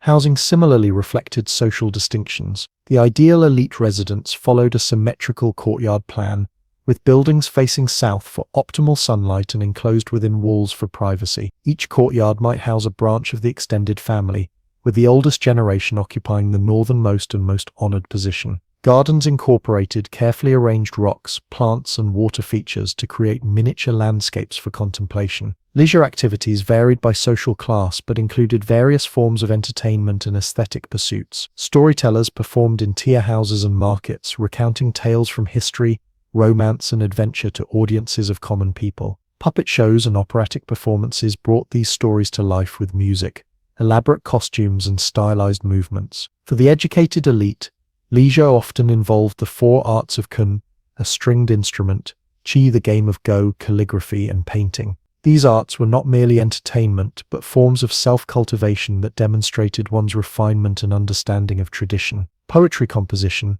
often accompanied by wine drinking, created occasions for social bonding among scholars. Gardens provided settings for these activities, with pavilions designed for enjoying views, playing music, or hosting literary gatherings. Literature flourished throughout imperial China, from classic philosophical works to historical chronicles, from poetry to vernacular fiction. While elite literature emphasized formal perfection and classical allusions, popular literature told engaging stories of romance, adventure, and supernatural encounters. By the Ming Dynasty, printed novels like Romance of the Three Kingdoms and Journey to the West had become accessible to a broader reading public, creating shared cultural references across social classes. Medical care blended theoretical frameworks about balancing forces within the body with practical treatments developed over centuries. Physicians diagnosed illness by checking pulses, examining the tongue, and questioning patients about their symptoms and habits.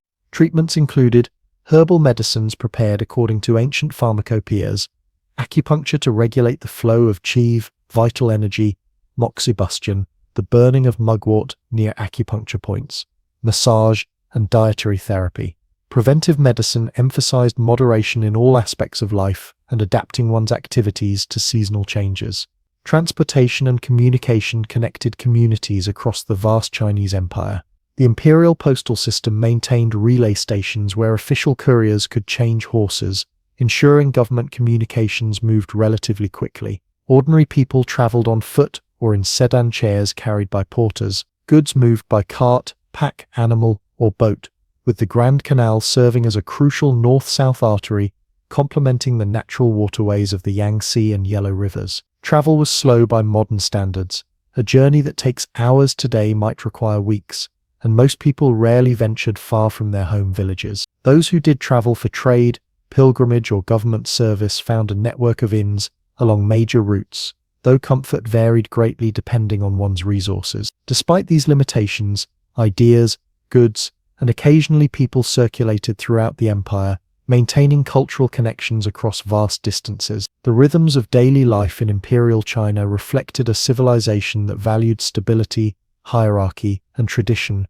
while still allowing for remarkable creativity and adaptation within established frameworks. The scholar official pursuing moral self-cultivation, the farmer carefully tending rice paddies, the artisan perfecting techniques passed down through generations, the merchant calculating profits while navigating social constraints, all participated in a social order that endured through centuries of dynastic rise and fall. This endurance did not mean stagnation. Daily life evolved as new crops from the Americas diversified diets, as technological innovations changed production methods, as commercial expansion created new wealth and consumption patterns. Yet certain fundamentals remained: the emphasis on family bonds, the respect for learning, the integration of aesthetic values into everyday objects and experiences, the careful balance of practical needs with cosmological frameworks. As night falls on our imagined village, town, and city, lamps are lit in households across the social spectrum. In humble farmhouses, families gather around the warmth of the kitchen fire. In merchant homes, accounts are settled for the day's transactions. In scholars' studies, brushes move across paper as poems take shape or classic texts are annotated. Each lamp illuminates a life shaped by traditions stretching back centuries, yet lived with the particular joys and sorrows, hopes and fears that make each human experience unique. Fog swirls through the gaslit streets of Victorian London. The year is 1888. While most of society concerns itself with industry and empire, a small group of scholars, artists and mystics gather in secret to explore realms beyond the physical world. In a private room, decorated with Egyptian symbols and Kabbalistic diagrams, they perform elaborate rituals designed to contact invisible forces and awaken dormant human abilities. This is the Hermetic Order of the Golden Dawn, perhaps the most influential magical society of the modern era, whose practices and ideas continue to shape Western occultism more than a century later. The Golden Dawn began with a mysterious document. In 1887, a Freemason named William Wynne Westcott acquired a set of encoded papers that contained magical diagrams and ritual outlines. These documents, which became known as the cipher manuscripts, included an address for a German occultist named Anna Sprengel. Westcott wrote to Sprengel, who supposedly authorized him to establish a magical order in England based on the manuscript teachings. Westcott enlisted two fellow Freemasons to help create the new organization. Samuel Liddell MacGregor Mathers was a dedicated occultist known for translating ancient magical texts. William Robert Woodman was an elderly physician with deep knowledge of Kabbalah and mystical Christianity. Together they founded the first temple of the Golden Dawn, called Isis Urania, in London in March 1888. The name they chose reflected the order's goal of uniting various magical traditions: Hermetic philosophy from Egypt, Jewish mysticism, Christian symbolism,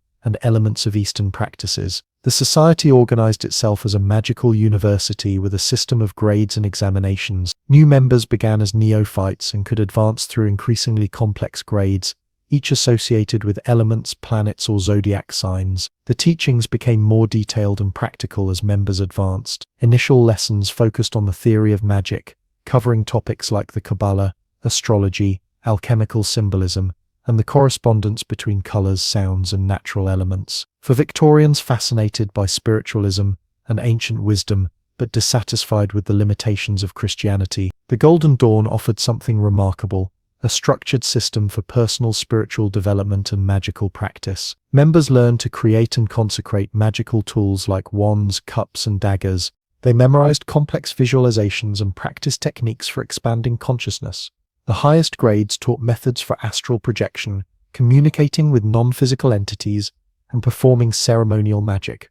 What made the Golden Dawn unique among occult groups was its emphasis on practical experience over theory. While many earlier societies merely discussed esoteric ideas, Golden Dawn members actively practiced ritual magic. They performed elaborate ceremonies wearing specially designed robes in temple spaces decorated with specific colors and symbols. These rituals incorporated dramatic elements like processions, invocations spoken in powerful tones, and visualizations of energy flowing through the ritual space. The order also stood out for accepting women as equal members from its beginning. At a time when women could not vote and had limited educational opportunities, the Golden Dawn offered them access to the same magical training as men and allowed them to hold leadership positions. This progressive approach attracted independent-minded women, seeking knowledge and experiences denied to them in mainstream society. By the early 1890s, the Golden Dawn had expanded to several temples across England and had attracted around 200 members from various backgrounds. Artists joined seeking inspiration for their creative work.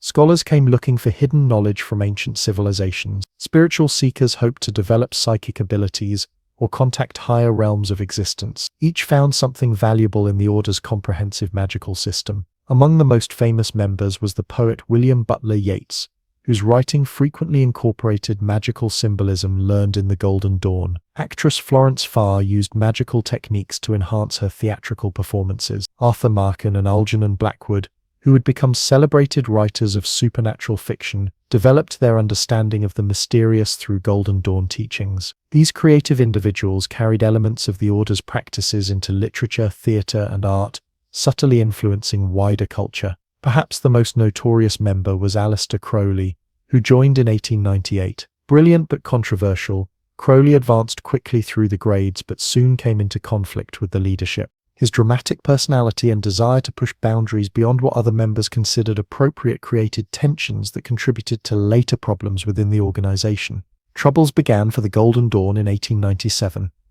The aging Westcott withdrew from active leadership after his employers at the coroner's office discovered his occult activities. Mathers claimed sole authority over the order, managing it from Paris where he had moved with his wife Mona. Questions arose about the authenticity of the German connection, with some members suspecting that Anna Sprengel might have been invented and the cipher manuscripts created rather than discovered. The situation deteriorated further in 1900 when Mathers admitted a controversial figure named Madame Horace into the order. She and her husband soon used Golden Dawn teachings to establish a fraudulent offshoot and were later convicted of serious crimes, creating a public scandal that tarnished the original order's reputation. Internal power struggles followed, with Crowley attempting to seize control of the London Temple on Mathers' behalf, leading to dramatic confrontations among members. By 1903, the original Golden Dawn had splintered into several separate groups with different approaches to the magical system. Watie led a temple focused more on mystical Christianity than ceremonial magic. Yeats headed another group, maintaining the original practices. Mathers continued with his own organization called Alpha et Omega. Crowley eventually formed his own magical order, incorporating Golden Dawn techniques with his own innovations and Eastern influences. While the original organization fractured, its influence grew as former members published books revealing previously secret teachings. Israel Regardie, who joined one of the offshoot groups in the 1930s, eventually published the complete Golden Dawn magical system, making it available to anyone interested in ceremonial magic. These publications allowed the techniques and ideas to spread far beyond the original small membership. The Golden Dawn system established patterns still followed in modern occultism. Their assignment of symbols to directions, elements, planets, and zodiac signs created a coherent framework that later magical groups adopted. Their methods of visualization, energy work, and ritual structure became standard practices. Their integration of diverse traditions, Egyptian, Greek, Jewish, and Christian into a unified system, demonstrated how ancient wisdom could be adapted for contemporary practitioners. The physical tools and magical implements designed by the Golden Dawn became iconic in Western magic. Their tarot deck designs, created by Mathers and artist Pamela Coleman Smith, revolutionized tarot imagery and remain influential today. Their ritual wand with magnetic polarities, their symbolic rose cross, and their method of constructing magical circles all became standard equipment for later practitioners of ceremonial magic. Modern studies of the Golden Dawn reveal a complex organization that was simultaneously revolutionary and deeply rooted in its Victorian context. Their magical innovations pushed boundaries, yet their hierarchical structure reflected the society around them. They embraced ancient wisdom while responding to modern developments, like psychology and scientific discoveries. They included women as equals while maintaining many social conventions of their time. Today, numerous magical groups trace their lineage back to the Golden Dawn or incorporate elements of its system. Modern ceremonial magicians still perform rituals similar to those developed in those London temples. Pagan groups draw on Golden Dawn correspondences between colors, elements, and directions. Even popular culture shows its influence, from fantasy fiction to films depicting magical practices. The physical remains of the original Golden Dawn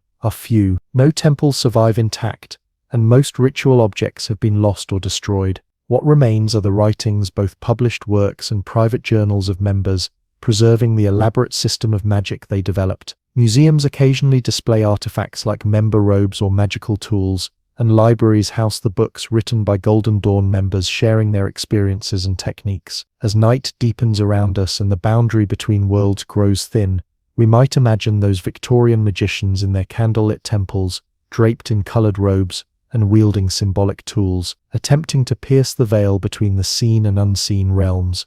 Whether one believes in the efficacy of their magical practices or views them as elaborate psychological exercises, their quest to explore human consciousness and connect with something beyond the material world represents a timeless human endeavor that continues in new forms to this day. The sun beats down on a dusty road to Jerusalem.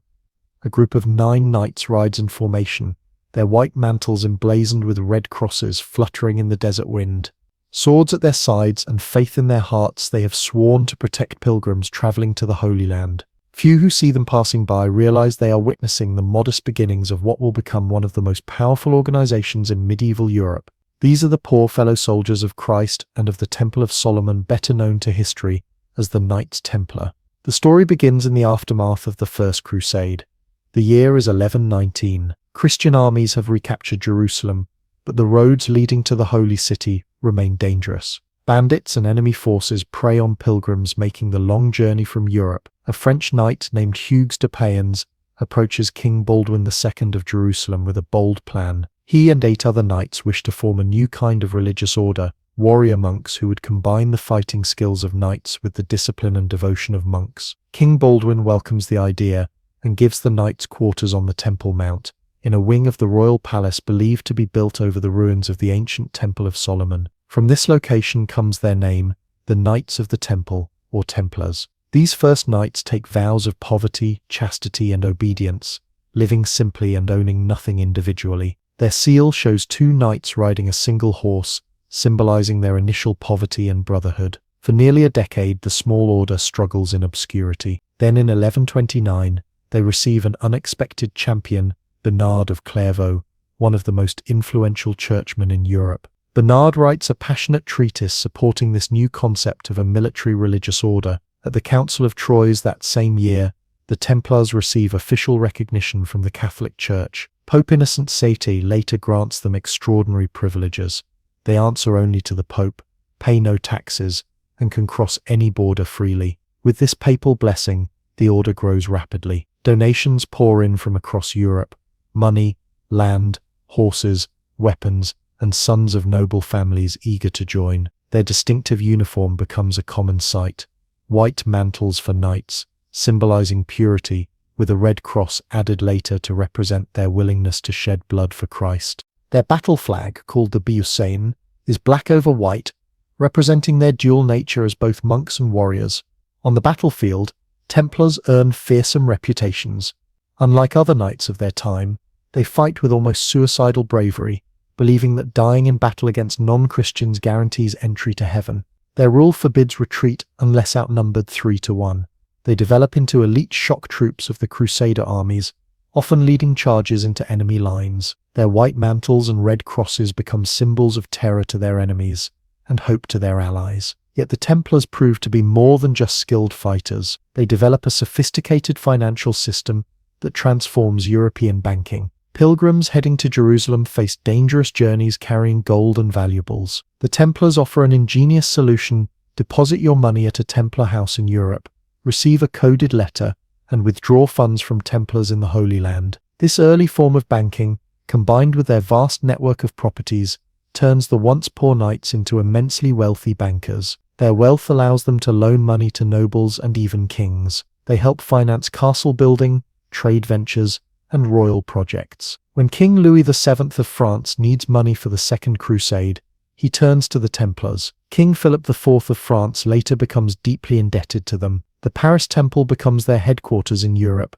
and functions essentially as a medieval bank, complete with guarded vaults and financial advisors. Despite their growing wealth, individual Templars still live modestly. Their daily lives follow strict rules, rising before dawn for prayers, training in combat, eating simple meals in silence while scriptures are read aloud. Their personal possessions remain minimal: weapons, armor, clothes, and a sleeping mat. Templars cannot touch women, even female relatives. They cannot hunt for sport or play games. Their hair is kept short, but their beards grown long. Discipline is maintained through a system of penances for breaking rules. For nearly 200 years, the Templars hold significant power in the Holy Land and Europe. They build massive stone castles throughout the Middle East, some with walls 15 feet thick. These fortresses guard key roads and passes, standing as islands of Christian control in increasingly hostile territory.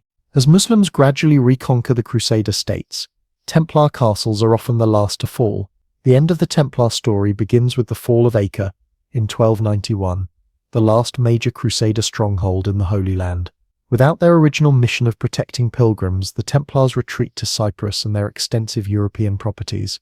They discuss plans for new crusades, but their moment in history seems to be passing. Yet they remain wealthy and powerful, controlling vast estates and financial networks across Europe. King Philip IV of France, deeply in debt and coveting Templar wealth, sees an opportunity. On Friday, October 13, 1307, a date that some believe gave rise to the superstition about Friday the 13th, he orders the simultaneous arrest of all Templars in France. The charges are shocking: heresy, idol worship, spitting on the cross, denying Christ, inappropriate kissing, and homosexual practices. Under torture, many Templars confess to these charges, though most recant these confessions when the torture ends. Pope Clement V, weak and largely under Philip's influence, initially protests the arrests but eventually dissolves the entire order in 1312. The last Grand Master, Jacques de Molay, imprisoned for 7 years and subjected to repeated torture, finally faces execution in Paris in 1314. According to legend, as flames engulf him at the stake, he curses both King Philip and Pope Clement, prophesying they will join him before God within the year. Strangely enough, both men die within months of his execution. With the order officially disbanded, Templar properties are supposed to transfer to a rival order, the Knights Hospitaller. But in reality, many kings and nobles simply seize Templar wealth for themselves. The knights who survive the purge either join other military orders or return to secular life. Some flee to countries where the persecution is less severe, like Portugal, where they simply rebrand as the Order of Christ and continue much as before. The dramatic fall of such a powerful organization gives rise to countless myths and legends. Stories spread that a secret fleet of Templar ships escaped from La Rochelle in France, carrying unimaginable treasure. Some tales claim they fled to Scotland, explaining their supposed connection to Freemasonry centuries later. Others suggest they hid a great secret missa, perhaps the Holy Grail, the Ark of the Covenant, or explosive religious knowledge that could destroy the Church. The mystery of the Templars captures imagination across centuries. Their story combines all the elements of an epic tale: humble beginnings, meteoric rise, immense wealth, accusations of dark secrets, betrayal, and a dramatic end in fire.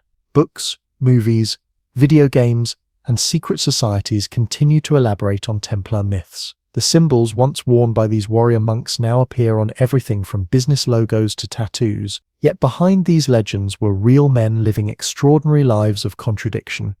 Monks who were warriors, ascetics who controlled vast wealth, servants of the Church who grew powerful enough to threaten kings. As night falls on our journey through their story, we might wonder what secrets, if any, the Templars truly took to their graves. Or perhaps the greatest secret is that there was no secret at all, just the remarkable truth of their rise and fall, one of history's most fascinating chapters. Ancient China lives on through countless threads woven into the fabric of our modern world.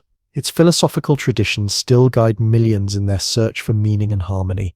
Its artistic expressions continue to captivate with their grace and subtlety. Its technological innovations underpin aspects of daily life that we often take for granted. In this final exploration, we discover how the spirit of ancient China remains alive, whispering its wisdom across centuries and continents. In contemporary China, connections to the ancient past are both visible and deeply felt. Traditional architecture principles shape modern urban planning, with many cities still organized along cardinal directions and central axes, echoing imperial designs. Even as glass skyscrapers transform skylines, historical preservation efforts protect ancient temples, gardens, and neighborhoods. The Forbidden City stands at the heart of Beijing, a magnificent reminder of imperial grandeur, while classical gardens in Suzhou demonstrate the timeless pursuit of harmony between human creation and natural beauty. Traditional festivals mark the passage of seasons just as they have for millennia. During Lunar New Year, families gather for reunion dinners, children receive red envelopes containing money, and streets come alive with dragon and lion dances. The Qingming festival still sees families visiting ancestral graves with offerings.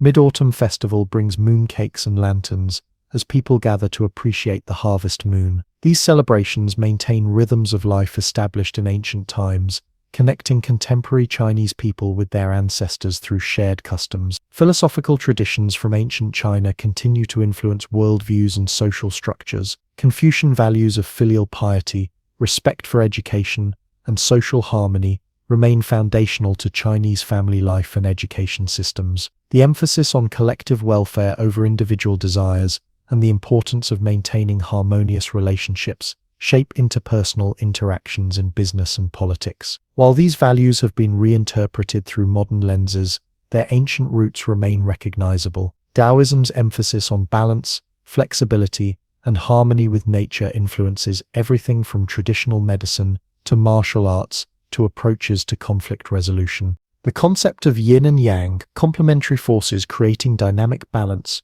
provides a framework for understanding relationships, health, and even international diplomacy. The Taoist appreciation for natural landscapes continues to inspire environmental aesthetics and conservation efforts. Buddhism, though not native to China, was thoroughly transformed by its interaction with Chinese culture and continues to be practiced by millions.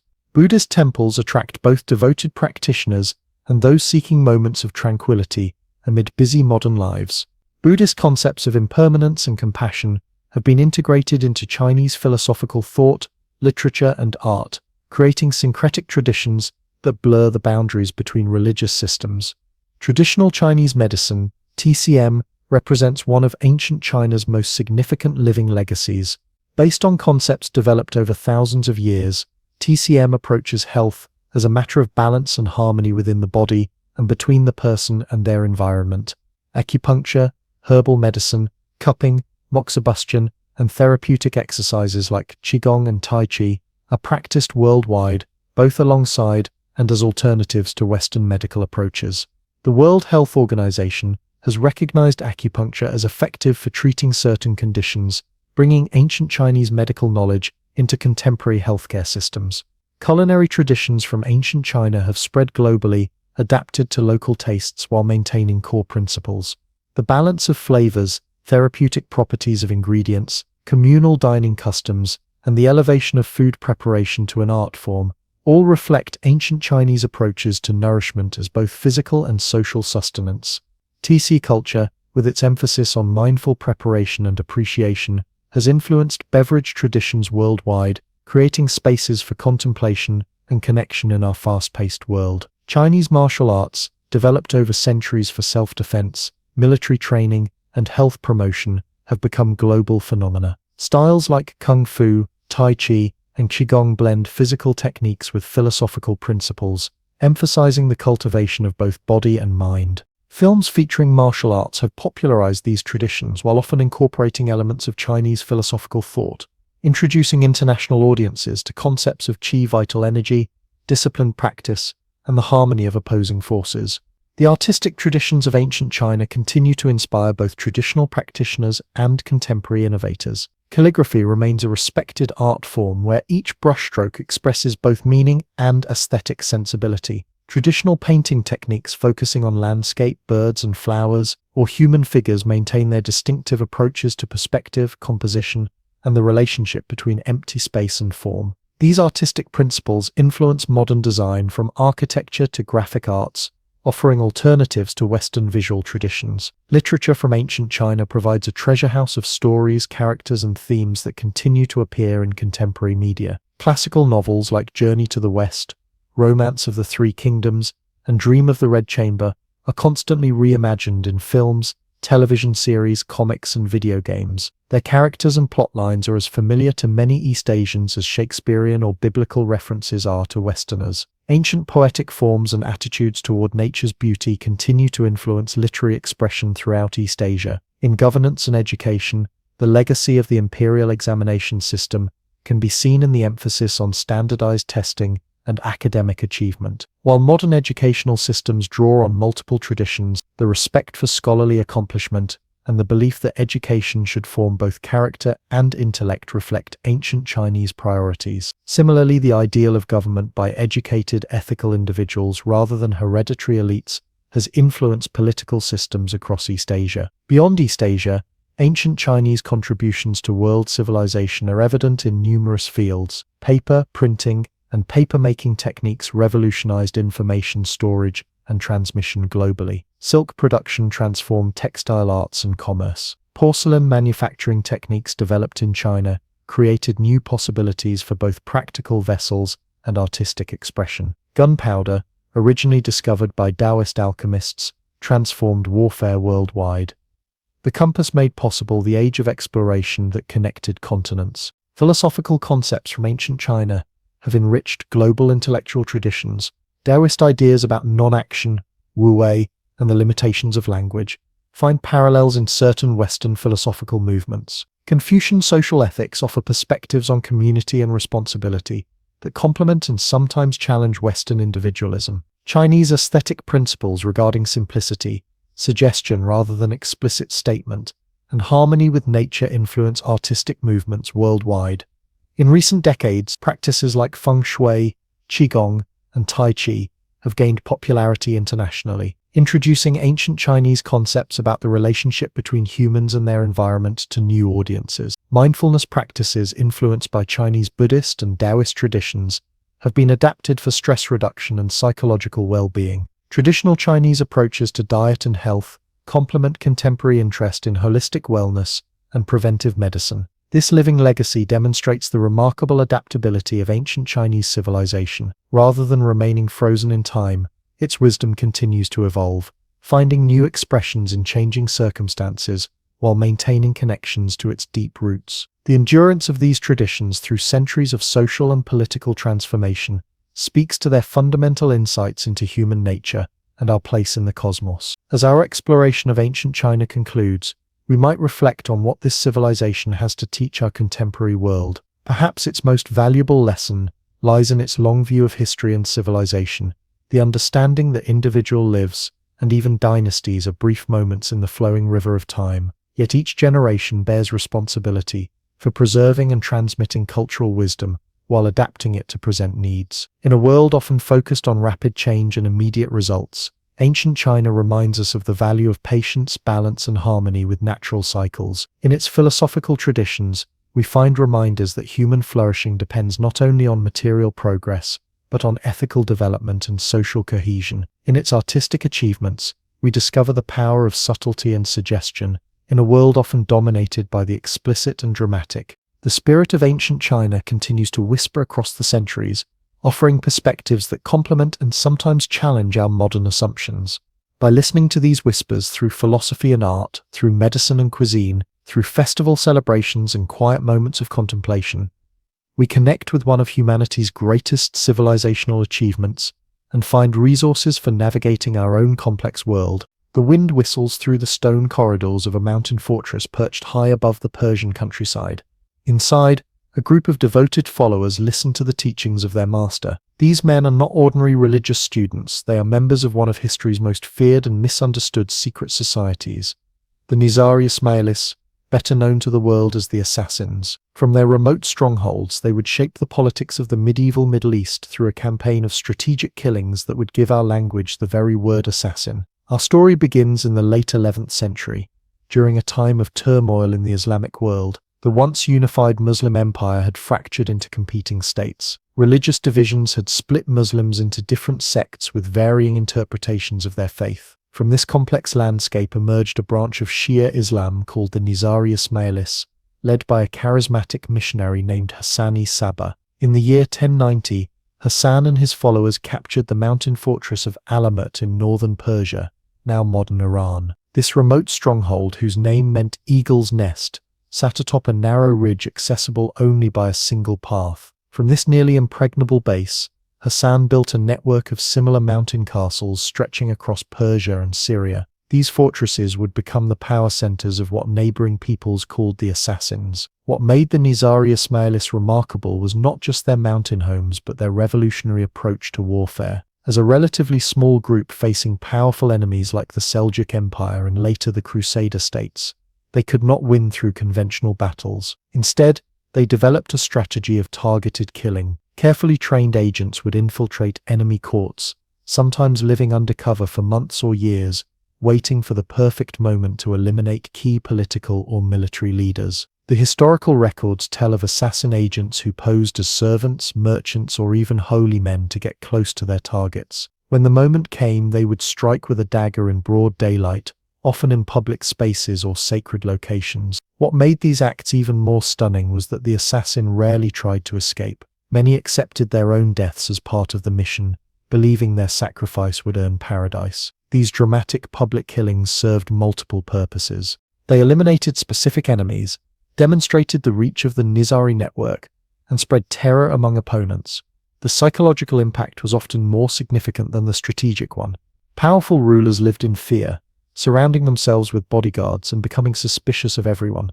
Some leaders even paid tribute to the assassins to avoid becoming targets themselves. The name assassin itself has a fascinating origin. Many scholars believe it comes from the Arabic word hashashiyah, which enemies used as a derogatory term for the group, claiming they used hashish to induce visions. Modern historians doubt the Nizaris actually used drugs, as their missions required clear thinking and careful planning. Nevertheless, the name stuck in European languages, eventually giving us the modern word for political murder. At the heart of Nizari Ismaili belief was devotion to their leader, known as the Old Man of the Mountain to European chroniclers. Hassani Saba and his successors were seen as representatives of the hidden Imam, the spiritual leader of Shia Islam, who they believed would return to bring justice to the world. This religious devotion gave followers the courage to undertake seemingly suicidal missions. The stronghold of Alamut became more than just a military base. It housed an extensive library filled with religious texts, scientific works, and astronomical instruments.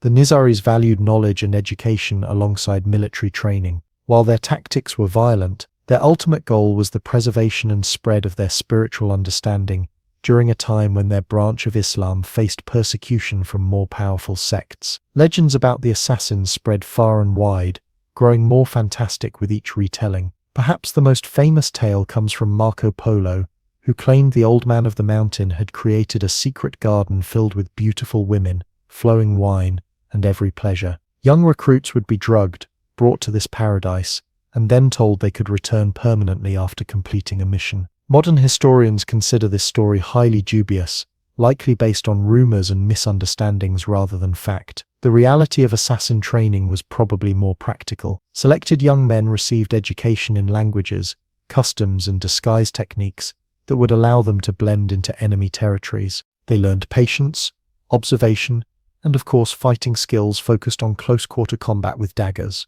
The psychological preparation was perhaps most important, creating the absolute commitment necessary to carry out missions with little hope of survival. The influence of the assassins reached its peak in the 12th and early 13th centuries. Their network stretched from mountains in Syria to fortresses in Persia. They became players in the complex politics of the Crusades, sometimes forming temporary alliances with Christian leaders against common enemies. Their reputation was so fearsome that legends claim the European monarch Richard the Lionheart feared them, and may have used their tactics as inspiration for his own intelligence network. Among their most famous targets was Conrad of Montferrat, a Crusader king of Jerusalem who was killed by assassin agents disguised as monks in 1192. Their daggers also claimed viziers, generals, governors, and religious leaders whose policies threatened Nizari communities or interests. Not all missions ended in death. Sometimes the mere demonstration that an assassin could reach a ruler was enough to force political concessions. The decline of the assassins began with the arrival of a new and overwhelming threat, the Mongol Empire under Hulagu Khan, grandson of Genghis Khan. In 1256, Mongol forces besieged and captured Alamut, Legend says the Mongols had been warned about assassins' strongholds being impregnable, so they employed a combination of massive military force and offers of surrender terms to overcome the mountain fortresses. The great library of Alamut was destroyed, erasing centuries of knowledge. In Persia, the Nizari state was effectively eliminated by the Mongols. The Syrian branch survived somewhat longer under the leadership of a man named Rashid ad-Din Sinan, the most famous of the leaders to hold the title Old Man of the Mountain. The Syrian assassins eventually fell to the Egyptian Mamluk Sultanate, with their last fortress surrendering in 1273. The era of the assassins as a political and military force had come to an end, yet the Nizari Ismailis themselves survived as a religious community. Without their mountain strongholds, they adapted by practicing religious dissimulation, outwardly adopting the practices of the dominant sect of Islam, while maintaining their beliefs in private. Today, the modern Nizari Ismailis continue as a peaceful branch of Shia Islam led by the Aga Khan, a direct descendant of their founding leaders. The legacy of the assassins extends far beyond their historical impact. They entered the Western imagination through Crusader chronicles and travelers' tales, often wildly exaggerated. These stories influenced literature, from medieval romances to modern fiction. The popular video game series Assassin's Creed draws direct inspiration from the historical group, though it takes many creative liberties with their practices and beliefs. Perhaps the most enduring legacy of the assassins is how they demonstrated that a small, dedicated group could influence world events through targeted action rather than mass warfare. Their strategic use of what we would now call asymmetric warfare allowed them to survive and project power despite being outnumbered by their enemies. This approach has echoed through history in various movements and organizations, though often without the spiritual dimensions that motivated the original assassins. The mountain fortresses that once housed this secretive society still exist today as ruins in remote regions of Iran and Syria. Stone walls cling to precipitous cliffs, silent testimonies to a remarkable chapter in history. Archaeological work at sites like Alamut has helped separate fact from fiction, revealing a more complex picture of the Nizari Ismailis than the legends suggest. The community of believers who combined religious devotion, scholarship, and military strategy in their struggle to survive in a hostile world. As night falls over the mountains where the assassins once held sway, we might reflect on how this medieval secret society left such a profound mark on history and language. Their story reminds us that behind even the most fearsome reputation often lies a more nuanced reality. In this case, a minority religious group fighting for survival through extraordinary means during one of history's most turbulent periods. The world watched in stunned silence as Poland crumbled under the German assault. Warsaw, its proud capital, endured relentless bombing that turned ancient buildings to rubble and filled streets with desperate refugees. The Polish army fought bravely but stood little chance against the German war machine. Their cavalry, among the finest in Europe, charged against German tanks in acts of doomed heroism that would become legendary. Adding to Poland's agony, Soviet forces invaded from the east on September 17th, following the secret agreement between Hitler and Stalin. Caught between two powerful enemies, Poland's fate was sealed. By early October, the country had been divided according to the lines drawn in the Molotov-Ribbentrop Pact. Nazi Germany took the Western territories, incorporating some directly into the Reich and creating a region called the General Government for the remainder. The Soviet Union absorbed eastern Poland into its Ukrainian and Belarusian republics. For Polish citizens, especially Jews, intellectuals, and political leaders, occupation brought immediate terror. Nazi death squads followed the army, executing thousands deemed threats to German rule. Soviet forces conducted their own campaign of repression, deporting hundreds of thousands to labor camps in Siberia and executing thousands of Polish officers in the forests near Katyn. Yet despite declaring war on Germany, Britain and France took no significant military action to help their Polish ally. This period, known as the Funny War or Sitzkrieg, lasted through the winter of 1939 to 1940. British and French forces gathered along the German border but launched no major offensive. Many soldiers spent their days digging trenches and waiting for orders that never came. The strange calm did not extend to the seas. German submarines, known as U-boats, began hunting Allied merchant ships, while the powerful British Royal Navy established a blockade of German ports. In the North Atlantic, the German pocket battleship Graf Spee was cornered and scuttled off Uruguay after a running battle with British cruisers. These naval skirmishes offered glimpses of the global conflict to come. Hitler used the winter months to prepare his next moves. German factories worked around the clock producing tanks, aircraft, and ammunition. Officers studied maps and developed plans for conquering Western Europe. The Nazi-Soviet pact kept raw materials flowing into Germany despite the British blockade. Hitler knew that time worked against Germany in a long war against the resource-rich British Empire and its allies. When spring arrived in 1940, the war exploded into action. On April 9th, German forces struck north, invading Denmark and Norway. Denmark surrendered within hours. Norway, despite British and French assistance and rugged terrain favourable to defenders, fell after 2 months of fighting. These northern conquests secured German access to Swedish iron ore and provided bases for naval operations against Britain. The main German blow fell on May 10th, 1940. Under cover of darkness, German forces attacked the Netherlands, Belgium, and Luxembourg without warning. Dutch and Belgian forces fought courageously but were quickly overwhelmed. Rotterdam endured devastating bombing that flattened its city centre and killed nearly 1,000 civilians, a taste of the urban destruction that would become commonplace during the war. As Belgium and the Netherlands struggled against the German onslaught, the decisive battle began in France. French military planners had placed their faith in the Maginot Line, an impressive system of fortifications along the German border, but they had left the Ardennes forest lightly defended, considering its dense woods and rough terrain unsuitable for major military operations. This proved a fatal miscalculation. In one of the most daring operations of modern warfare,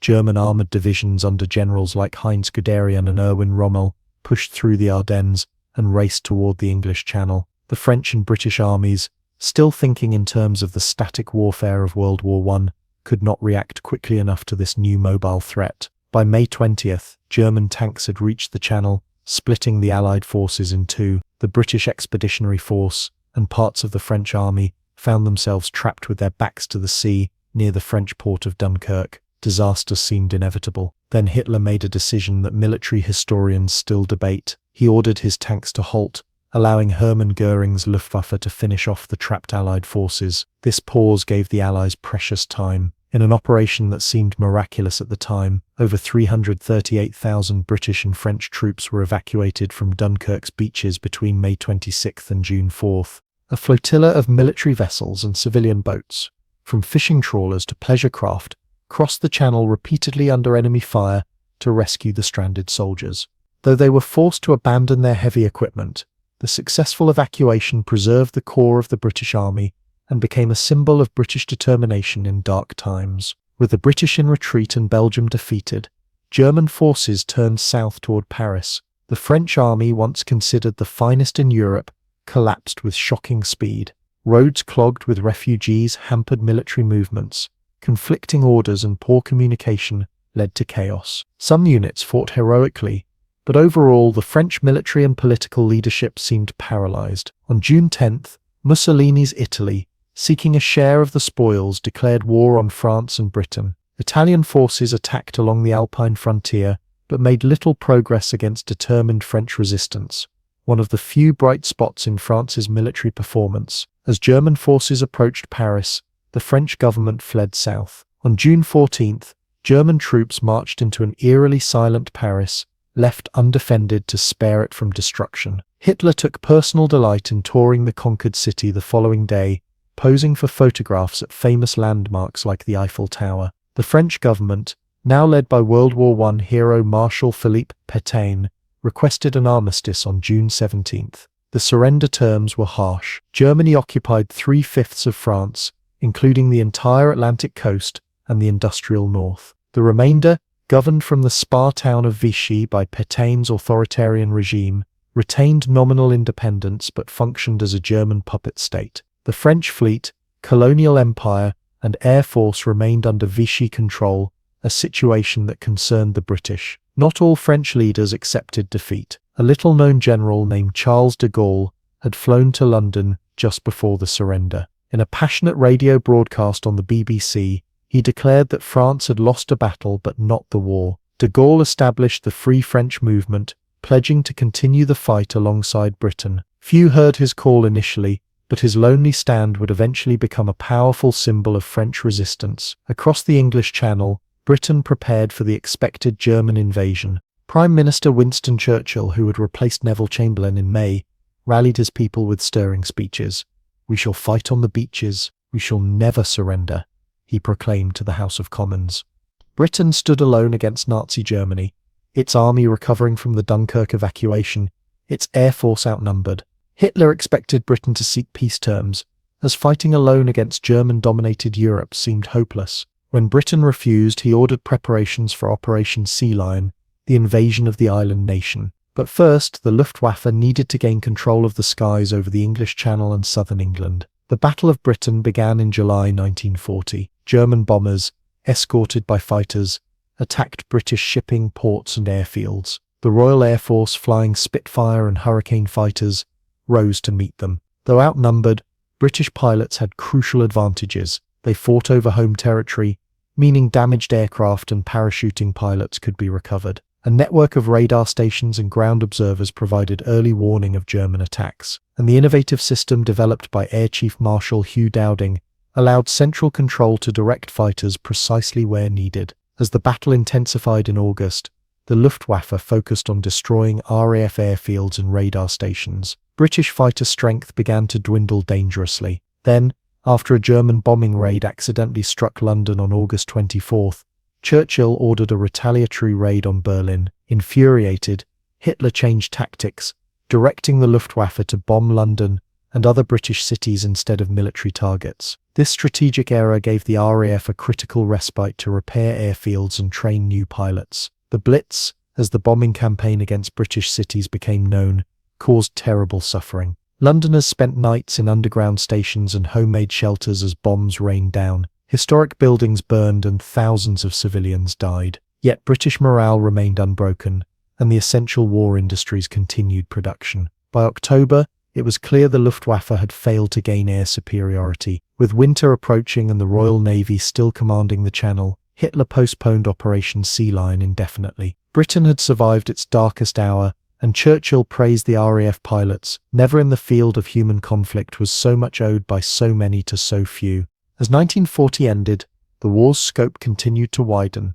In North Africa, Italian forces from Libya attacked British positions in Egypt, threatening the vital Suez Canal. After initial success, the Italians were driven back by a British counteroffensive. Hitler, concerned about his allies' failures, would soon send German forces under Erwin Rommel to bolster the Italian position. In the Balkans, Italian forces invaded Greece on October 28th, expecting an easy victory. Instead, the Greeks pushed the invaders back into Albania, inflicting a humiliating defeat on Mussolini's forces. Again, Hitler would be forced to rescue his faltering ally in the coming year. Behind the headlines of conquest and battle, a more sinister aspect of Nazi rule spread across occupied Europe. In Poland, Jews were forced into crowded ghettos and required to wear identifying armbands. Similar measures followed in other conquered territories. Mass shootings of Jews, political opponents, and others deemed undesirable began in Poland and the Soviet territories Germany would soon invade. As 1941 approached, both Hitler and Churchill looked east toward the vast expanses of the Soviet Union. Despite their non-aggression pact, Hitler had never abandoned his ideological hatred of communism or his desire for living space in the East. For months, German generals had been planning what would become the largest military operation in history. Meanwhile, Stalin refused to believe mounting evidence that his Nazi partner was preparing to betray him. The war that had begun with the swift conquest of Poland was about to enter a new and even more terrible phase. The coming year would see the conflict truly become a world war, with consequences that would reshape human history and test the very limits of human endurance. A cold wind blows through the dense forest as a small group gathers in a remote clearing under the moonlight. Unlike the ancient secret societies with their grand temples and noble claims, this gathering represents something darker that emerged in the late 20th century. No marble halls or historical lineages here, use just a modern manifestation of extremism wrapped in occult symbolism. This is the Order of the Nine Angles, often abbreviated as O-Honor or O9A, perhaps the most controversial and dangerous occult group to emerge in recent decades. The origins of the Order of the Nine Angles remain somewhat mysterious. Like much about the group, most evidence points to its formation in the 1970s in Britain. The founder is generally believed to be David Myatt, though he has repeatedly denied this connection. Myatt is a complex and troubling figure who has moved through various extreme ideologies throughout his life, from neo-Nazism to radical Islam and various occult systems. Under the pseudonym Anton Long, he allegedly wrote the foundational texts that outline the order's philosophy and practices. Unlike traditional occult groups that focus on ceremonial magic or spiritual development, the Owane presented itself from the beginning as something more extreme and transgressive. Their writings describe a path called the Sevenfold Way, a system of physical, mental, and magical training designed to produce a new type of human being. What makes the Owane particularly disturbing is not just its occult elements, but how it blends these with neo-fascist ideology and the glorification of violence. The name itself, Nine Angles, carries multiple meanings within the group's complex symbolic system. Some interpretations connect it to 9 points of cosmic significance in their worldview. Others link it to dimensional gateways or pathways between worlds. The writings describe these angles as representing various currents of a causal energy that adepts can learn to channel. Like much of their terminology, the concept is intentionally complex and obscure, creating an aura of hidden knowledge accessible only to initiates. The core philosophy of the Owane centers around what they call a sinister dialectic. This represents their long-term goal of fundamentally transforming human civilization. In their vision, current society with its emphasis on ethics, law, and human rights is weak and artificial. They believe these structures should be destroyed and replaced with a harsher order based on natural selection, strength, and what they call sinister honor. The time frame they describe for this transformation spans hundreds of years, breaking down into 5 stages they call aeons. What truly sets the Owane apart from other occult organizations is their concept of insight roles. These are essentially periods where members are encouraged to take on challenging and often illegal activities to gain experience and push beyond normal social boundaries.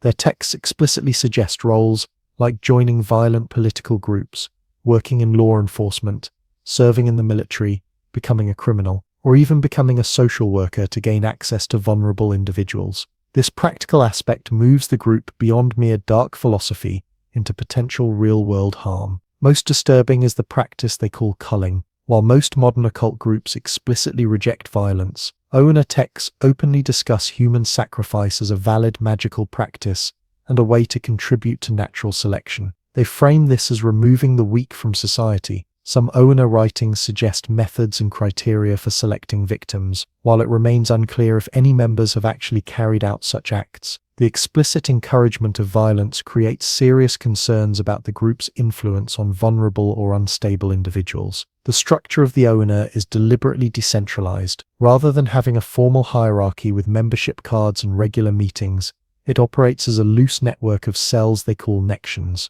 Anyone can claim Owane affiliation and start their own nection. This structure makes it nearly impossible to determine the actual size of the group or to monitor its activities effectively. It also allows the organization to survive even when individual cells are exposed or disbanded. The training system of the Owane involves physical challenges alongside magical practices. Initiates are expected to develop strength and endurance through activities like long-distance running, martial arts, and survival in wilderness settings. These physical tests accompany magical rituals, often performed at isolated locations like stone circles or mountains. The system includes periods of isolation, fasting, sleep deprivation, and other methods designed to alter consciousness and break down normal psychological barriers. The group has created its own calendar system, mythological framework, and even language called Naus. Their rituals often involve chanting in this constructed language, meditation on specific symbols, and the use of ceremonial tools like crystals, robes, and items representing the elements. Some rituals take place during specific cosmic alignments or seasonal points throughout the year. Others are linked to personal progression through their grading system of initiation. The Owane's influence is spread primarily through the internet, where their texts circulate on obscure forums and websites dedicated to extreme occultism. Their materials blend obscure occult theories with practical instructions for rituals and physical training. The writing style is dense and academic, filled with unfamiliar terms and complex sentences that create an impression of scholarly authority despite promoting deeply troubling ideas. Law enforcement agencies in several countries have expressed concern about the group, particularly as it intersects with terrorist organizations and violent extremist movements. What makes the Owane particularly dangerous is how it provides a spiritual and philosophical framework that can justify and sacralize violence for those already drawn to extremism. Several neo-Nazi terrorist groups have shown influence from Ona teachings in their manifestos and symbolism. Most mainstream occult organizations and practitioners have strongly condemned the Oni. Leaders in pagan, satanic, and magical communities have made public statements distancing themselves from the group and its teachings. They emphasize that despite superficial similarities in some symbols or practices, the extreme ideology and endorsement of violence are completely at odds with the ethical frameworks of most modern occult traditions. The actual spread and influence of the Oni remain difficult to assess precisely because of its decentralized nature. Some experts believe the group has never had more than a few dozen committed adherents at any time. Others worry that their materials, freely available online, may influence thousands more who never formally affiliate with any Nexian, but absorb elements of the philosophy. The anonymous nature of internet communication makes these numbers nearly impossible to verify. In recent years, increased awareness of the group has led to deplatforming efforts to limit the spread of their materials online. Major social media companies have banned accounts associated with the group. However, their texts continue to circulate on smaller platforms with less content moderation. The esoteric nature of their writing also makes automatic detection challenging, as their coded language can sometimes avoid algorithmic content filters. Despite its extreme nature, the Oni serves as an important case study in how dangerous ideologies can be wrapped in occult trappings to appeal to certain audiences. The combination of physical training, secret knowledge, elite status, and transgressive practices creates a powerful psychological appeal for some individuals seeking meaning in a complex world. Understanding this appeal helps explain how such groups recruit and maintain members despite promoting objectively harmful ideas. The story of the Order of the Nine Angles remains unfinished. Unlike historical secret societies that rose and fell in previous centuries, this is a contemporary movement still evolving and adapting to the modern world. Its influence continues to be felt in dark corners of the internet and in troubling incidents of extremist violence. For researchers who study extremist movements, the group represents a unique hybrid of occultism and political radicalism that defies simple categorization. As the night grows deeper in our journey through secret societies, the Order of the Nine Angles stands as a warning about the darkest potential of esoteric organizations when divorced from ethical foundations. Unlike the Freemasons with their emphasis on character building or the Rosicrucians seeking spiritual wisdom, the Oni represents a deliberate embrace of harmful elements that most secret societies throughout history have explicitly rejected. Their story reminds us that not all secret knowledge leads toward light. History flows like water in ancient China, following a pattern as natural and inevitable as the changing seasons. Dynasties rise like the spring, flourish in summer abundance, decline in autumn, and collapse in winter before the cycle begins anew. This cyclical view of history shaped how the Chinese understood their past and anticipated their future, seeing in the rise and fall of imperial houses a reflection of deeper cosmic rhythms. The pattern was established early. The legendary Yanjia gave way to the Shang, who were overthrown by the Zhou. When the Zhou dynasty weakened, China fragmented into warring states until the Qin unified the realm.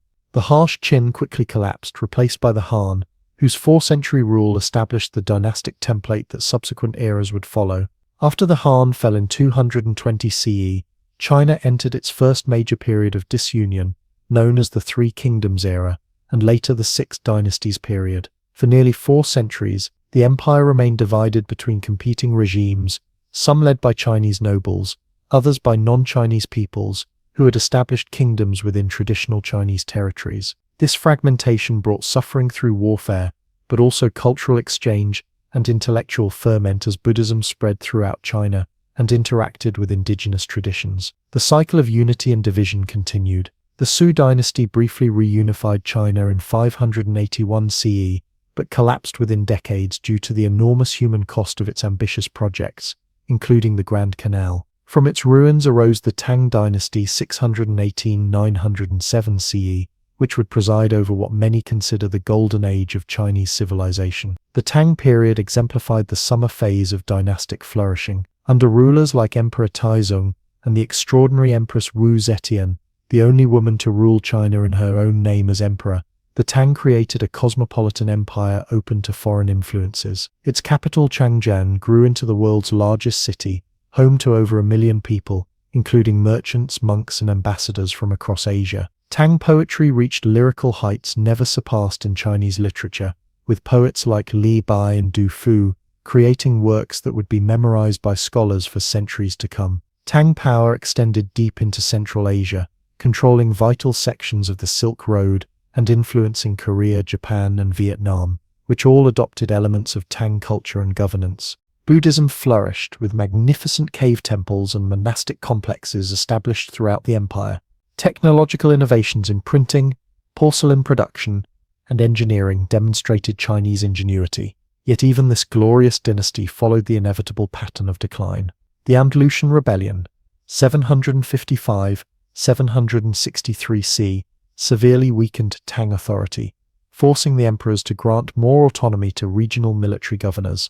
Economic problems mounted as the state struggled to maintain revenues. Social changes undermined the land allocation system that had supported both farmers and the state. By the early 10th century, the Tang had lost effective control, and China again fragmented into competing states during the Five Dynasties and 10 Kingdoms period. Reunification came under the Song dynasty, 960–1279 c, though they never controlled as much territory as the Tang. Unable to match their predecessors militarily, the Song created a different kind of golden age, centered on cultural refinement, economic prosperity, and technological innovation. The Song era saw commercial revolution with the widespread use of paper money, development of credit instruments, and growth of long-distance trade networks. Urban life flourished, with Song paintings depicting bustling city scenes of shops, restaurants, and entertainment quarters. The civil service examination system reached its mature form, creating a meritocratic ideal for government service that emphasized education and cultural knowledge. Science and technology advanced remarkably during this period.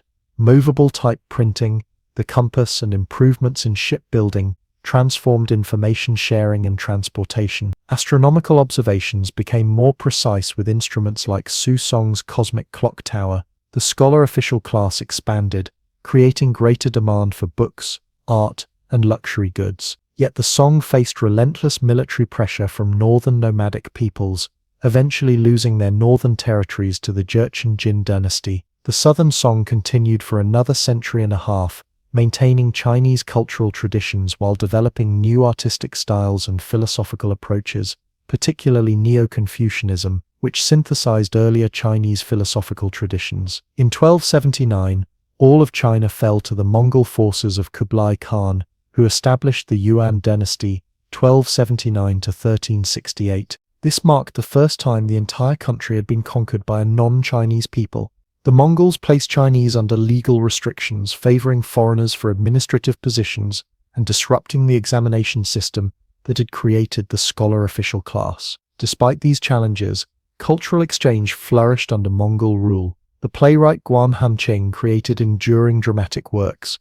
The novel developed as a major literary form. Painters like Zhao Mengfu found ways to preserve Chinese artistic traditions while incorporating new influences. Meanwhile, the Mongol peace facilitated unprecedented east-west contact, as exemplified by Marco Polo's journey to Kublai's court. As Mongol rule weakened in the mid-14th century, natural disasters and peasant rebellions signaled another dynastic transition. A former Buddhist monk named Zhu Yuanzhang led a rebellion that successfully overthrew the Yuan, establishing the Ming dynasty 1368–1644. His rise from poverty to imperial power embodied the Chinese belief that the mandate of heaven could elevate even the humblest person when the time for dynastic change had come. The Ming dynasty represented a conscious Chinese restoration after foreign rule. Early Ming emperors worked to rebuild infrastructure, restore the examination system, and revive Confucian learning. The third Ming emperor, Yongle,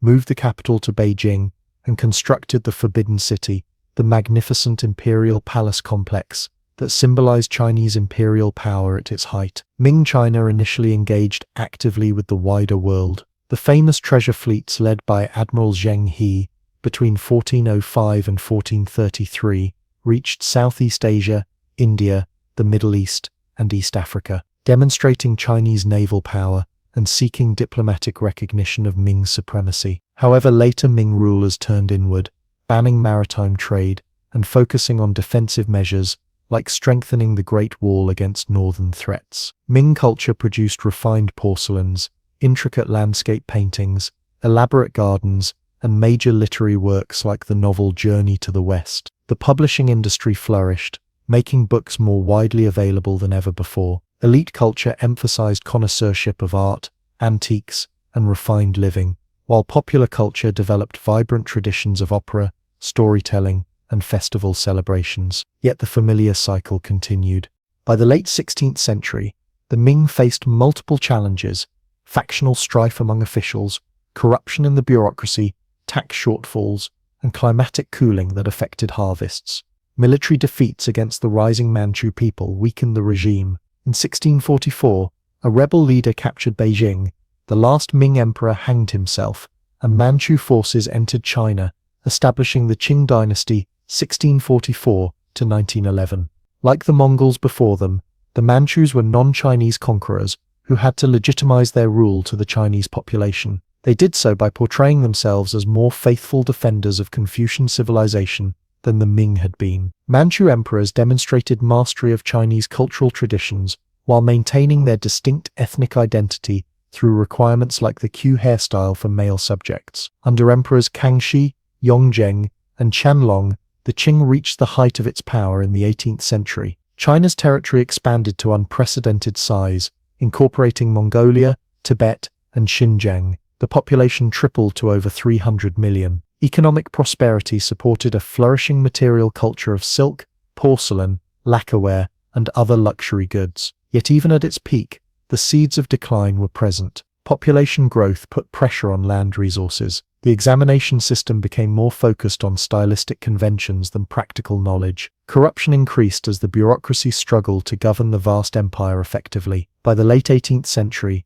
the familiar pattern of dynastic decline had set in. The 19th century brought unprecedented challenges as Western powers with superior military technology forced China to open its markets through a series of unequal treaties. The devastating Taiping Rebellion, 1850 to 1864, and other uprisings cost tens of millions of lives. Reform efforts failed to reverse the dynasty's fortunes, and the Qing finally collapsed in the 1911 revolution, ending over 2,000 years of imperial rule. Looking across these dynastic cycles, we can discern common patterns. New dynasties typically began with vigorous founders who established effective administrative systems, rebuilt infrastructure, lowered taxes, and created conditions for population recovery after the turmoil of dynastic transition. These founding emperors often employed capable officials chosen for their abilities rather than their connections. The second phase saw consolidation and expansion under confident rulers presiding over growing economies and populations.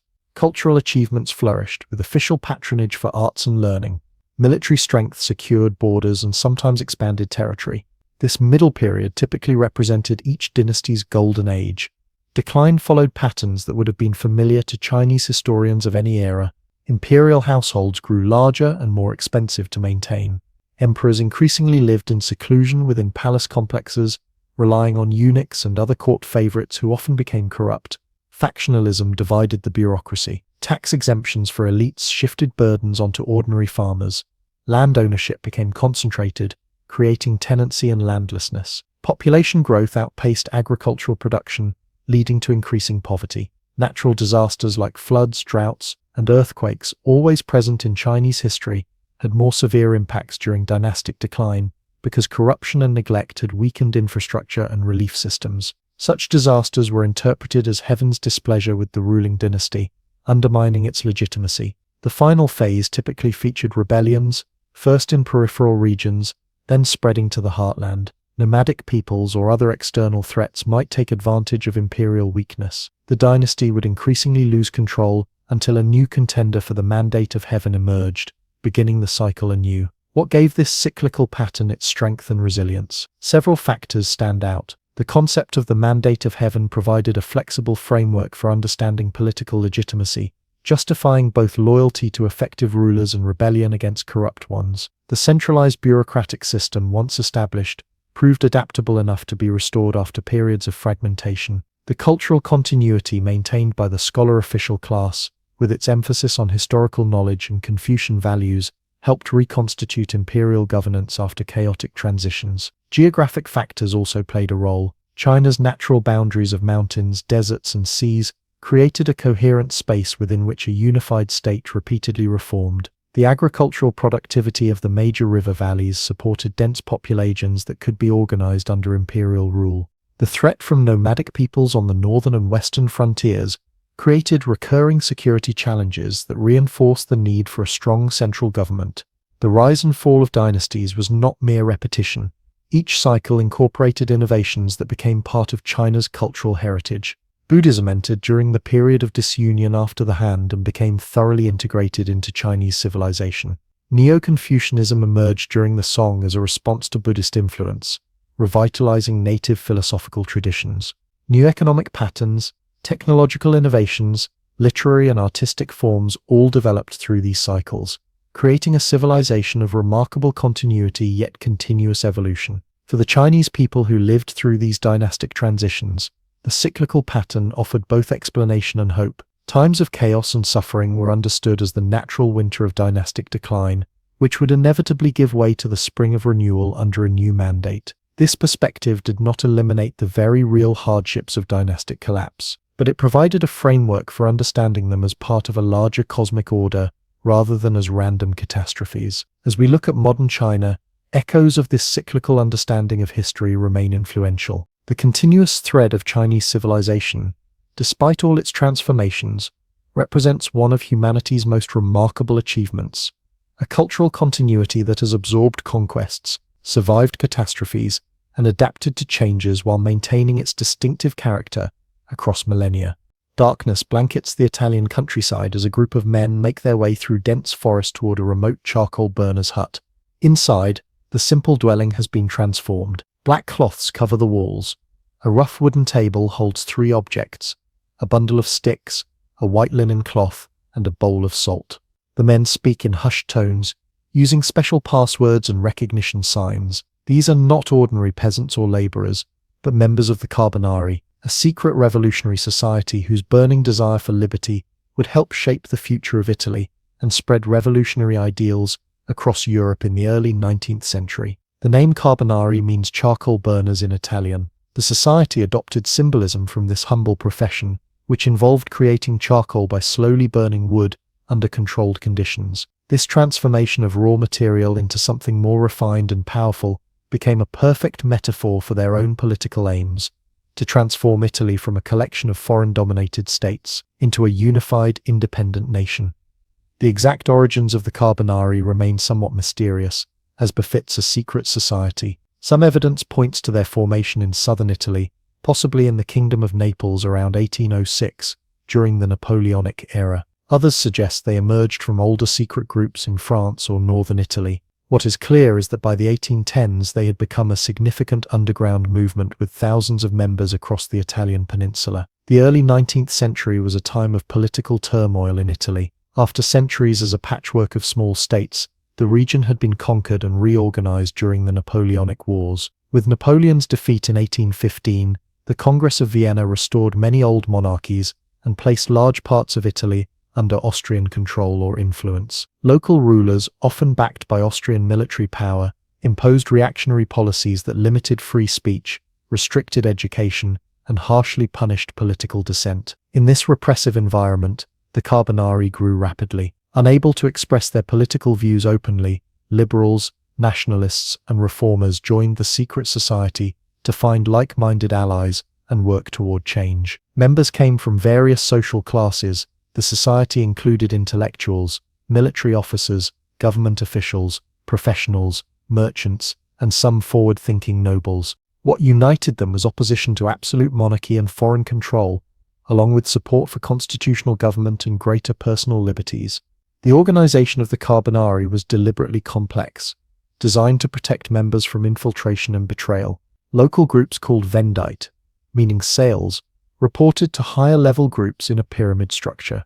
Members underwent elaborate initiation ceremonies with multiple stages or degrees. New initiates, called apprentices, faced intimidating rituals involving blindfolds, symbolic threats, and solemn oaths of secrecy before becoming Master Carbonari. The ritual elements borrowed symbols from Christianity, medieval craft guilds, and Freemasonry. Members called themselves good cousins and used special handshakes, coded phrases, and recognition signs to identify fellow Carbonari. Their secret vocabulary transformed ordinary objects into political symbols. Twigs represented the people who were stronger together than alone. Salt symbolized wisdom, water stood for equality, and fire represented liberty and purification. The Carbonari first emerged as a major revolutionary force in 1820, when they led an uprising in Naples. Military officers who were secret members of the society mutinied against King Ferdinand I, demanding a constitution that would limit royal power. The rebellion gained widespread support,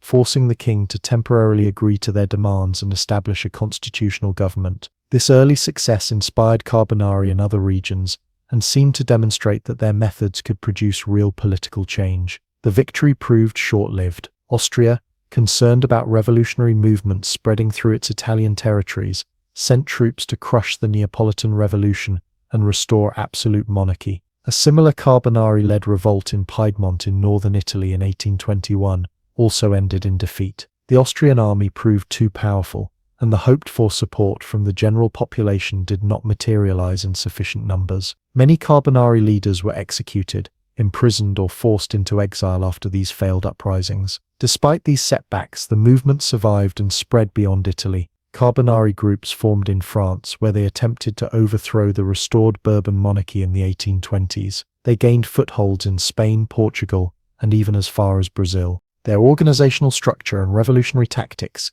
influenced other secret societies across Europe, including the Decembrists in Russia, who led an unsuccessful revolt against Tsar Nicholas I in 1825.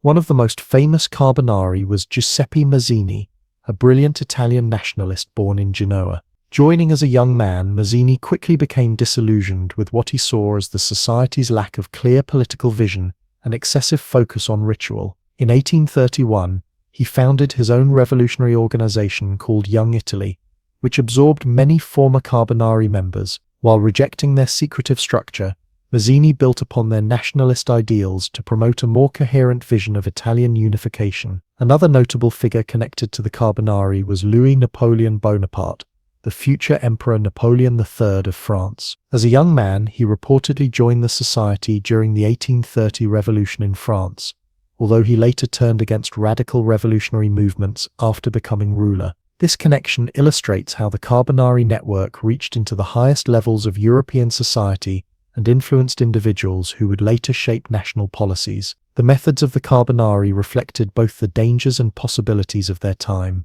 They communicated through coded messages and secret couriers. They established passwords that changed regularly. Important information was often memorized rather than written down to avoid incriminating evidence. Members were organized in small cells, with most knowing only their immediate group rather than the broader organization. These security measures helped the society survive repeated waves of government repression. Their revolutionary tactics varied by region and time period. Some groups focused on political education and gradually building support for constitutional reform. Others planned armed uprisings, assassinations of government officials, or military mutinies. This range of approaches sometimes created tensions within the movement between those who favored peaceful change and those who believed violence was necessary to overthrow entrenched power structures. By the 1830s and 1840s, the Carbonari as a distinct organization began to decline, with members shifting to newer political movements with clearer ideological frameworks.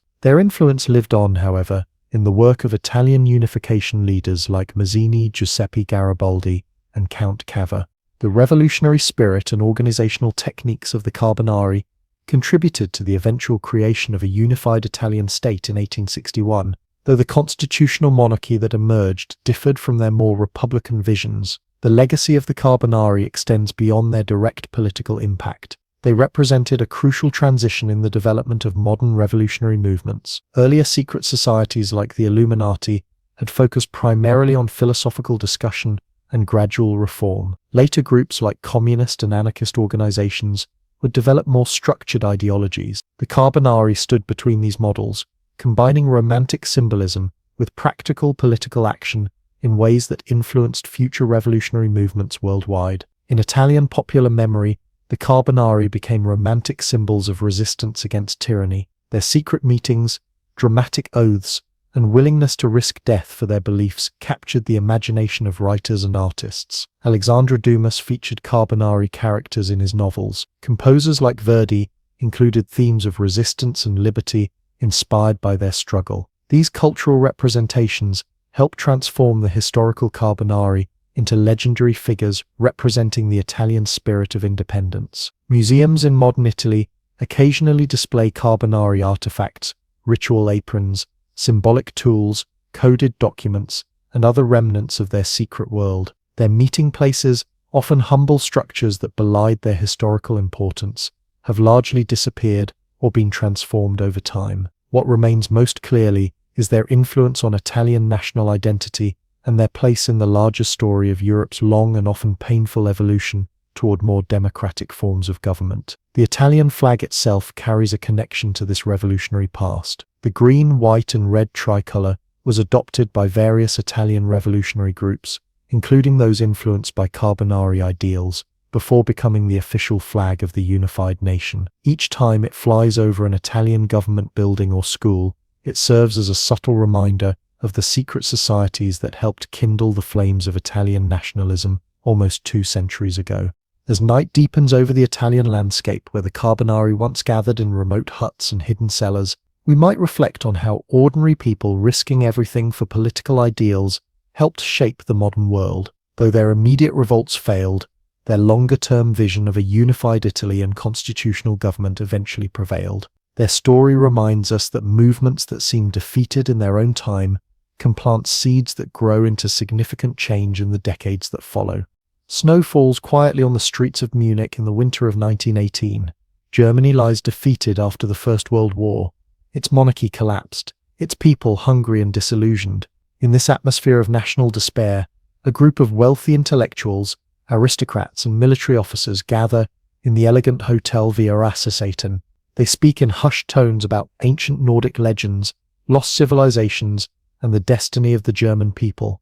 This is the birth of the Sully Society, one of history's most peculiar secret organizations whose brief existence would cast a long and troubling shadow over the 20th century.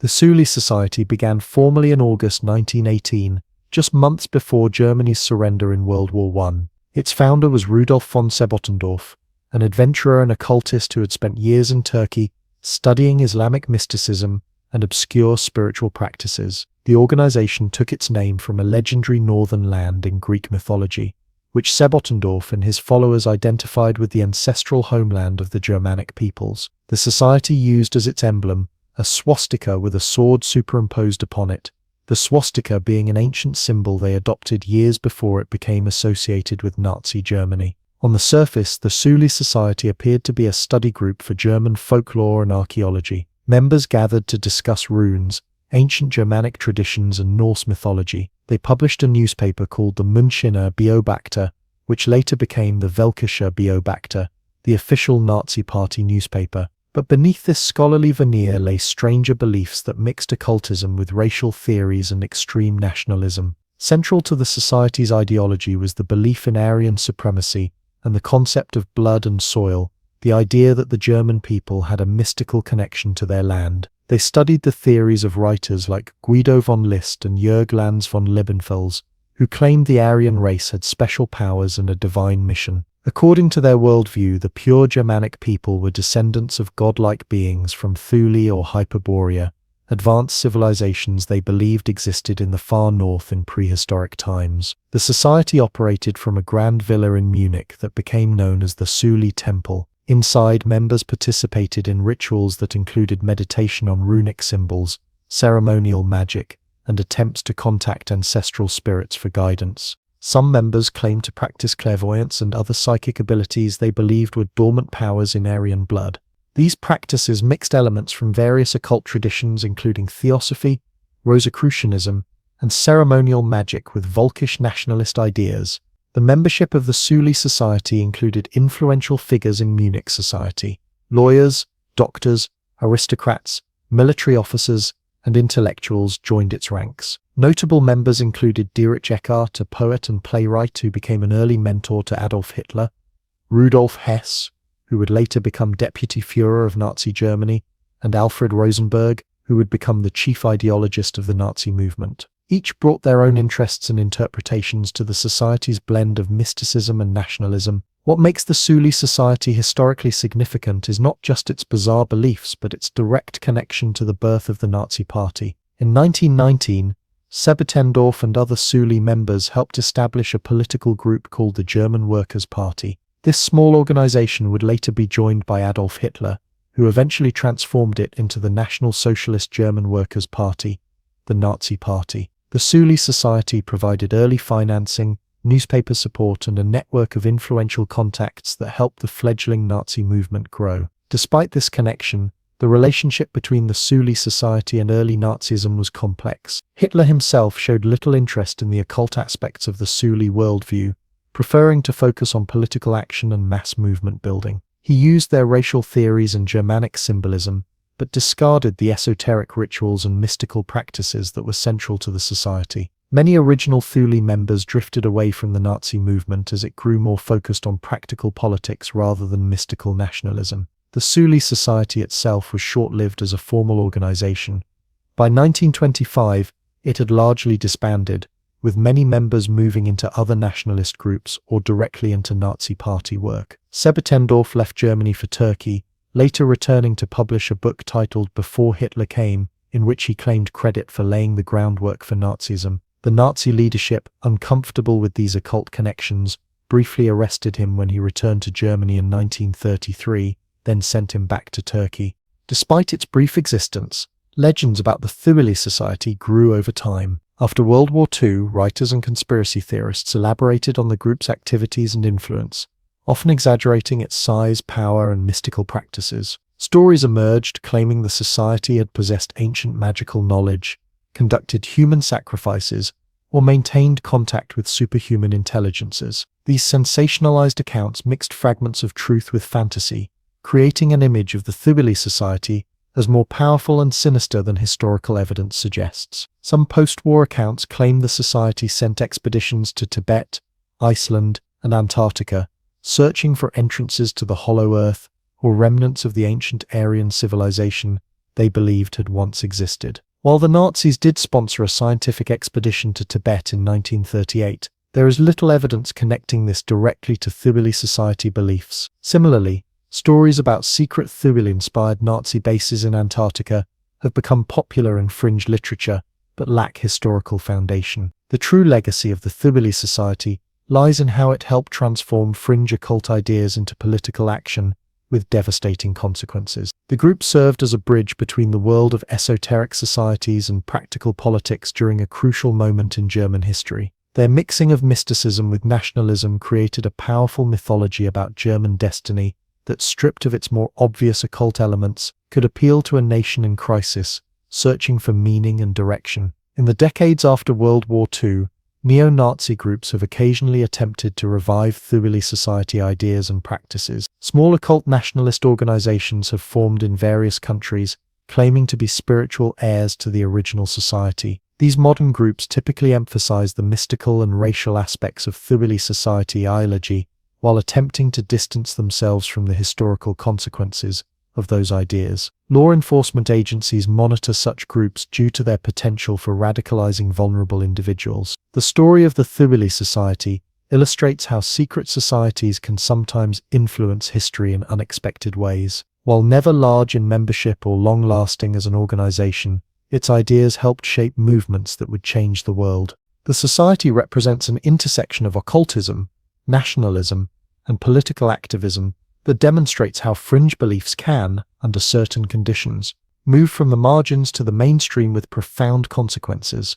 For historians of both occultism and political extremism, the Thule Society serves as an important case study in how mythological thinking can be harnessed for political purposes. The society created a narrative about German origins and destiny that provided psychological comfort and a sense of special mission during a time of national humiliation. This narrative proved adaptable enough to be simplified and spread beyond occult circles to a mass audience searching for explanation and hope. Museums in modern Germany occasionally feature exhibits on the Thule Society as part of the larger history of the rise of Nazism. Historical documents, photographs of members, and surviving copies of their newspaper provide glimpses into this strange chapter of history. Unlike some historical secret societies that sought to keep their very existence hidden, the Thule Society operated somewhat openly in its time, making its activities better documented than many older esoteric groups. The snow continues to fall on Munich streets, covering the locations where this fateful society once gathered.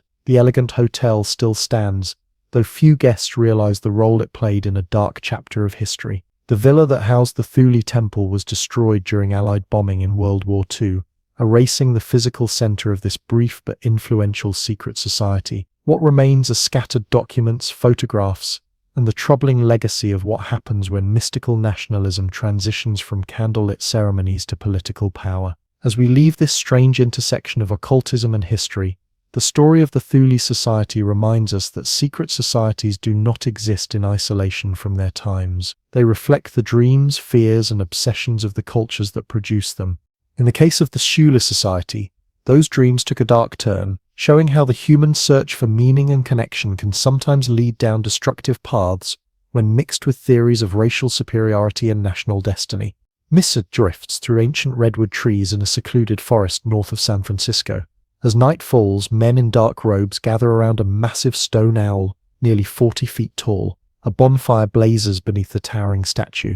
Haunting music echoes through the trees as a ceremony begins that has remained largely unchanged for over a century. This is the cremation of care ritual that opens the annual summer encampment at Bohemian Grove, the exclusive retreat of one of America's most intriguing secret societies, the Bohemian Club. The story begins in 1872 in San Francisco. The Gold Rush era had transformed the rough frontier town into a booming city, but a group of journalists, artists, and musicians felt something was missing. Cultural refinement and artistic fellowship. They founded the Bohemian Club as a gathering place for creative minds seeking inspiration and camaraderie. The name reflected their artistic aspirations, referencing the bohemian lifestyle of European artists and writers who valued creativity over convention. The club motto became "Weaving spiders come not here," taken from Shakespeare's A Midsummer Night's Dream. This phrase embodied their core principle.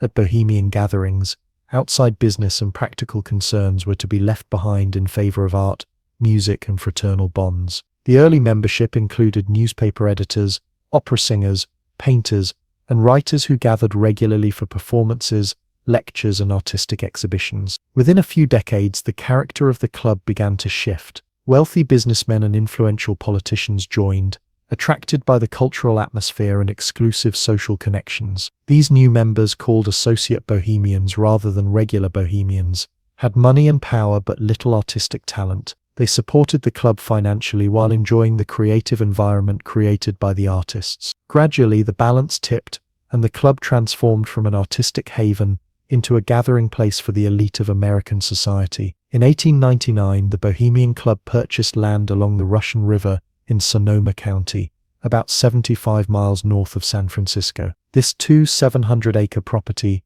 filled with magnificent ancient redwood trees, became known as Bohemian Grove. What began as a weekend camping retreat evolved into an elaborate summer encampment where members could escape the pressures of public life for 2 weeks each July. Within the grove, they built small rustic cabins and camps with whimsical names like Lost Angels, Mandalay, Owl's Nest, and Silverado. The most famous tradition at Bohemian Grove is the cremation of care ceremony that opens the summer encampment. In this theatrical ritual, members witness the symbolic burning of human worries and responsibilities, represented by an effigy named Dull Care. The ceremony takes place in front of the massive concrete owl statue that has become the unofficial symbol of the club. This ritual, with its robes, pyrotechnics, and elaborate script, sets the tone for the retreat, a temporary escape from the burdens of the outside world. Throughout the 2-week encampment, members enjoy daily activities ranging from serious to playful. Lakeside talks feature prominent members speaking on important topics, often providing insider perspectives on politics, economics, or international affairs. Theatrical productions called Low Jinks and High Jinks showcase comedy skits and musical performances. Members hike through the redwoods, swim in the river, enjoy elaborate meals prepared by staff, and gather around campfires for drinks and conversation. What makes the Bohemian Club particularly noteworthy is its membership roster. Presidents Herbert Hoover, Dwight Eisenhower, Richard Nixon, Gerald Ford, Ronald Reagan, George H.W. Bush and George W. Bush have all been members. Corporate leaders from America's largest companies, military generals, media executives, bank presidents, and university leaders fill its ranks. With around 2,500 members, the club represents an extraordinary concentration of American power and influence, gathered in one exclusive organization. The most famous quote about the Grove comes from one of its own members, President Herbert Hoover, who called it the greatest men's party on earth. The all-male membership policy has remained unchanged since its founding, though women are employed as staff and occasionally appear as performers. This gender exclusivity has drawn criticism in modern times, but remains central to the club's tradition as a place for male bonding and brotherhood. The secrecy surrounding Bohemian Grove activities has fueled endless speculation and conspiracy theories. The club itself maintains a policy of discretion, with members discouraged from discussing Grove events with outsiders. Journalists are generally barred from the property, though a few have managed to sneak in over the years. When powerful people gather in secret, public imagination naturally fills the void with theories ranging from the plausible to the wildly fantastic. Most accounts from former members and staff describe the Grove atmosphere as surprisingly informal and playful. Men who command corporations and governments reportedly relax, drink heavily, perform in silly skits, and even relieve themselves against the famous redwood trees rather than walking to bathroom facilities. This behavior represents a deliberate escape from the constraints and formalities of their public lives, a chance to temporarily return to a boyhood freedom from responsibility. Yet serious conversations do occur among the redwoods. While official club rules discourage business discussions, the informal networking opportunities are undeniable. Historic meetings at the Grove have included early planning for the Manhattan Project in 1942 and discussions that led to the founding of the United Nations. When people who shape national and international policy gather in relaxed settings, their casual conversations can have far-reaching consequences, even without formal deal-making. The club maintains a city headquarters in San Francisco, a 7-story building near Union Square that includes dining rooms, a library, artist studios, and performance spaces. Here, members gather throughout the year for regular events, maintaining the bonds formed during summer retreats. Unlike the rustic Grove, the city clubhouse features elegant furnishings, fine art collections, and formal dining services. Both locations reflect different aspects of the club's dual nature, money and artistic values, alongside exclusive social privilege. Annual membership fees run into thousands of dollars, and the waiting list for admission typically stretches for years. Prospective members must be nominated by current members and undergo a stringent selection process. While wealth alone does not guarantee acceptance, the financial requirements effectively limit membership to the upper classes. Some members join through family legacy, with membership passing from father to son across generations, creating dynasties within the club. Environmental protests have targeted Bohemian Grove since the 1980s, focusing on the old-growth redwood forest that the club owns. Activists argue that these ancient trees should be protected for the public rather than reserved for private enjoyment by the elite. The club has responded by implementing forest management practices and placing some portions of their land under conservation easements, though the property remains private and closed to the public. Political protesters have also regularly appeared at the Grove gates, objecting to the concentration of power and the secretive nature of the gatherings. These demonstrations highlight the tension between the American democratic ideal of transparency and the reality of private networks where influential decision-makers gather beyond public view. The club defends its privacy as necessary for members to truly relax and speak freely without media scrutiny. In recent decades, the club has faced declining relevance as traditional power structures evolve. The original purpose of providing cultural refinement to San Francisco has become less necessary in a global city with thriving arts institutions. The networking function faces competition from modern forums like economic summits and technology conferences. Younger generations of leaders often favor transparency over secrecy and inclusion over exclusivity, making the club seem increasingly anachronistic. Yet the Bohemian Club endures, adapting just enough to survive while maintaining its core traditions. Its longevity speaks to a persistent human desire for belonging to exclusive groups and the enduring value of face-to-face connections in an increasingly digital world. For members, the appeal remains the same as it has for generations, a place where the burdens of responsibility can be temporarily set aside in favor of friendship, creativity, and the simple pleasures of a forest retreat. As darkness settles over the towering redwoods, the campfires of Bohemian Grove continue to burn each summer. Men who shape our world gather in this private Eden, temporarily free from public scrutiny. Whether viewed as an innocent retreat or a troubling symbol of concentrated influence, the Bohemian Club represents a fascinating intersection of power, secrecy, tradition, and human desire for connection that continues to capture our imagination and raise questions about how decisions are made in a democratic society. Imagine a dark European night in the early 1600s. Candles flicker in the study of a learned scholar as he pores over ancient texts on alchemy, astrology, and mystical philosophy. Outside, religious wars rage and new scientific ideas challenge old beliefs. In this turbulent time, mysterious pamphlets begin to appear in the cities of Germany. They tell of a secret brotherhood called the Rosicrucians, masters of hidden wisdom who work quietly to transform society through spiritual knowledge. The pamphlets cause a sensation across Europe, with some scholars desperately seeking to join this brotherhood, while others condemn it as dangerous heresy. But who are these mysterious Rosicrucians, and do they even exist at all? The story begins with three strange documents published between 1614. The first, called the Fama Fraternitatis, tells the tale of a German doctor named Christian Rosenkreuz, who lived over 100 years earlier.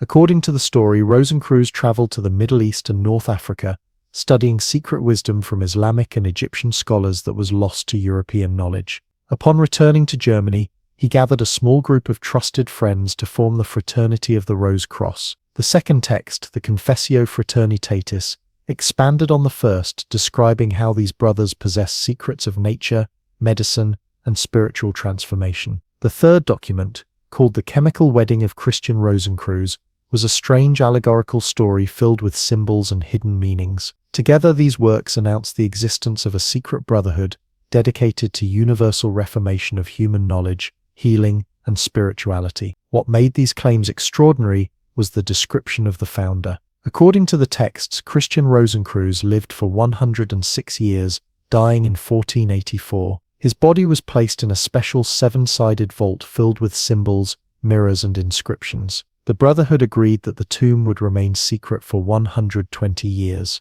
The pamphlets claimed that this time had passed, and now the Brotherhood was ready to cautiously reveal itself to the world. The response was immediate and overwhelming. Scholars, doctors, and mystical thinkers across Europe published hundreds of books and pamphlets either praising or condemning the Brotherhood. Some left public notices begging to be contacted by the Rosicrucians. Others claimed to have already joined their ranks. Religious authorities warned that the group practiced dark magic. Yet, despite all this attention, no verifiable Rosicrucian organization appeared to claim responsibility for the original manifestos. Most historians now believe the Rosicrucian documents were actually written by a small group of German Lutheran scholars, possibly led by theologian Johann Valentin André. Rather than announcing a real secret society, the texts were likely a spiritual allegory, using the story of a fictional brotherhood to call for religious and scientific reform during the troubled period following the Protestant Reformation. Yet sometimes, fiction can create reality. In the decades and centuries that followed, various groups formed claiming to be the true Rosicrucian Brotherhood or its spiritual successors. The ideas found in the original manifestos influenced many different movements and organizations dedicated to exploring the borderland between science, spirituality, and human potential. What exactly did these Rosicrucian texts teach? At their core was a blend of Christian mysticism with older traditions of alchemy and Hermeticism. Alchemy was not just about trying to turn lead into gold, as many people think today.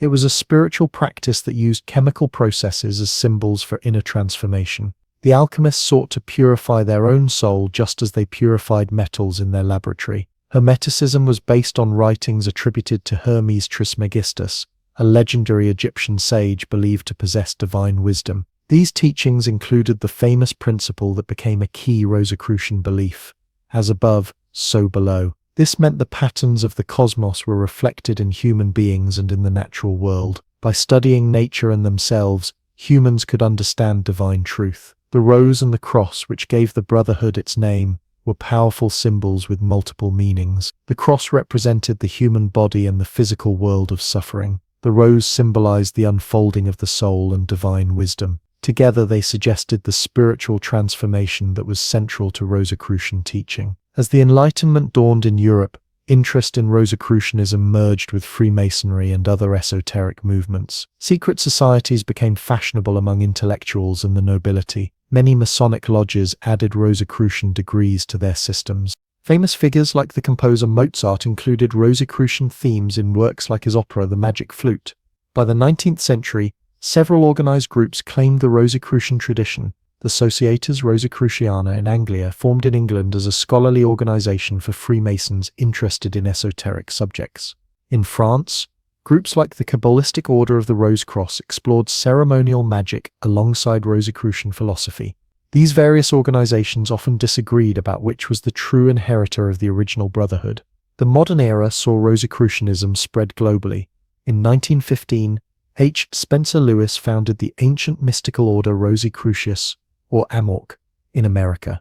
This organization became one of the largest Rosicrucian groups in the world, establishing lodges on multiple continents and publishing extensive teachings by mail. Other groups like Max Heindel's Rosicrucian Fellowship and Rudolf Steiner's Anthroposophical Society also drew inspiration from Rosicrucian traditions while developing their own unique approaches. What drew people to these Rosicrucian teachings across the centuries? For many, it was the promise of knowledge not available through mainstream religion or education. Rosicrucians studied healing techniques, meditation practices, and esoteric sciences that orthodox institutions often rejected. They promised a path to develop inner faculties and perceptions beyond ordinary senses. Modern Rosicrucian orders typically offer systematic teachings in stages or degrees. New members begin with basic principles and gradually receive more advanced instruction as they demonstrate their understanding and commitment. Many groups maintain physical temples where members gather for rituals, lectures, and meditation. Between meetings, students practice exercises designed to develop concentration,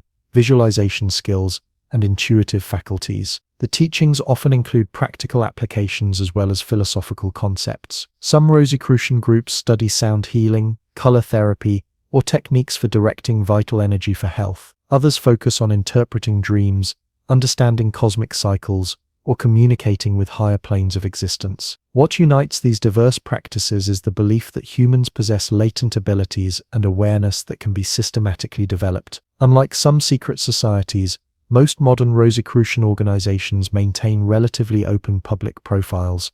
They publish books, operate museums, and maintain websites explaining their basic philosophy. The secrecy now tends to surround specific rituals and advanced teachings rather than the existence of the organization itself. Many groups actively seek new members through advertisements and outreach programs. Despite this openness, Rosicrucians still cultivate an air of mystery. Their temples feature Egyptian, Greek, and medieval European imagery that connects members to ancient wisdom traditions. Ceremonial regalia, symbolic colors, and special language create a sense of participating in something ancient and profound. This blend of accessibility and mystery has helped Rosicrucianism survive while many other esoteric movements have faded away. As modern science and technology transform our world, Rosicrucian teachings continue to appeal to those seeking to bridge the gap between spiritual and material understanding. Their approach suggests that electric energy, radio waves, and quantum physics might be understood not just through laboratory equipment but through developing human consciousness itself. The ancient Hermetic principle of correspondence between macrocosm and microcosm finds new expression in systems thinking and ecological awareness. The original Rosicrucian story of a hidden vault containing the perfectly preserved body of Christian Rosencreutz serves as a powerful metaphor. Like the symbolic founder waiting to be rediscovered, ancient wisdom remains available to those who seek it with sincere hearts and open minds. Whether the original Brotherhood of the Rose Cross ever existed matters less than the quest for knowledge and transformation that their story inspired. As night deepens around us, we might wonder if some quiet scholars still gather by candlelight, studying the mysteries of nature and spirit as their predecessors have for centuries. Perhaps the true legacy of the Rosicrucians is not any specific organization, but the enduring human desire to penetrate beyond the veil of ordinary perception into the deeper mysteries of existence. The old church stands silent on a hill in the French countryside. Shadows play across ancient stones as the sun sets behind distant mountains. In the village below, a researcher pores over dusty documents in a local library. He seeks evidence of a secret society said to have protected the bloodline of Jesus Christ for nearly 1,000 years. This is the legend of the Priory of Sion, a mysterious organization that exploded into public awareness in the 1980s and reached global fame through the pages of the Da Vinci Code. But unlike the other secret societies in our journey, the Priory of Sion holds a special place in the landscape of history and myth. It appears to be largely a modern creation wrapped in the trappings of ancient mystery. The story as it was first told to the world is captivating. According to documents discovered in the National Library of France in the 1960s, the Priory of Sion was founded in Jerusalem in 1099 by a crusader named Godfrey of Bouillon. This secret organization supposedly protected a great secret myrrh that Jesus and Mary Magdalene had been married and had children whose descendants became the Merovingian dynasty of French kings. The priory had allegedly been led by some of the greatest minds in European history: Leonardo da Vinci, Isaac Newton, Victor Hugo, and Claude Debussy, among them, called Grand Masters. This narrative first reached public attention through a series of books published in the 1980s. The most influential was Holy Blood, Holy Grail by Michael Burgent, Richard Lee, and Henry Lincoln. The authors presented their research as historical investigation, weaving together mysteries surrounding the French village of Rennes-le-Château, hidden codes in paintings and architecture, and the explosive theological implications of a Jesus bloodline. The book became an international bestseller, introducing millions to the Priory of Sion and its alleged secrets. 2 decades later, novelist Dan Brown incorporated many of these ideas into his thriller, The Da Vinci Code, which sold over 80 million copies and was adapted into a blockbuster film starring Tom Hanks. Through fiction, The Priory of Sion reached an even wider audience. Many readers, caught up in the exciting blend of history, conspiracy, and religious controversy, wondered how much of the story might be true. Was there really an ancient secret society preserving the bloodline of Christ against the wishes of the Catholic Church? The answer, according to most historians and researchers, is far less mysterious but in some ways more interesting as a study of how myths are created in the modern world. The evidence points to the Priory of Sion being largely the creation of a Frenchman named Pierre Plantard, a complex figure with a talent for historical fabrication and self-promotion. In the early 1960s, Plantard and a few associates registered a small organization called the Priory of Sion with French authorities. Far from being an ancient order, this was a new local club with modest stated goals related to low-cost housing and opposing communism. But Plantard had grander ambitions. Over the following years, he and his collaborators created and planted documents in the National Library of France that described the Priory as an ancient order with connections to the Knights Templar and other historical mysteries. These documents, known as the Dossiers Secrets or Secret Files, were carefully crafted to appear authentic. They included genealogies, coded messages, lists of Grand Masters, and maps related to Rennes-le-Château, a small French village that had already developed its own treasure mystery, thanks to the unusual activities of its 19th-century priest, Berenger Saunière. The documents suggested that Plantard himself was a descendant of the Merovingian dynasty, and thus of the Jesus bloodline. Plantard built his elaborate story on existing historical curiosities and unanswered questions. Rennes-le-Château had genuine mysteries. Father Saunière had indeed spent large sums of money redecorating his church in unusual ways, with strange symbolism that fueled speculation about hidden treasures or secrets. The Knights Templar were a real historical order, with puzzling aspects to their rise and fall. The Merovingian dynasty did rule parts of France in the early medieval period, before being replaced by the Carolingians. The genius of Plantard was combining these real historical elements with fabricated documents in ways that seemed plausible enough to intrigue researchers. When journalists and authors began investigating the Priory of Sion story in the 1970s, they found just enough genuine historical oddities to make the fabricated parts seem credible. The story grew more elaborate with each retelling, gaining the veneer of legitimacy through repetition and publication. But the careful facade began to crack under scrutiny. In the 1990s, French researchers discovered that the supposed ancient charters and documents had been created recently. The paper, ink, and printing methods were modern. Some of the alleged medieval parchments contained modern staple holes. The list of Grand Masters included people who had little connection to one another and no evidence of involvement in any secret society. Leonardo da Vinci, for instance, left extensive notes and records of his life with no mention of such an organization. When confronted with this evidence in a 1993 French television documentary, Plantard admitted under oath that he had fabricated the entire story. This confession came during a difficult period when Plantard had become peripherally connected to a political scandal, bringing unwanted official attention to his activities. He acknowledged creating the documents and planting them in the library, effectively exposing the Priory of Sion as a modern hoax rather than an ancient secret society. Despite this clear evidence of fabrication, the myth has proven remarkably resilient. Many people continue to believe in some version of the Priory of Sion story, either unaware of Plantard's confession or unwilling to accept that such an elaborate and widely published narrative could be almost entirely fictional. The village of Rennes-le-Château still attracts thousands of visitors annually, seeking clues to mysteries that were largely invented in the 1960s. The psychological appeal of the Priory of Sion story helps explain its persistence. It combines several powerful elements that resonate deeply with many people: alternative religious history that challenges established authority, hidden bloodlines connecting modern people to sacred figures, codes and symbols waiting to be deciphered by clever investigators, and the tantalizing notion that established history conceals explosive secrets. These themes tap into fundamental human desires for special knowledge, hidden importance, and narratives that make sense of a complex world. For scholars of religion and history, the Priory of Sion phenomenon offers fascinating insights into how myths are created and spread in the modern era. Unlike ancient legends that evolved slowly over centuries through oral tradition, this was a myth deliberately crafted using modern tools, typewriters, photocopiers, and eventually mass media. It demonstrates how quickly a fabricated story can take on a life of its own when it resonates with existing cultural interests and desires. The real mystery of Rennes-le-Château remains unsolved. Father Saunière did somehow acquire significant wealth that allowed him to renovate his church and build a villa, tower, and gardens in the small village. Various theories suggest he found treasure, sold masses, engaged in financial improprieties, or was paid to keep political secrets.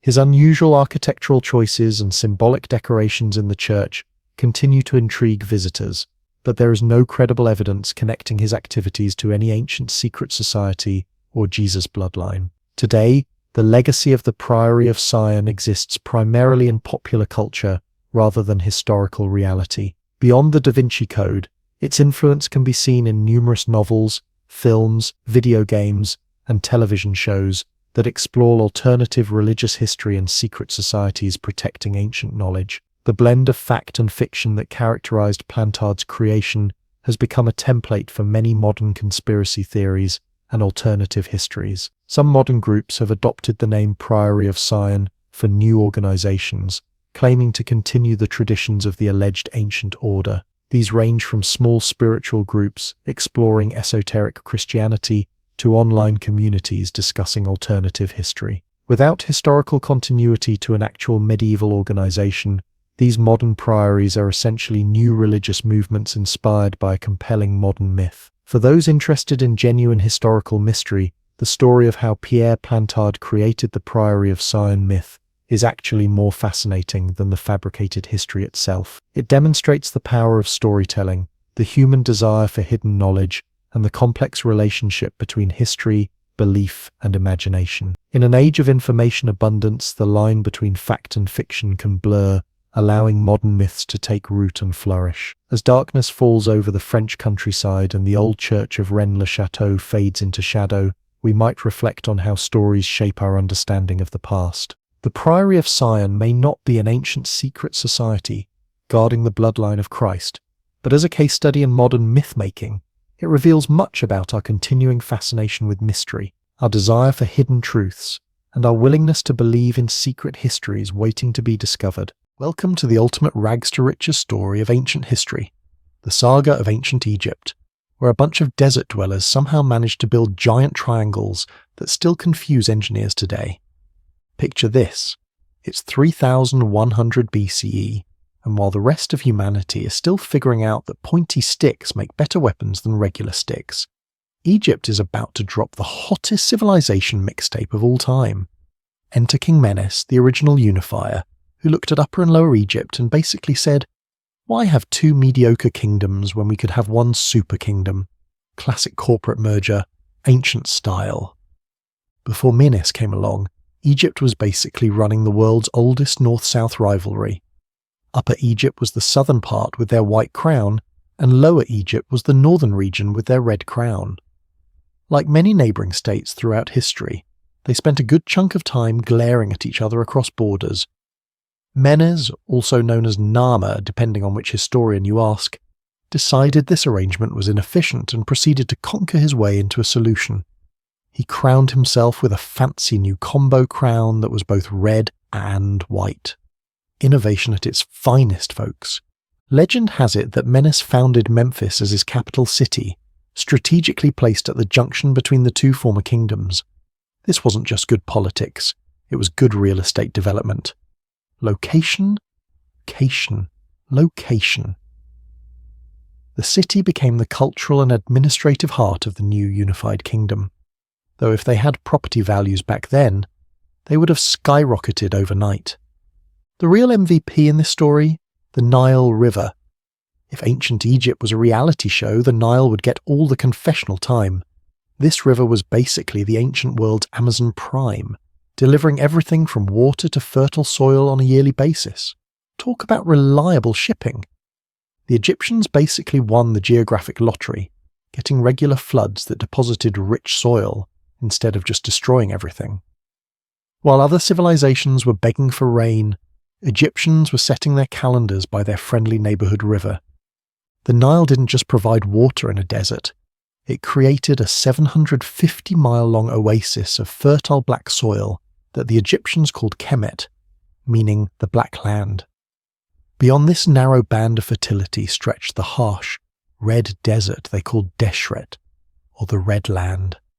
This stark contrast between lush river valley and barren desert shaped Egyptian culture, religion, and worldview. It was like having paradise and hell right next door to each other. Talk about extreme zoning issues. Annual flooding was so predictable that the Egyptians developed one of the world's first reliable calendars based on it. They divided their year into 3 seasons: Akhet, flooding, Pere, planting, and Shemu, harvesting. Imagine organising your entire life around your local weather forecast and having it actually work out. Modern meteorologists could never. This magical combo of leadership and location let the Egyptians create the world's first true centralised state. They developed bureaucracy before it was cool, and yes, there was paperwork, except their paper was made from plants and called papyrus. Even in 3000 BCE, you couldn't escape filling out forms in triplicate. The early dynastic period saw Egypt working out its growing pains. Kings, now calling themselves pharaohs, established traditions that would last for literally thousands of years. They figured out that when you die, you should probably take all your stuff with you, leading to increasingly elaborate tombs. This started as simple mud brick rectangles called mastabas, but would eventually evolve into those show-off pyramids everyone knows and loves.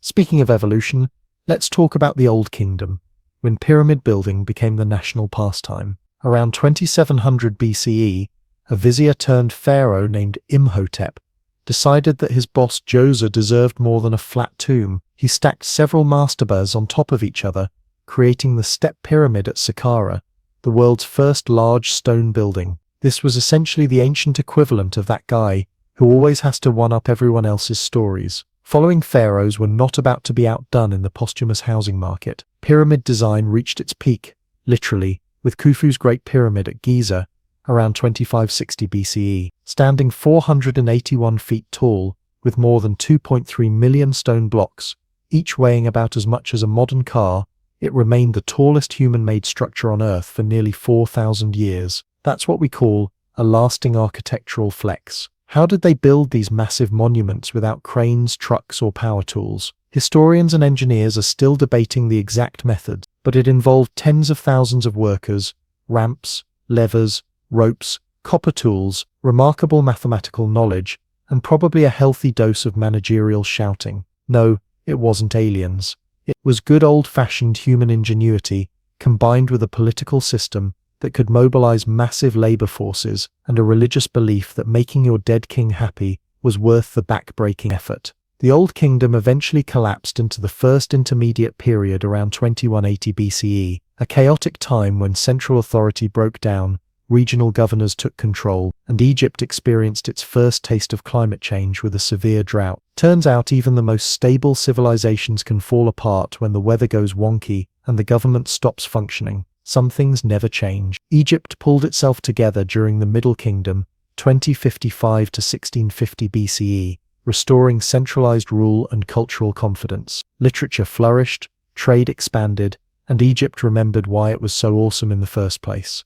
But this renaissance was interrupted when those aforementioned chariot-driving hipsters known as the Hyksos showed up from somewhere in the Near East and took over northern Egypt for about a century. Fast forward to the New Kingdom era, around 1550 BCE. Egypt had gone through these rough patches, but after kicking out the Hyksos, Egypt entered its imperial phase, or what historians call, that time, Egypt got really into expansion.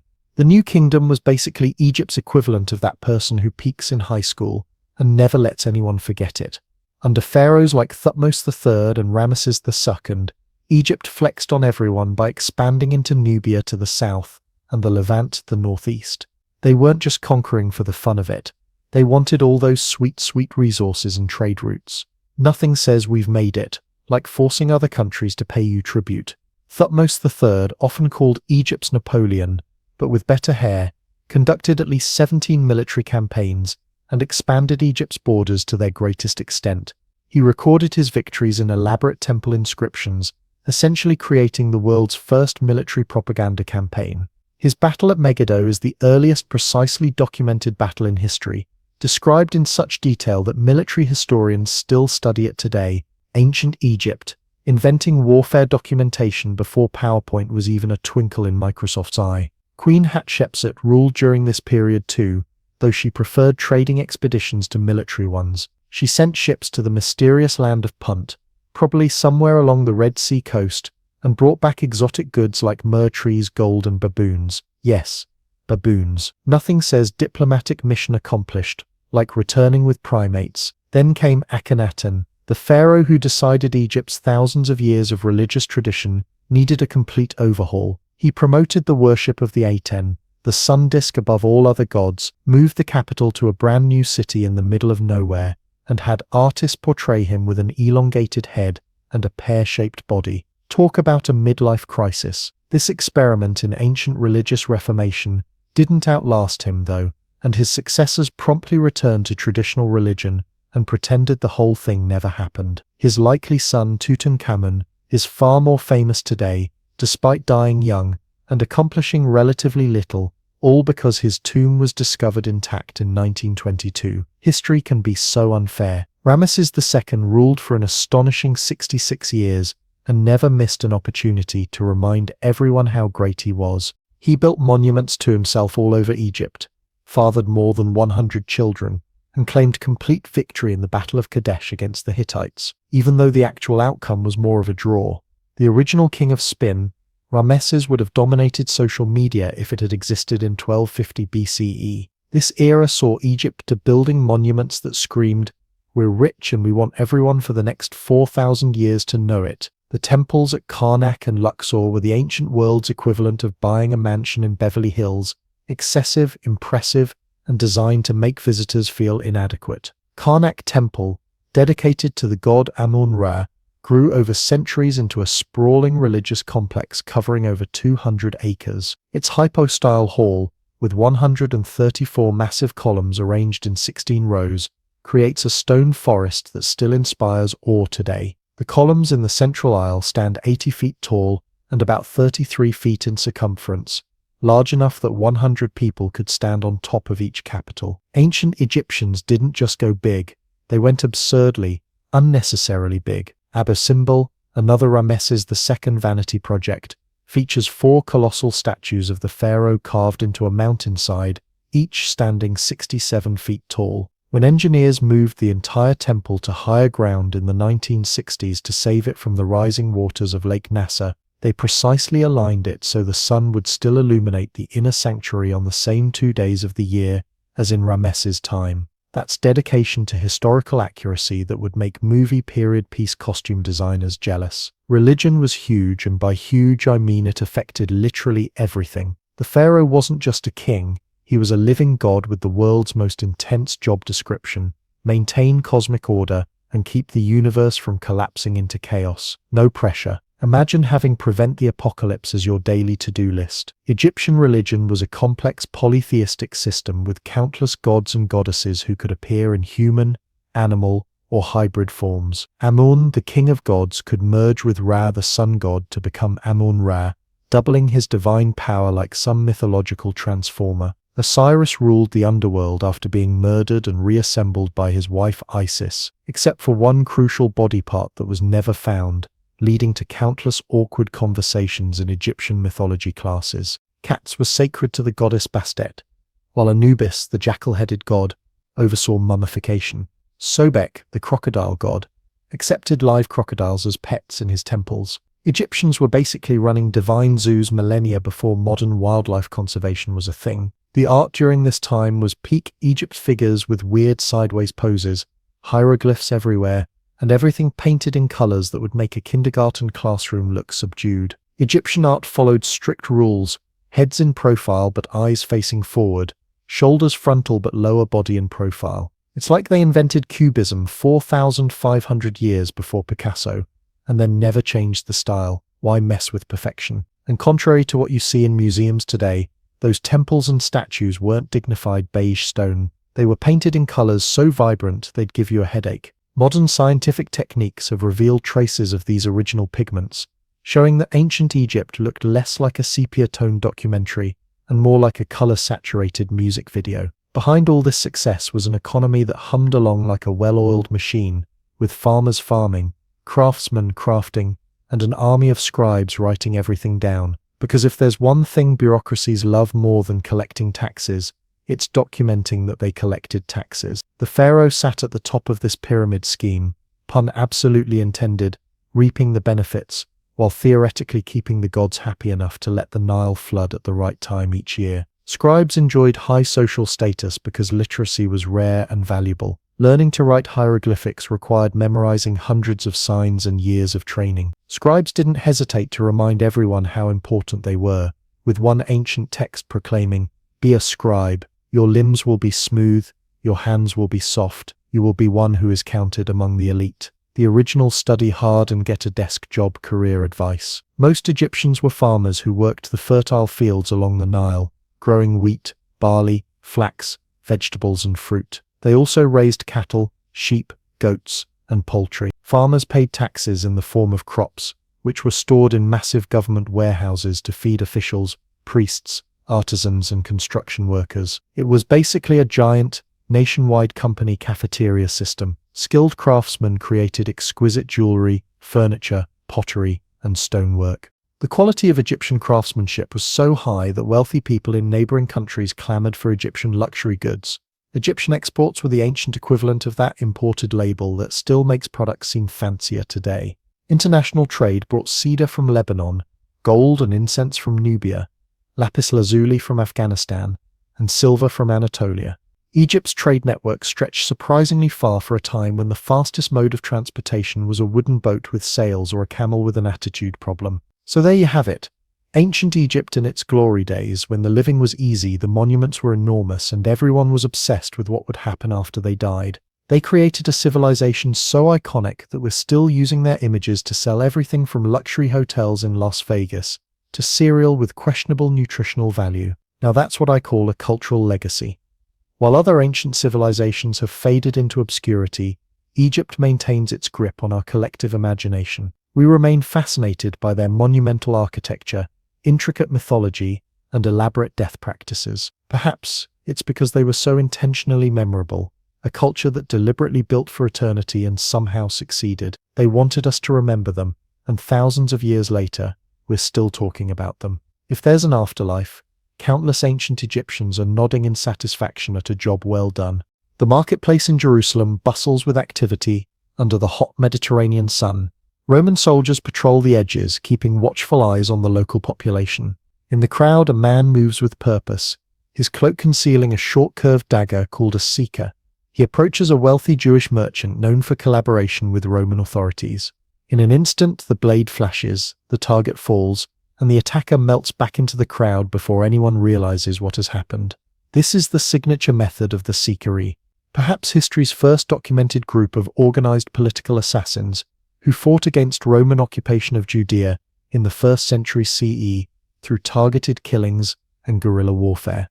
The story of the Sicarii unfolds against the backdrop of Roman rule in ancient Judea, a region roughly corresponding to modern Israel and Palestine. After the Roman general Pompey conquered Jerusalem in 63 BCE, the Jewish homeland became subject to Roman control. While Rome initially allowed a degree of self-government under client kings like Herod the Great, direct Roman rule was established around 6 CE with the appointment of Roman prefects and procurators. This foreign occupation created deep resentment among the Jewish population, particularly as Roman authorities interfered in religious matters and imposed heavy taxation. From this environment of growing tension emerged several resistance movements. The most famous were the Zealots, a broader revolutionary group opposed to Roman rule and those who collaborated with it. The Sicarii represented an extreme faction within this resistance, distinguished by their method of assassination using concealed daggers. Their name came directly from their weapon of choice, the Sica,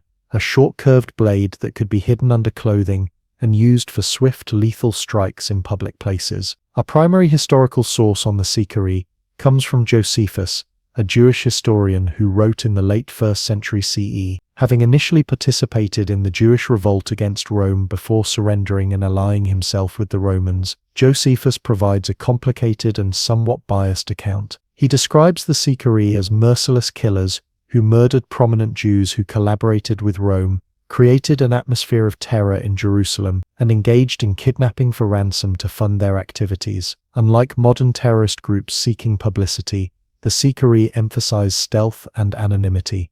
Their preferred tactic was to blend into crowds during festivals and public gatherings in Jerusalem. When the city was packed with visitors, they would strike quickly, kill their target, and then cry out about the crime along with the shocked bystanders, ensuring they could not be identified as the perpetrators. This method allowed them to escape capture and continue their campaign of targeted violence over many years. One of their most prominent victims was Jonathan the high priest, assassinated around 56 CE. As a religious leader seen as accommodating to Roman rule, he represented exactly the type of figure the Sicarii targeted, not just direct Roman authorities but also Jewish leaders they viewed as collaborators. These assassinations served both practical and symbolic purposes, eliminating individuals who facilitated Roman control while sending a powerful message to others who might consider cooperation with the occupiers. The Sicarii were motivated by a complex mix of religious zeal and nationalist fervor. They believed they were fighting a holy war, guided by the conviction that God alone should rule the Jewish people rather than any foreign power. For them, violent resistance against Rome and its collaborators was not merely a political act but a religious duty. They likely saw themselves as following in the tradition of biblical figures like Phanes, who in Jewish scripture was praised for killing those who violated religious law. Under the leadership of Menahem, grandson of Judas of Galilee, who had led an earlier revolt against Roman taxation, the Sicarii established a base at the fortress of Masada around 66 CE. This remote stronghold, built by Herod the Great on a plateau overlooking the Dead Sea, provided a secure location from which they could launch attacks on Roman targets. The natural defences of the site nest steep cliffs on all sides, and a single narrow path to the summit made it nearly impregnable. The activities of the Sicarii intensified as tensions built toward the Great Jewish Revolt that erupted in 66 CE. In the early stages of the rebellion, they participated in attacks on Roman garrisons and collaborated with other revolutionary factions. However, the Sicarii soon found themselves in conflict with more moderate Jewish leaders who feared their extreme tactics would bring Roman retribution upon the entire population. This internal division weakened the Jewish resistance and contributed to eventual Roman victory. According to Josephus, the Sicarii engaged in more than just assassinations. They burned the public archives in Jerusalem to destroy debt records, raided villages for supplies, and kidnapped officials for ransom. During the siege of Jerusalem in 70 CE, as Roman forces surrounded the city, the Sicarii and other radical factions reportedly prevented civilians from surrendering and executed those who attempted to negotiate with the Romans, believing that divine intervention would save them if the situation became desperate enough. After the fall of Jerusalem and the destruction of the Second Temple by the Romans in 70 CE, the remaining Sicarii retreated to their fortress at Masada. There, under the leadership of Eleazar ben Yair, they held out against the Roman 10th Legion for several years. The Romans built a massive ramp to breach the defenses, a remarkable feat of engineering still visible today. According to Josephus, when the Romans finally broke through in 73 or 74 CE, they discovered that nearly all 960 defenders had chosen suicide rather than surrender, with each man killing his own family before 10 selected men killed the others, and finally themselves. This dramatic end at Masada has become one of the most famous episodes in Jewish history, symbolizing for many a commitment to freedom and religious identity, even in the face of overwhelming odds. Archaeological excavations at the site have confirmed some elements of Josephus's account, though scholars continue to debate the details. The dramatic story, regardless of its exact historical accuracy, has served as a powerful national symbol in modern Israel, where military cadets once took their oath with the declaration that Masada shall not fall again. Though the Sicarii were ultimately defeated, their approach to resistance had lasting historical significance. They were among the first documented groups to systematically use targeted assassination as a political weapon, a tactic that would be adopted by many later organizations throughout history. Their methods showed how a small group willing to use extreme violence could challenge a vastly superior military power, at least temporarily, by striking at key individuals and creating an atmosphere of fear.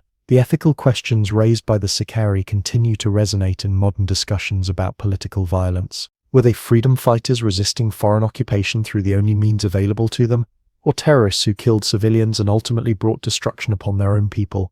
This debate mirrors similar conversations about resistance movements throughout history, highlighting the persistent tension between the right to resist oppression and the moral limits of violent methods. The Sicarii also demonstrate how religious beliefs can become intertwined with political resistance, creating a particularly intense form of commitment among adherents. Their conviction that they were fulfilling divine will gave them the courage to undertake high-risk operations and ultimately to choose death over surrender. This fusion of religious and political motivation has been a recurring pattern in resistance movements across different cultures and time periods. Historians have noted similarities between the Sicarii and the later Hashins, or assassins, of medieval Persia, suggesting a possible historical connection where the tactics of targeted killing were transmitted across centuries. There are also parallels with modern extremist groups that combine religious ideology with political goals and view violence as a sanctified act. These connections highlight how certain patterns of human conflict recur throughout history,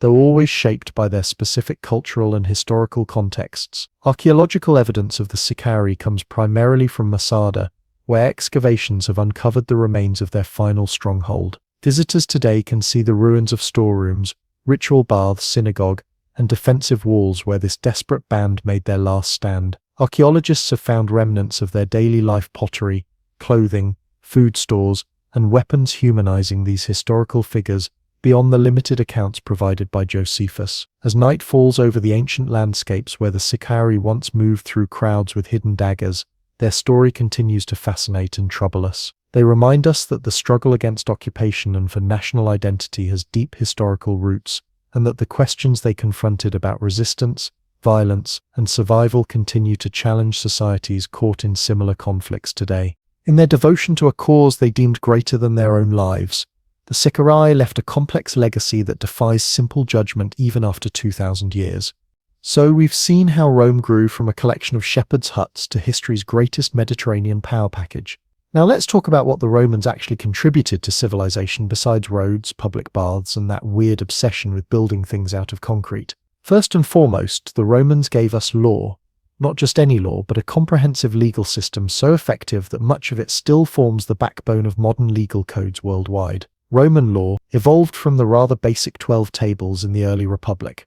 Essentially, don't steal or we'll cut off your hand level of sophistication, to the intricate Justinian Code of the 6th century CE, which filled multiple volumes with detailed regulations on everything from property rights to family relations. What made Roman law special wasn't just its comprehensiveness but its flexibility.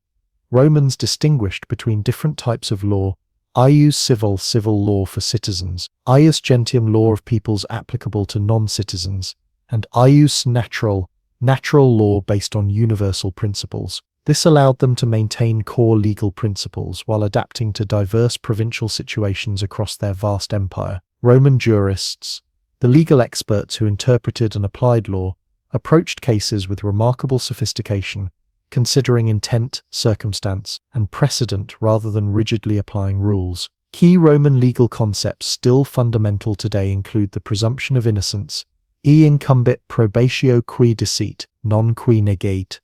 Proof lies with the one who asserts, not the one who denies.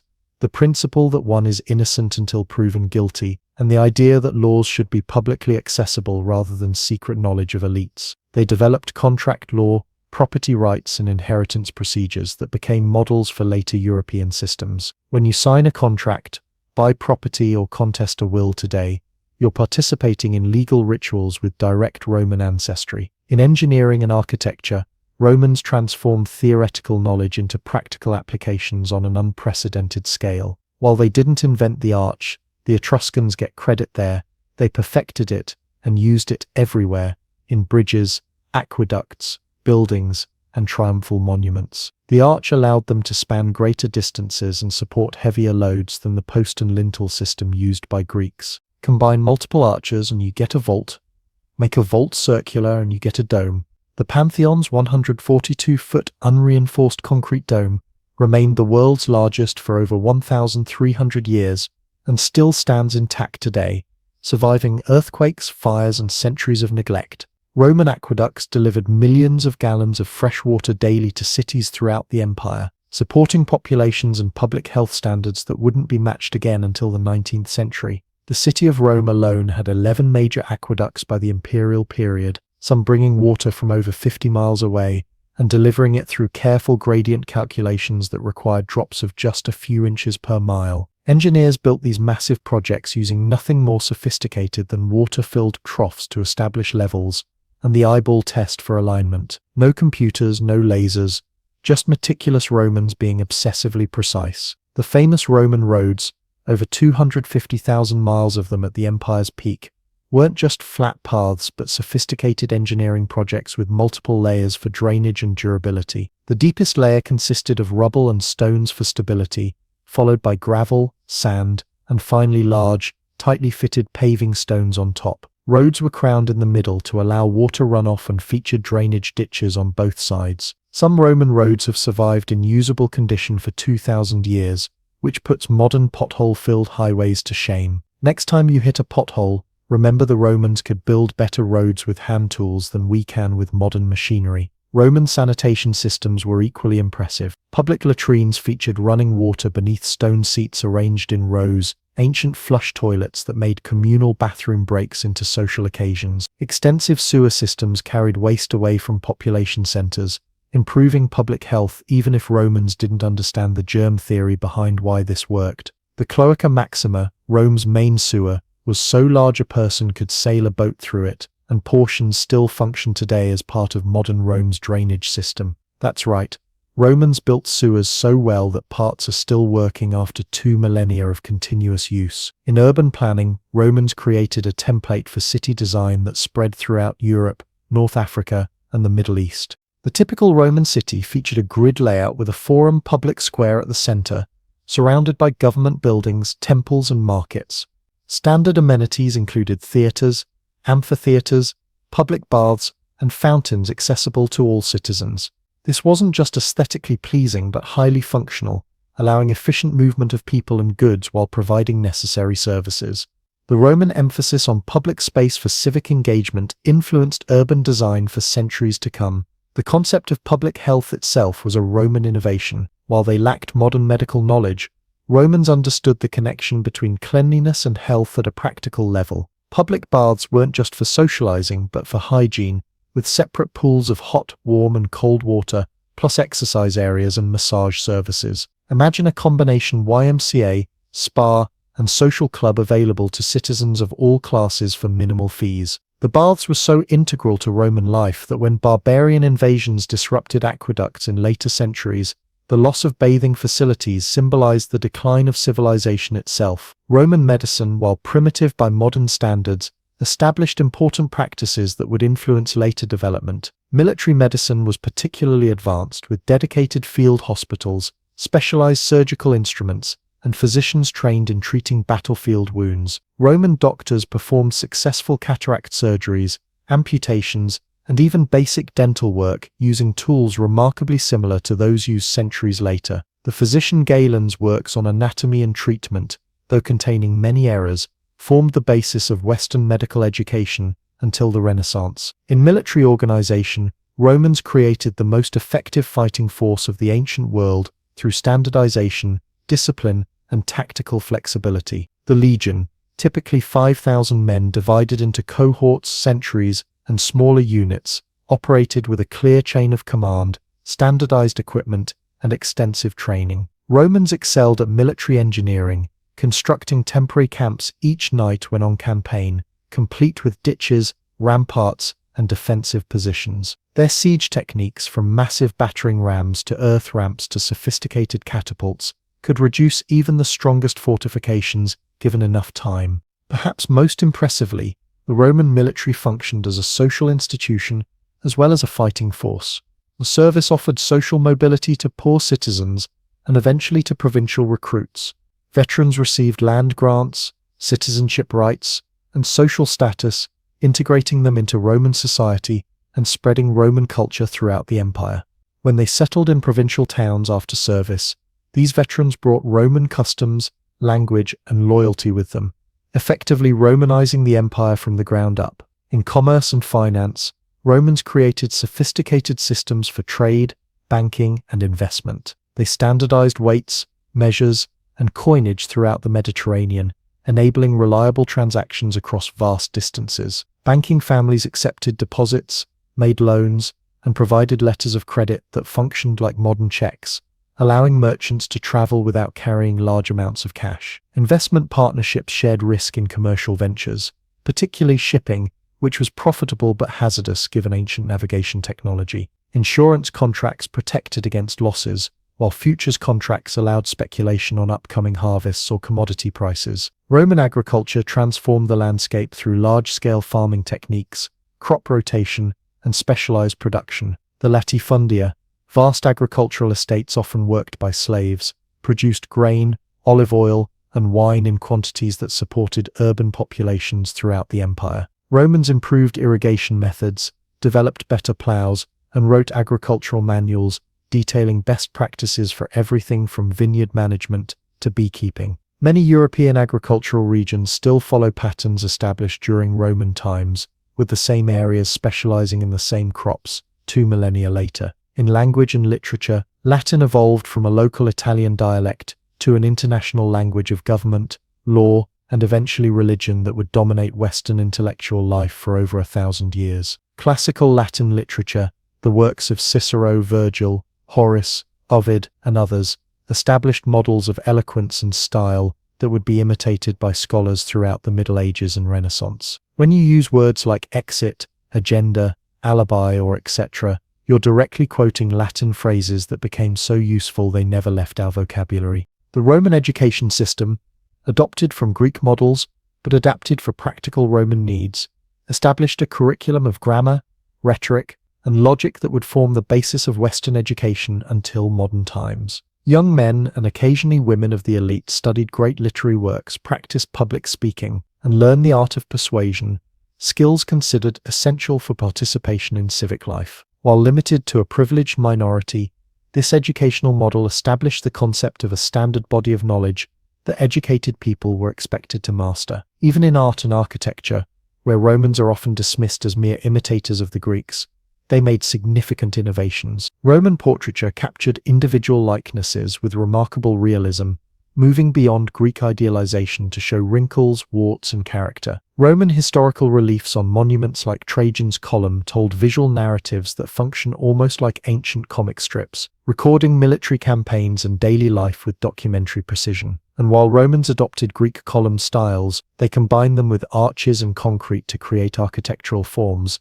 like the basilica that would become templates for later churches and public buildings throughout Europe. Perhaps Rome's greatest contribution, however, was the concept of Romanitas, Romanness, a cultural identity that transcended ethnicity and geography. Unlike earlier empires that remained foreign impositions on conquered peoples, the Roman Empire gradually transformed into a multicultural civilization, where individuals could become Roman through language, customs, and civic participation, regardless of origin. By the later empire, senators came from Spain, North Africa, and Syria, while emperors originated from the Balkans or even Arabia. This inclusive imperial identity, while never eliminating ethnic distinctions or inequalities, created a cosmopolitan Mediterranean civilization where diverse peoples shared common values and institutions. But despite these remarkable achievements and contributions, the Roman Empire couldn't last forever. Its decline and fall came through a complex combination of internal weaknesses and external pressures that gradually transformed the Mediterranean world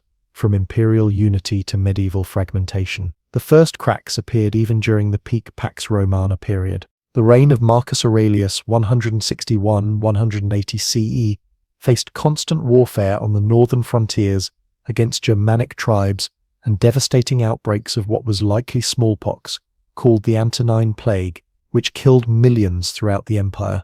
The philosopher-emperor's son and successor Commodus proved incompetent and megalomaniacal, preferring to fight as a gladiator in staged contests rather than address imperial problems. His assassination in 192 CE triggered the first major succession crisis since the year of 4 emperors a century earlier. The subsequent Severan dynasty stabilized the empire temporarily, but at a critical cost. They significantly increased military salaries to secure army loyalty, setting a precedent that strained imperial finances. Emperor Caracalla granted citizenship to all free men throughout the empire in 212 CE, a momentous development in making provincial subjects into Romans, but one motivated primarily by expanding the tax base to pay those military expenses. The real crisis came with the 3rd century anarchy from 234 CE, when the empire nearly collapsed under simultaneous pressures. During this chaotic half-century, at least 26 men claimed the title of emperor, most ruling briefly before being murdered by troops or rivals. The military effectively became the only path to power, with soldier emperors rising and falling with alarming frequency. Without stable leadership, frontiers weakened, economic problems multiplied, and civic institutions decayed. External threats intensified during this period. A revitalized Persian Empire under the Sassanid dynasty replaced the Parthians, creating a more aggressive eastern rival that captured the Emperor Valerian in battle, an unprecedented humiliation. Germanic confederations like the Alemanni, Franks and Goths increased pressure on Rhine and Danube frontiers, occasionally breaking through to raid deep into Roman territory. The empire seemed to be crumbling from all directions simultaneously. Economic problems compounded the political and military crises. Desperate emperors debased the currency to pay troops, leading to severe inflation. Trade networks fractured as security declined, reducing tax revenue and commercial activity. Plagues reduced the population, creating labor shortages in agriculture and crafts. Wealthy elites retreated to self-sufficient rural estates, diminishing urban economies that had been centers of Roman cultural and economic life. The empire nearly fractured completely, with breakaway regimes in Gaul and Palmyra, Syria functioning as separate states during the 260s. Only through the military efforts of emperors like Aurelian, known as Restorer of the World, was imperial unity temporarily restored. But the Roman world that emerged from the 3rd century crisis was fundamentally transformed, more militarized, more regimented, and more autocratic than before. Emperor Diocletian, 284–305 CE, implemented sweeping reforms to stabilize the wounded empire. He doubled the number of provinces while creating a more hierarchical administrative structure. He established the Tetrarchy, rule of 4, with 2 senior and 2 junior emperors governing different regions, attempting to solve the succession problem that had plagued Rome. He imposed price controls to combat inflation, reformed taxation, and required sons to follow their fathers' professions to ensure economic stability. Most significantly, he transformed the emperor from princeps first citizen to dominus lord and god, surrounding the imperial office with elaborate court ceremonial borrowed from Eastern monarchies. These emergency measures worked temporarily but accelerated centralization and regimentation that changed Rome's character. The distinction between citizen and subject became meaningless, as all inhabitants became subject to increasingly bureaucratic state control. Free peasants found themselves increasingly bound to the land in arrangements that prefigured medieval serfdom, Diocletian's reforms didn't cure Rome's problems but managed them enough to prevent immediate collapse. Constantine the Great, 306–337 CE, continued transformation by establishing a new capital at Constantinople, modern Istanbul, strategically positioned between European and Asian provinces where it could better respond to frontier threats. Most famously, Constantine legalized Christianity after centuries of intermittent persecution, eventually making it his personal faith. This momentous religious shift accelerated after his reign, with Emperor Theodosius I, 379–395 CE, making Christianity the empire's official religion and suppressing traditional Roman religious practices. The empire formally split into western and eastern halves after Theodosius, reflecting administrative realities that had existed informally for decades. While both claimed to be the Roman Empire, their paths diverged significantly. The Eastern Empire, later known as Byzantine, retained greater wealth, population, and urban infrastructure. The Western Empire faced more immediate barbarian threats with fewer resources to respond effectively. The traditional fall of Rome date of 476 CE marks when Germanic military commander Odoacer deposed the last Western emperor, Romulus Augustulus, and declared himself king of Italy, rather than elevating another puppet emperor. This relatively anticlimactic event formalized a reality that had existed for decades. Real power in the West had long been held by Germanic generals commanding increasingly Germanic armies, with emperors serving as figureheads. But the fall wasn't a sudden collapse so much as a gradual transformation. Germanic tribes like the Visigoths, Ostrogoths, Vandals, and Franks established kingdoms within former Roman territories, but generally maintained Roman administrative structures, used Roman law, and sought legitimacy through connections to Roman traditions. These kingdoms weren't destroying Roman civilization, so much as adapting it to new political realities, while competing for status and territory among themselves. The Eastern Roman Empire, meanwhile, continued for nearly 1,000 years after the Western collapse, preserving Roman law, administration, and cultural traditions in modified form. The Emperor Justinian, 527–565 CE, temporarily reconquered Italy, North Africa, and parts of Spain, and commissioned a definitive codification of Roman law. While gradually becoming more Greek in language and culture, the Byzantines considered themselves Romans until their final defeat by Ottoman Turks in 1453 CE. The Roman Catholic Church emerged as another preserver of Roman traditions, adopting the empire's administrative divisions for its dioceses and the Latin language for its liturgy and documents. The Pope in Rome gradually assumed a leadership role comparable to the missing Western emperor, creating a parallel authority structure that would shape medieval European development. Monasteries preserved ancient Roman texts through dedicated copying, while church schools maintained elements of classical education. Even the barbarian kingdoms that replaced direct Roman rule were more continuations than replacements of Roman civilization. The Frankish realm under Charlemagne explicitly attempted to revive the Western Roman Empire, culminating in his coronation as Emperor of the Romans by the Pope in 800 CE. The very concept of what we now call the Holy Roman Empire represented ongoing efforts to recapture lost Roman unity and authority, however imperfectly realized.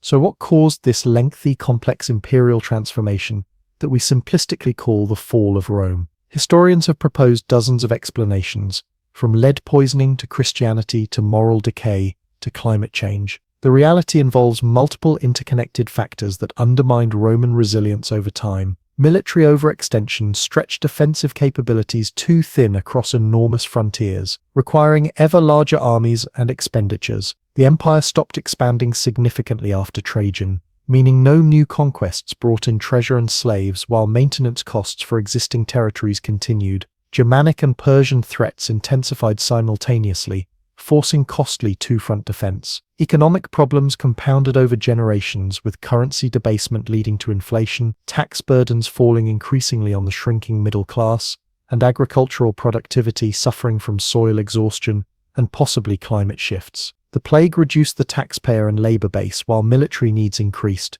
creating an impossible fiscal equation. Political instability, particularly during the 3rd century crisis, meant long-term problems went unaddressed while short-term emperors focused on immediate survival. The lack of clear succession mechanisms made each transition a potential civil war. Military priorities dominated civilian needs as soldier emperors focused on army loyalty above all else. Social transformation saw urban decline as elites retreated to self-sufficient rural estates. The middle class that had filled municipal leadership roles shrank under tax burdens. Social mobility decreased as Diocletian's reforms required sons to follow fathers' professions. Religious shifts from traditional Roman practices to mystery cults and eventually Christianity reoriented values away from civic participation toward personal salvation. External pressures increased as Germanic tribes faced their own population pressures and Hunnic invasions from the east, forcing them toward Roman frontiers. The Sassanid Persian Empire provided a more formidable eastern rival than the earlier Parthians. Climate changes may have driven population movements that increased frontier pressure beyond sustainable levels.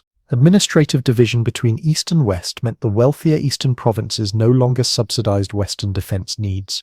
The transfer of the capital to Constantinople redirected resources eastward, while the division of military commands reduced strategic flexibility. Western emperors increasingly relied on Germanic foederati, allied troops who maintained divided loyalties. None of these factors alone would have doomed Rome, but their combination created a perfect storm that the empire couldn't weather indefinitely. The Eastern Empire survived precisely because it faced fewer of these challenges simultaneously and retained greater resources to address those it did face. The legacy of Rome extends far beyond its political collapse. Roman law forms the basis of legal systems throughout continental Europe and their former colonies. Romance languages, Spanish, Portuguese, French, Italian, Romanian, evolved directly from Latin and are spoken by nearly 1 billion people today. Roman architectural principles revived during the Renaissance still shape our public buildings and urban spaces. The Catholic Church preserved and modified Roman administrative structures that influenced European institutional development for centuries. Perhaps most significantly, the very idea of Rome, of a unified civilization bringing law, stability, and common culture to diverse peoples, remained a powerful ideal long after the reality disappeared. From Charlemagne to Napoleon to the European Union, attempts to recreate some version of Roman unity have shaped European history repeatedly. The United States deliberately incorporated Roman republican symbols and structures, from the Senate to the fasces on the Lincoln Memorial to the Latin mottos on our currency. Rome fell as a political entity, but in many ways it never stopped influencing how we organize our societies, build our cities, practice our laws, and even how we imagine what civilization itself should be. The empire that spanned 3 continents and 5 centuries created patterns of thought and governance so fundamental we often don't even recognize their Roman origins. So next time you drive on a straight road, sign a contract, read a calendar, use concrete, attend a stadium event, or participate in a republican form of government, remember you're engaging with the legacy of those ambitious shepherds who built their city on 7 hills beside the Tiber River. They created not just an empire of territory, but an empire of the mind that outlasted their political control by millennia. Not bad for a civilization that started with a questionable story about twin brothers and a wolf. Imagine a world on the edge of transformation. The year is 1776. While American colonists declare their independence across the Atlantic, something equally revolutionary stirs in the heart of Bavaria, Germany. In a small university town, a professor lights a candle in a dimly lit room. Around him gather a handful of students and intellectuals. They speak in hushed tones about reason, liberty, and overthrowing the old ways of thinking. This is the birth of the Illuminati, a secret society that would last only a decade but spark centuries of conspiracy theories that burn to this day. Adam Weishaupt was not born to shake the foundations of Europe. The son of a law professor, he studied with Jesuits before becoming a professor of law himself at the University of Ingolstadt. But Weishaupt grew frustrated with the religious control over education and society. The ideas of the Enlightenment called to him: reason over superstition, liberty over tyranny, equality over privilege. Yet in conservative, Catholic Bavaria, such thoughts were dangerous. On May 1st, 1776, Weishaupt and 5 students formed a secret group called the Order of the Illuminati. The name came from the Latin word for enlightened ones. Their symbol was the Owl of Minerva, representing wisdom and knowledge. The original members took ancient names to hide their identities. Weishaupt became Spartacus, after the slave who rebelled against Rome. Their mission seemed noble: spread Enlightenment ideals, fight against superstition, and challenged the power of monarchs and religious authorities. The Illuminati grew slowly at first. New members went through elaborate initiation ceremonies and a system of ranks inspired by Freemasonry. They pledged loyalty to the order above all else. Messages traveled between members in secret codes. They developed a calendar system different from the Christian one and created their own geography with code names for locations. Bavaria became Achaia, Austria was Egypt, and Munich was Athens. A breakthrough came when Baron Adolf von Koenig joined in 1780. Well connected in Masonic circles, he helped the Illuminati infiltrate Masonic lodges across Europe. Freemasons already gathered in secret and discussed philosophical ideas, making them perfect recruiting grounds. Within a few years, the Illuminati counted around 2,000 members spread across Germany, France, Italy, Hungary, and Poland. The members included some powerful figures: dukes, barons, philosophers, writers, and merchants. Johann Wolfgang von Goethe, the famous German writer, possibly joined their ranks. The composer Mozart, though never confirmed as a member, included themes in his opera, The Magic Flute, that strongly hinted at Illuminati ideals.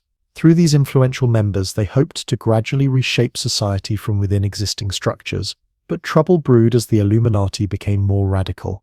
Internal conflicts erupted between Weishaupt and von Koenig about the direction of the order. Some members worried that the true aim was not just educational reform but the complete overthrow of governments and religions. Rumors spread about their secret rituals and oath-taking ceremonies. Former members left and revealed secrets. The group grew careless, leaving written evidence of their plans.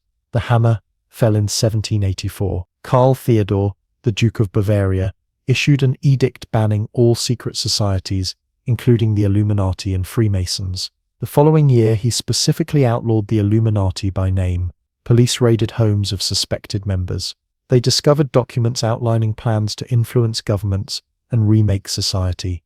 Weishaupt fled Bavaria, eventually finding refuge in the city of Gotha, where he lived out his days writing defenses of his order. By 1787, the Illuminati were officially gone, suppressed after just 11 years of existence. In normal times, they might have faded from memory entirely, but these were not normal times. The French Revolution erupted in 1789, shocking the established order of Europe. As kings and queens lost their heads and ancient institutions crumbled, many searched for someone to blame. Enter Augustin Barruel, a French Jesuit, and John Robison, a Scottish professor. Independently, they published books claiming the French Revolution was the work of the Illuminati. According to their theories, the disbanded group had not truly disappeared, but gone deeper underground, orchestrating world events from the shadows.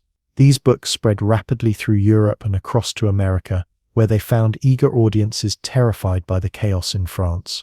In the United States, fear of the Illuminati influenced early politics. Federalists accused Thomas Jefferson and his supporters of being secret Illuminati agents. 4th of July sermons warned of their influence. Newspapers printed stories about their ongoing plots.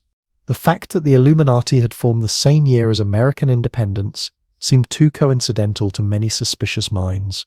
Though these initial fears eventually faded, the idea of the Illuminati as puppet masters never truly died. Throughout the 1800s and 1900s, they became a convenient explanation for any unsettling change or disaster. Economic crash. The Illuminati manipulated markets. World War. The Illuminati played both sides. New cultural movement.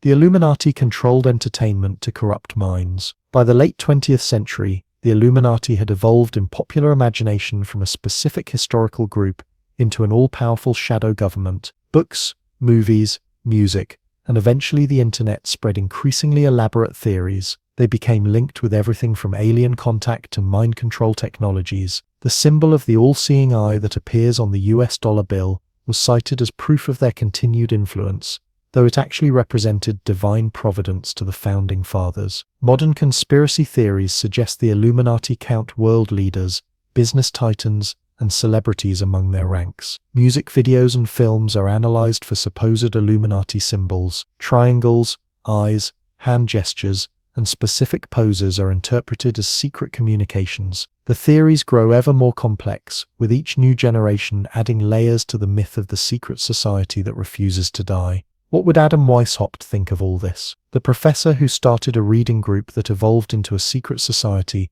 would likely be amazed at the lasting power of his creation in the public imagination. The real Illuminati were indeed dedicated to changing society, but through education and the spread of rational thinking, not through the supernatural or alien means often attributed to them today. The true story of the Bavarian Illuminati contains enough intrigue without embellishment, a group of idealists meeting by candlelight, developing secret codes and rituals, infiltrating other organizations, and eventually falling victim to their own ambition and carelessness. Their rapid rise and fall speaks to both the power and danger of secret societies in turbulent times. As darkness settles around us, we might wonder if any modern group carries the true flame of the original Illuminati. Perhaps their real legacy lies not in shadowy global control, but in the continued struggle between authority and freedom, between old traditions and new ideas.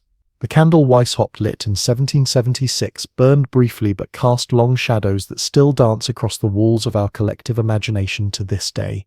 Now that we've seen the Greeks rise to glory and reach their peak with Alexander making half the known world speak Greek, let's talk about what they actually gave to civilization besides Olympic sports and statues with strategically placed fig leaves.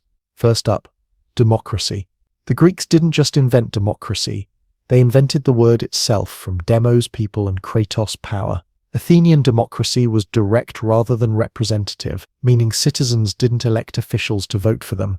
They showed up themselves and voted on everything from tax rates to whether to go to war. It was exhausting but effective, at least for the relatively small percentage of the population who qualified as citizens. Women, slaves, and resident foreigners need not apply. The Athenians were progressive for their time but would fail modern inclusion standards spectacularly. When the Athenian leader Cleisthenes established democratic reforms around 508 BCE, he created a system designed to prevent any one group from dominating politics. The city was divided into 10 artificial tribes that cut across traditional family and regional loyalties. A council of 500, with 50 members from each tribe, prepared legislation for the assembly of all citizens. To prevent corruption, many officials were chosen by lottery rather than election, based on the radical idea that any citizen was capable of serving the state. It was like jury duty, except you might end up running the treasury instead of just deciding if your neighbor really did steal that goat. Greeks also pioneered the concept of citizenship itself,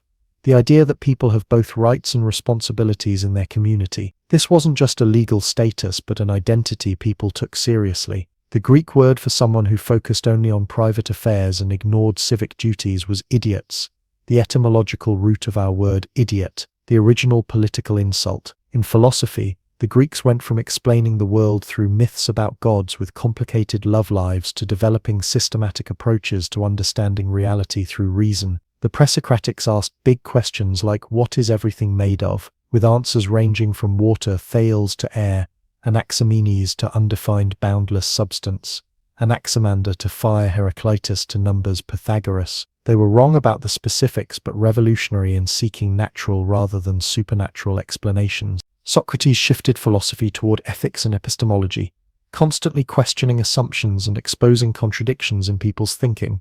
His student Plato developed an elaborate theory of forms, arguing that the physical world is just a shadow of perfect eternal ideas.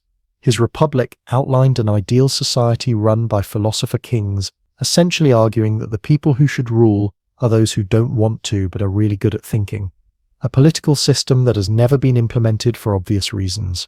Aristotle, Plato's star pupil, decided to categorize and analyze literally everything, creating foundational works in logic, ethics, politics, poetics, physics, biology, and psychology. He established the scientific method of systematic observation and cataloging, even if many of his specific conclusions were later disproven. His work was so comprehensive that medieval scholars simply called him the philosopher, as if no one else deserved the title. The competing philosophical schools that emerged, Epicureans, Stoics, Cynics, and Skeptics, offered different recipes for happiness and good living. Epicureans sought modest pleasure and freedom from pain, not the wild hedonism their name now suggests. Stoics emphasized virtue and acceptance of what cannot be changed, developing psychological techniques still used in modern therapy. Cynics rejected social conventions and lived with extreme simplicity, while skeptics questioned whether we can know anything for certain.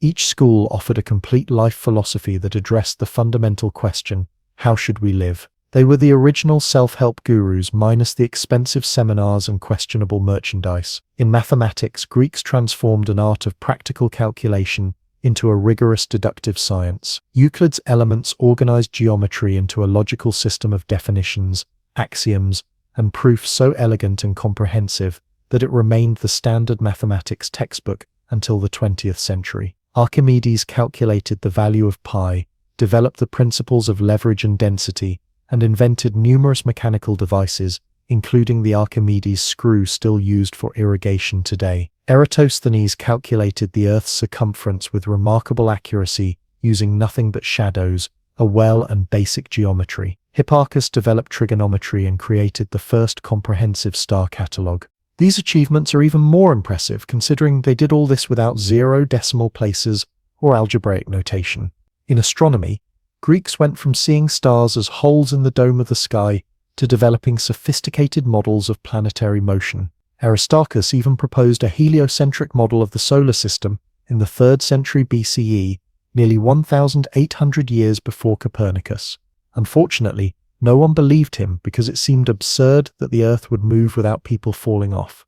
Sometimes being too far ahead of your time just means everyone thinks you're crazy. Greek medicine, founded by Hippocrates, moved healthcare from superstition and magic to clinical observation and natural causes. The Hippocratic Corpus, a collection of medical texts, established a code of ethics, detailed case studies, and treatment protocols based on the theory of 4 bodily humors. While the humor theory turned out to be completely wrong, the empirical approach to diagnosis and treatment was revolutionary. Hippocratic doctors were taught to observe patients carefully, document symptoms, and first do no harm, a concept that distinguishes them from many other ancient healers who often did considerable harm with their remedies. In literature, Greeks invented or perfected nearly every genre we recognize today. Homer's Iliad and Odyssey established the epic as a form combining adventure, heroism, divine intervention, and meditations on fate and mortality. Sappho's intensely personal lyric poetry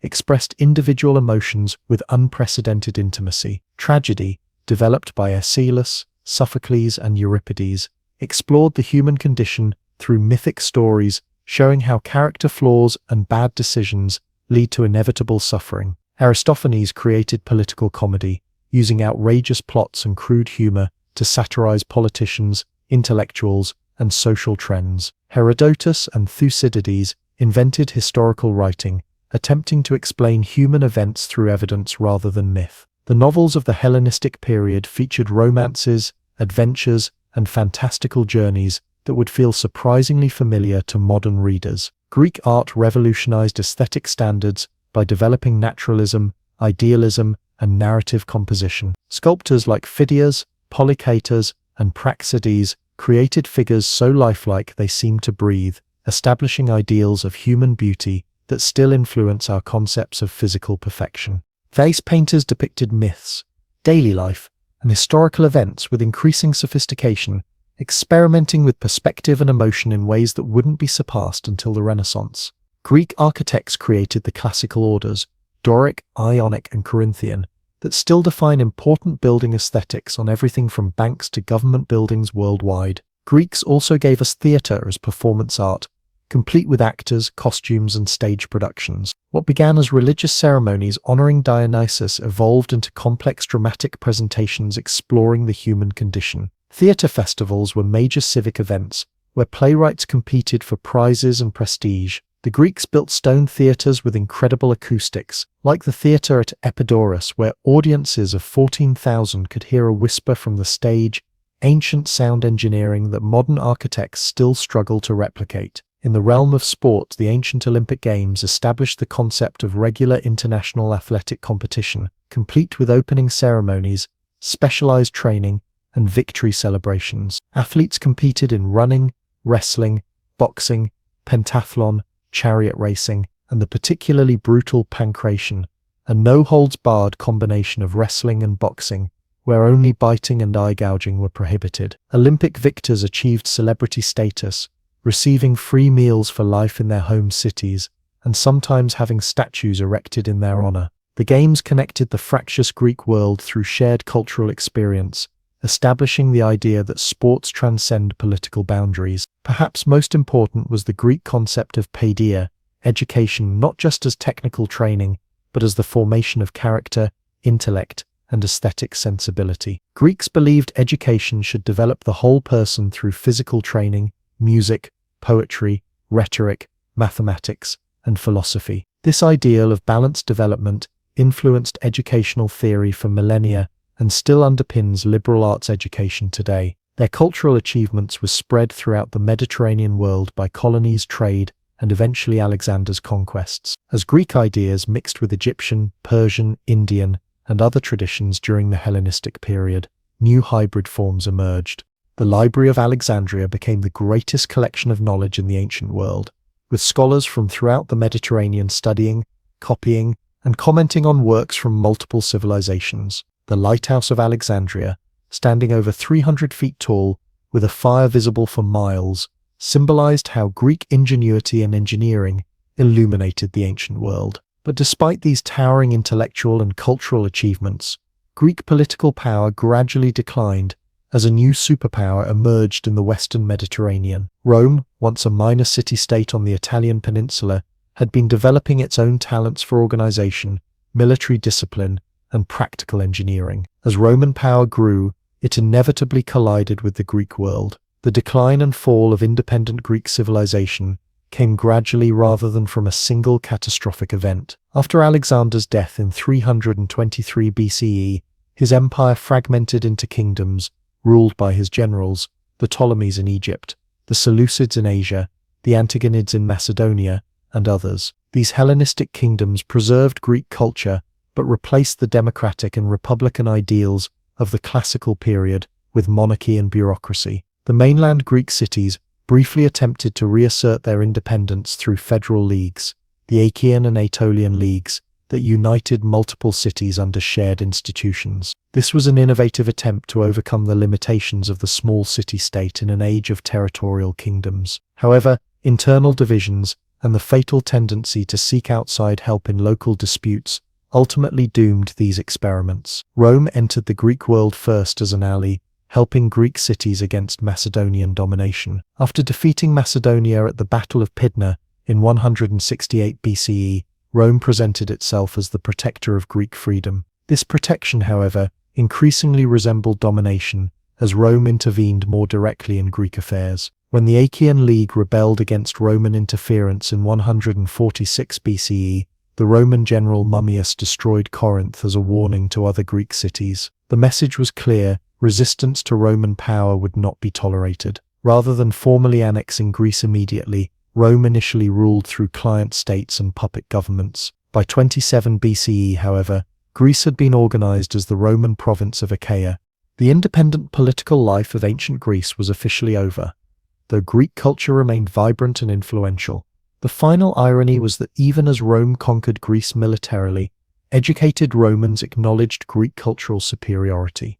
Wealthy Romans hired Greek tutors for their children, collected Greek art, spoke Greek as a second language, and imitated Greek architectural styles. Roman writers adapted Greek literary forms, and Roman philosophers studied in Athens. The Roman poet Horace famously wrote that captive Greece captured her savage conqueror, acknowledging that Greek culture had conquered Rome even as Roman legions conquered Greece. Under Roman rule, Greek cities like Athens and Alexandria remained important cultural and educational centers. Students from throughout the empire traveled to study with Greek philosophers and rhetoricians. Greek doctors dominated Roman medicine, and Greek architects designed Roman buildings. The Greek language remained the lingua franca of the Eastern Mediterranean, used for commerce, administration, and intellectual discourse. This cultural prestige provided little comfort to Greeks who resented their political subjugation. Occasional rebellions were crushed, and Greek cities gradually lost the administrative autonomy they had initially been granted. Roman governors, tax collectors, and soldiers served as constant reminders of foreign domination. The physical symbols of Greek achievement suffered as well. Roman generals and emperors looted Greek temples and public spaces for statues and artwork to display in Rome. The general Sulla sacked Athens in 86 BCE, destroying buildings and walls that had stood since the classical period. Later emperors took columns and building materials from older Greek structures to use in new Roman projects. Yet Greece experienced periods of revival under Roman rule. Emperor Hadrian, a noted Hellenophile, completed the massive Temple of Olympian Zeus in Athens, built a comprehensive library and improved infrastructure throughout Greece. The wealthy sophist Herodes Atticus funded new buildings, including the Odeon Theatre on the slopes of the Acropolis. Greek intellectual life continued at the philosophical schools in Athens, the scientific research in Alexandria, and the medical school on Kos. The division of the Roman Empire in the 4th century CE placed Greece within the Eastern or Byzantine Empire, with its capital at Constantinople. As the Western Empire collapsed under Germanic invasions, the Eastern Empire preserved Greek language and modified Greek cultural traditions, though increasingly within a Christian context.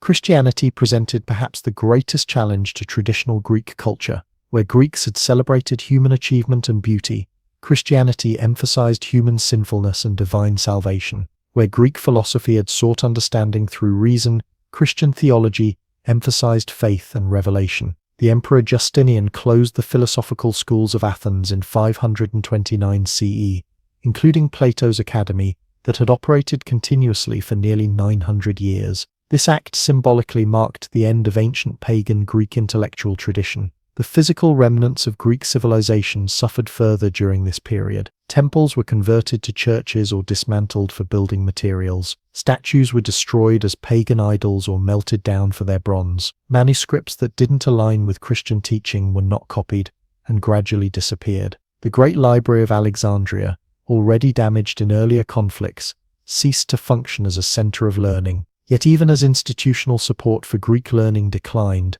the Byzantine Empire preserved and transmitted much of Greek literature, philosophy, and science. Byzantine scholars maintained the Greek language, copied ancient texts, and wrote commentaries that preserved understanding of ancient works. When Constantinople finally fell to Ottoman Turks in 1453 CE, Byzantine scholars fled to Italy, bringing ancient Greek manuscripts that helped fuel the Renaissance. This preservation, however imperfect, allowed Greek ideas to resurface in Western Europe during the Renaissance and Enlightenment. Architects rediscovered the principles of Greek design, scholars relearned ancient Greek to read original texts, and political theorists studied Greek concepts of democracy and citizenship. The Greek revival in 18th and 19th century Europe and America reflected renewed appreciation for Greek achievements, albeit often through a romanticized lens. Modern Greece itself, after nearly 4 centuries of Ottoman rule, achieved independence in 1830,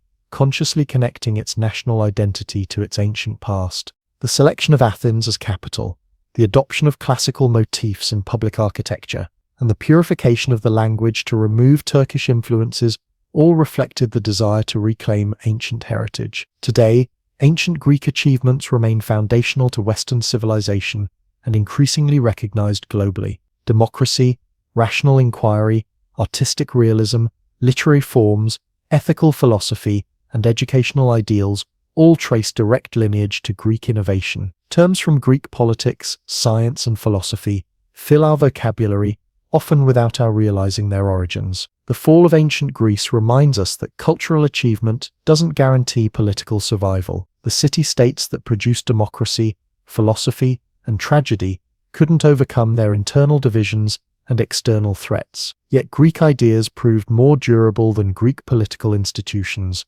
spreading through time and space to influence civilizations the original Greeks never knew existed. Perhaps the true legacy of ancient Greece lies not in specific institutions or artworks, but in a particular way of seeing the world, a belief that humans can understand their universe through reason, that beauty has enduring value, that citizenship carries both privileges and responsibilities, and that the examined life is worth living. These ideas have survived conquest, religious transformation, and technological revolution, proving as resilient as the marble of the Parthenon. From a collection of villages emerging from a dark age to the creators of ideas that would transform human understanding, the Greeks carved out a unique place in history. Their physical empire was limited and short-lived, but their empire of the mind continues to shape how we think, create, and organize our societies. Not bad for a civilization that began with sheep herders, telling stories about gods who couldn't keep their togas on.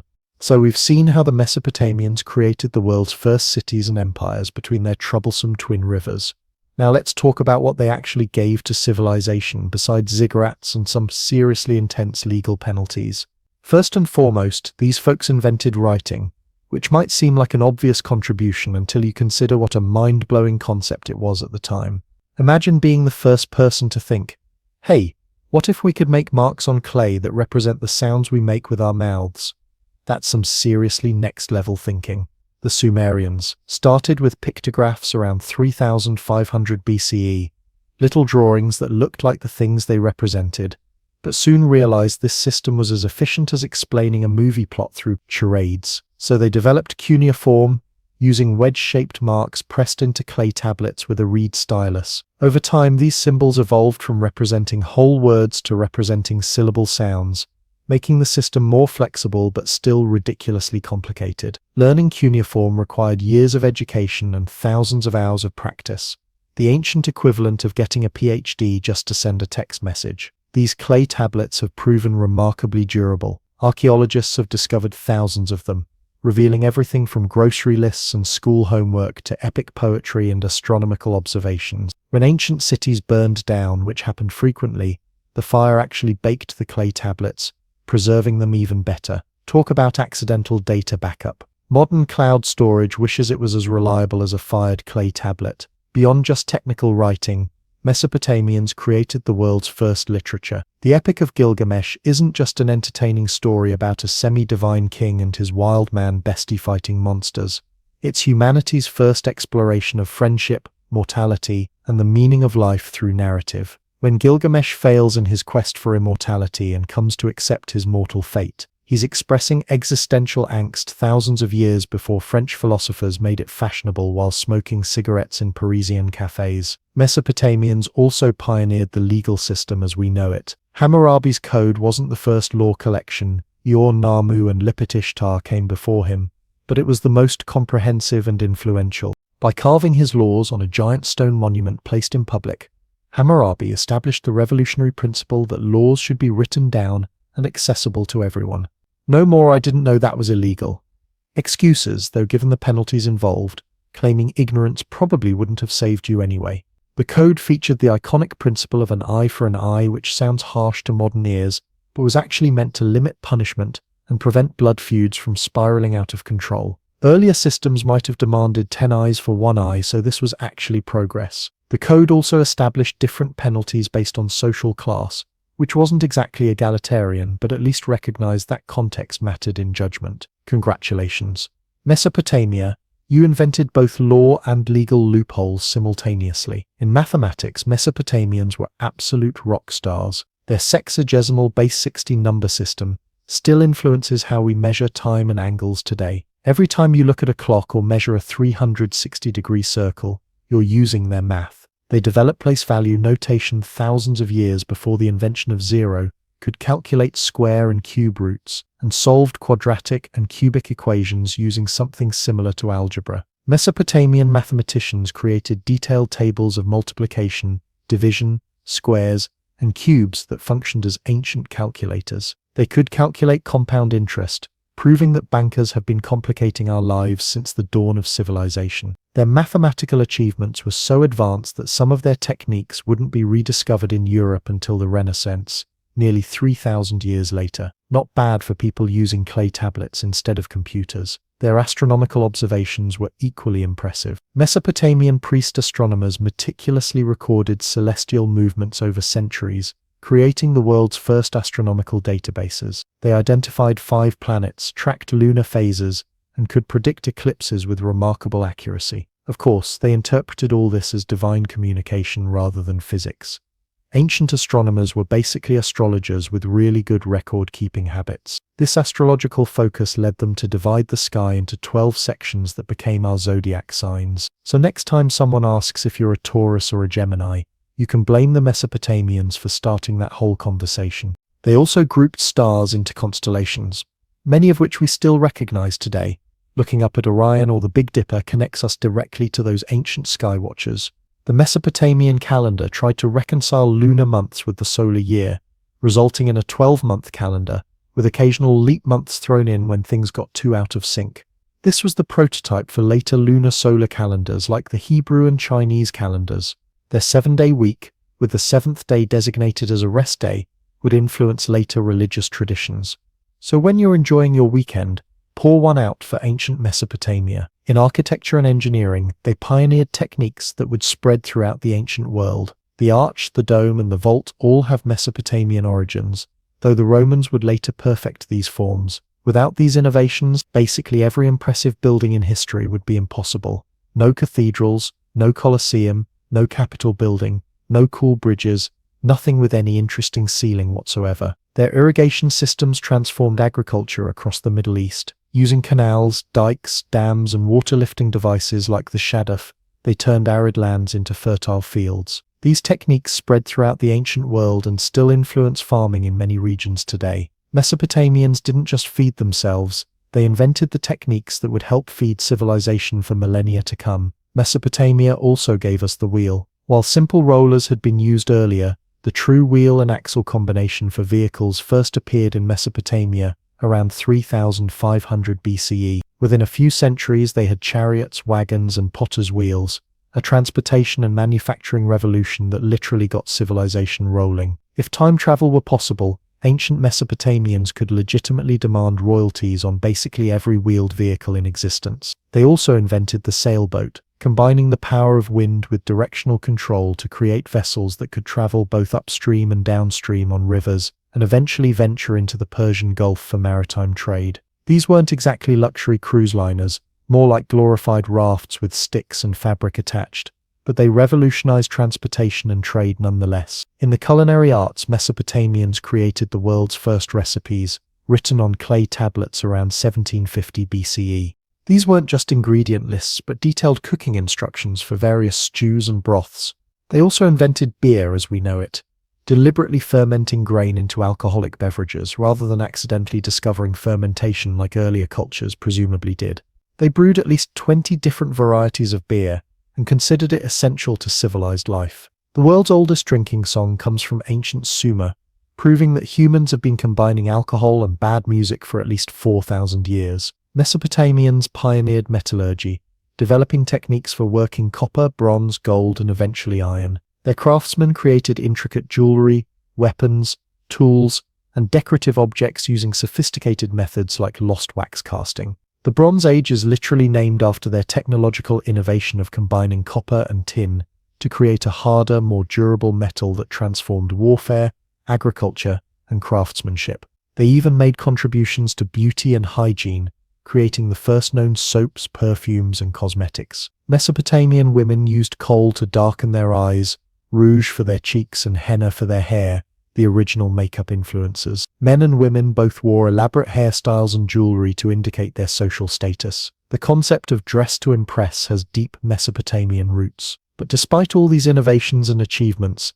Mesopotamian civilization couldn't last forever. Its decline and fall came through a combination of internal weaknesses and external pressures that gradually transformed the region from the world's most advanced civilization into a series of conquered provinces within larger empires. The first major blow came from the north, where the Assyrians built a brutal but effective empire beginning around 900 BCE. The Assyrians were basically the ancient world's first military superpower, with iron weapons, sophisticated siege engines, and psychological warfare tactics that included impaling captives on stakes outside conquered cities as a warning to others. Subtle, they were not. Assyrian kings like Ashurbanipal, Sennacherib, and Ashurnasirpal II conquered the entire Mesopotamian region and beyond, creating an empire stretching from Egypt to Iran. They ruled through terror, demanding absolute obedience and heavy tribute from subjected peoples. Their capital cities of Nimrud, Nineveh, and Ashur featured lavish palaces decorated with intricate stone reliefs depicting royal hunts, military victories, and the gruesome fates of those who opposed them. The original Mess Around and Find Out illustrated guides. While fearsome in conquest, the Assyrian Empire struggled with the challenges of governing such a vast territory. Constant rebellions required continuous military campaigns, stretching resources thin. The empire reached its greatest extent under Ashurbanipal in the 7th century BCE, but began to crack soon after his death. A coalition of Babylonians and Medes finally destroyed Nineveh in 612 BCE, ending Assyrian dominance with a satisfying dose of poetic justice for all the peoples they had terrorized. From the ashes of the Assyrian Empire rose the Neo-Babylonian Empire, led by kings like Nabopolassar and his son Nebuchadnezzar II. This was Babylon's big comeback tour, a last hurrah for independent Mesopotamian civilization. Nebuchadnezzar II rebuilt Babylon into the ancient world's largest and most impressive city, with massive walls, grand processional ways, and the legendary Hanging Gardens, one of the 7 wonders of the ancient world, though archaeologists still debate whether these gardens actually existed or were ancient fake news. The Neo-Babylonian Empire expanded through conquest, famously capturing Jerusalem in 587 BCE and taking the Jewish population into the Babylonian exile, an event extensively documented in the Hebrew Bible. This period of forced cultural exchange would have profound effects on Judaism, and by extension on later religions like Christianity and Islam. Sometimes the most significant cultural influences come from traumatic historical events, the original its complicated relationship status. But Babylon's renaissance proved short-lived. In 539 BCE, the Persian king Cyrus the Great captured Babylon, adding Mesopotamia to his rapidly expanding Persian Empire. According to both Persian records and the Hebrew Bible, Cyrus entered the city with minimal resistance after diverting the Euphrates River and marching his army along the riverbed under the walls, an ancient version of thinking outside the box. The Babylonian king Nabonidus and his corregent Belshazzar, of writing on the wall biblical fame, found themselves suddenly unemployed. Persian rule marked a significant turning point. For the first time in its history, Mesopotamia became just one province within a much larger empire centered elsewhere. The Persians were relatively benevolent rulers who respected local customs and religions, but political power had definitively shifted eastward to Persepolis and Susa. Babylon remained an important administrative center, but it was no longer the seat of independent power.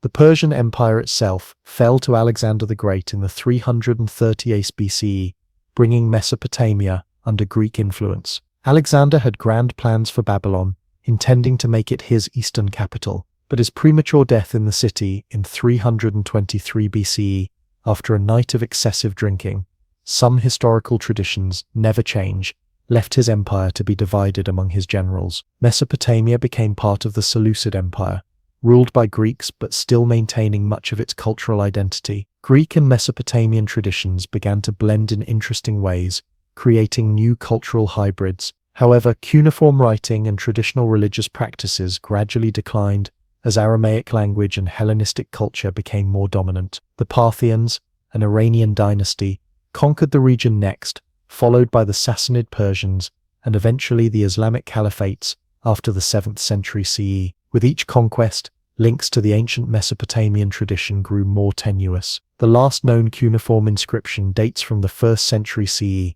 the final whisper of a writing system that had endured for over 3,000 years. By the time of the Islamic conquest, ancient Mesopotamian culture had been thoroughly transformed. The ziggurats crumbled, the cuneiform tablets were buried under layers of debris, and even the memory of Gilgamesh faded into vague legends. The great irrigation systems that had made the region so fertile deteriorated through centuries of warfare and neglect. The Fertile Crescent became significantly less fertile as environmental degradation, combined with political instability, reduced agricultural productivity. The final blow to Mesopotamia's ancient glory came with the Mongol invasion in 1258 CE, when Hulagu Khan destroyed Baghdad, ending the Abbasid Caliphate and demolishing the irrigation systems that had sustained the region since Sumerian times. Contemporary accounts claim the Tigris ran black with the ink of books and red with the blood of scholars, a dramatic description of cultural devastation. In a cruel historical irony,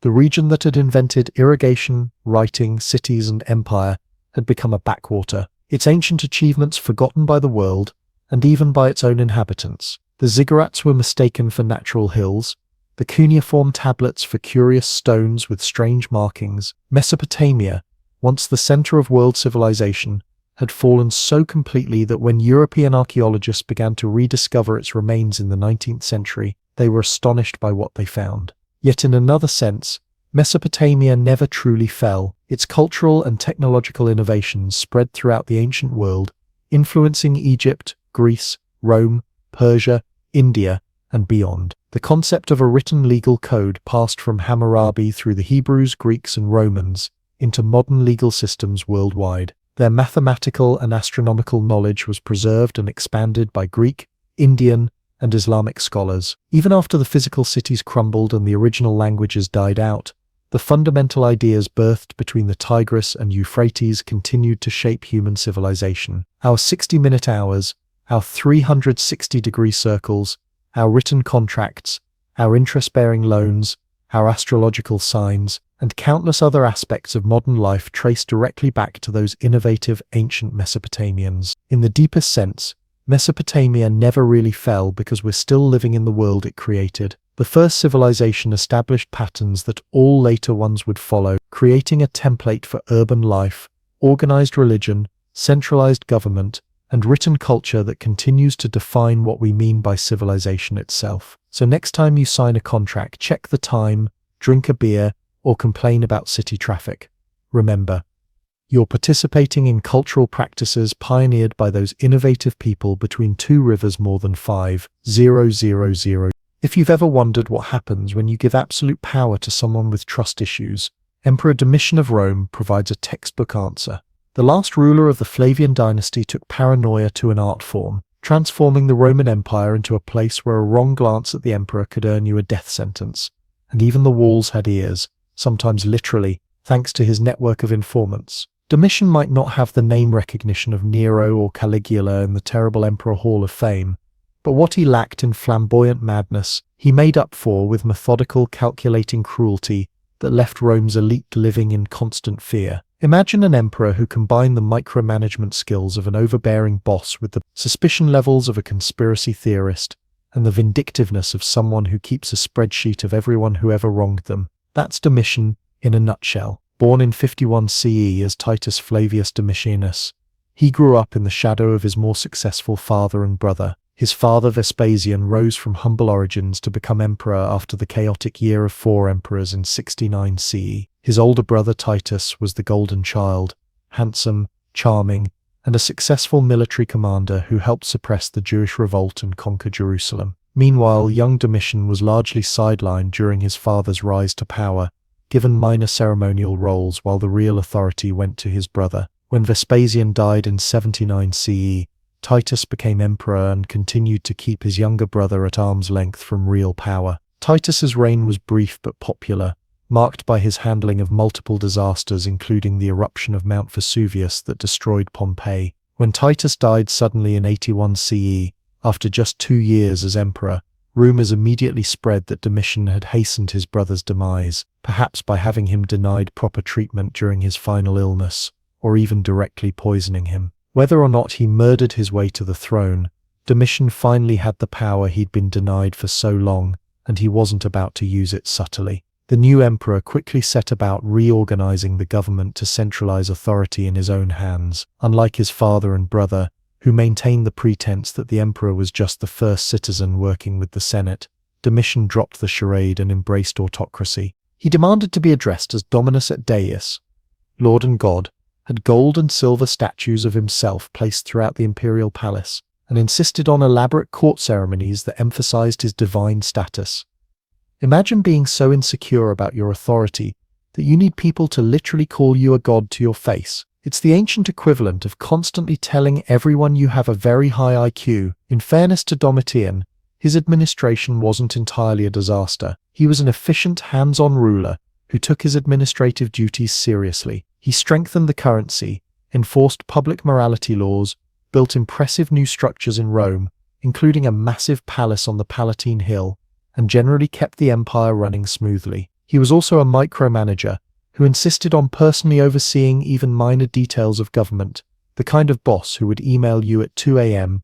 asking for updates on a routine project. His military record was similarly mixed. He secured the German frontier and ordered the construction of the Limes Germanicus, a series of forts, watchtowers, and walls that protected Roman territory. However, his campaigns in Britain and against the Dacians in modern Romania achieved limited success, despite his extravagant claims of victory. After a particularly unimpressive campaign, he staged a mock triumph in Rome, with slaves dressed up as German prisoners. It was the ancient equivalent of giving yourself a participation trophy and then throwing yourself a parade. Where Domitian truly distinguished himself as a terrible ruler was in his relationship with Rome's elite. From the beginning of his reign, he viewed the Senate with suspicion, believing not entirely without reason that many senators looked down on his family as upstarts and preferred the old aristocratic families. What began as tension evolved into open hostility and eventually a reign of terror against anyone perceived as a threat. Domitian's paranoia created an atmosphere of fear and suspicion that permeated Roman high society. He regularly attended trials for treason himself, watching with an unnerving intensity that left the accused and judges alike wondering what he wanted to hear. He had informers everywhere, rewarding those who brought accusations against potential enemies. Casual comments, jokes about the emperor, or even reading the wrong kind of literature could be reported and used as evidence of sedition. As his reign progressed, Domitian's suspicion turned into outright purges. He executed or exiled senators, philosophers, and anyone else he perceived as a threat. One senator was executed for celebrating his birthday on the same day as a rebel general. Another was killed for having a map of the world in his house, which Domitian took as evidence of imperial ambitions. A historian named Hermogenes was executed for perceived slights in his writing, and the slaves who had copied the manuscript were crucified. Even Domitian's own cousin, Flavius Clemens, wasn't safe. He was executed on vague charges of atheism, which may have been a reference to Christian or Jewish sympathies. The emperor's living arrangements reflected his growing paranoia. He lined the walls of his palace portico with reflective stones so he could see if anyone was sneaking up behind him. He reportedly spent hours alone each day catching and stabbing flies with a stylus, leading one courtier to quip that at least there were no flies around when someone asked if the emperor was alone. It's never a good sign when your hobbies include stabbing insects while imagining they're your enemies. Domitian's personal life was as troubled as his public one. His marriage to Domitia Longina was tumultuous, including a period where he exiled her for an alleged affair, only to recall her shortly after. He had no surviving children with Domitia, but after the death of his niece Julia Flavia, with whom he reportedly had an affair, he deified her, elevating her to divine status. Nothing says healthy family dynamics quite like turning your deceased niece Lolta into a goddess. By 96 CE, after 15 years of Domitian's increasingly erratic and dangerous rule, fear of the emperor had transformed into a fear for Rome itself. The constant purges had eliminated many capable officials and created a climate where ability and integrity were liabilities rather than assets. Even the emperor's closest circle no longer felt safe, a feeling that proved justified when Domitian began executing even his most loyal officials based on the slightest suspicions. The end came from within his own household. On September 18, 96 CE, a group of conspirators including court officials, senators, and even Domitian's wife Domitia carried out an assassination plot. According to historical accounts, a freedman named Stephanus, who had been accused of embezzlement, pretended to have an injured arm and kept a dagger hidden in his bandages. After gaining a private audience with the emperor to discuss supposed conspirators, Stephanus struck, stabbing Domitian. Other conspirators rushed in to finish the job.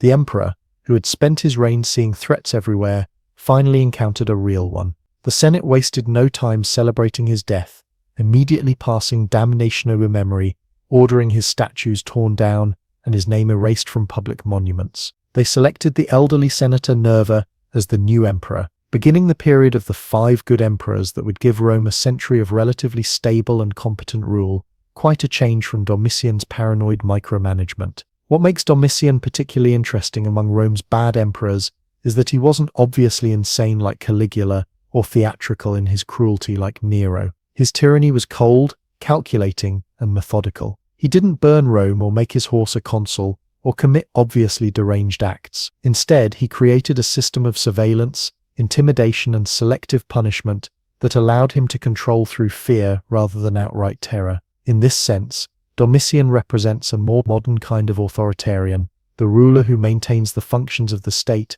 and even improves its efficiency while simultaneously undermining its institutions and creating a climate of fear. His administration worked well on paper. The provinces were governed effectively, the borders secured, and the economy managed responsibly. For ordinary Romans, life under Domitian might have seemed relatively normal. It was the elite who lived in constant fear, never knowing when an innocent comment or association might lead to ruin. Historians have debated whether Domitian's paranoia had some justification. There were indeed plots against him, and the senatorial class undoubtedly resented his authoritarian style. But like many rulers consumed by suspicion, Domitian created the very threats he feared by alienating potential allies and pushing people toward conspiracy as a means of self-preservation. The lasting image of Domitian's reign is perhaps best captured by the story that he once invited leading senators to a dinner party where everything, the walls, furniture, plates, and food, was coloured black. The guests were seated next to gravestones bearing their names,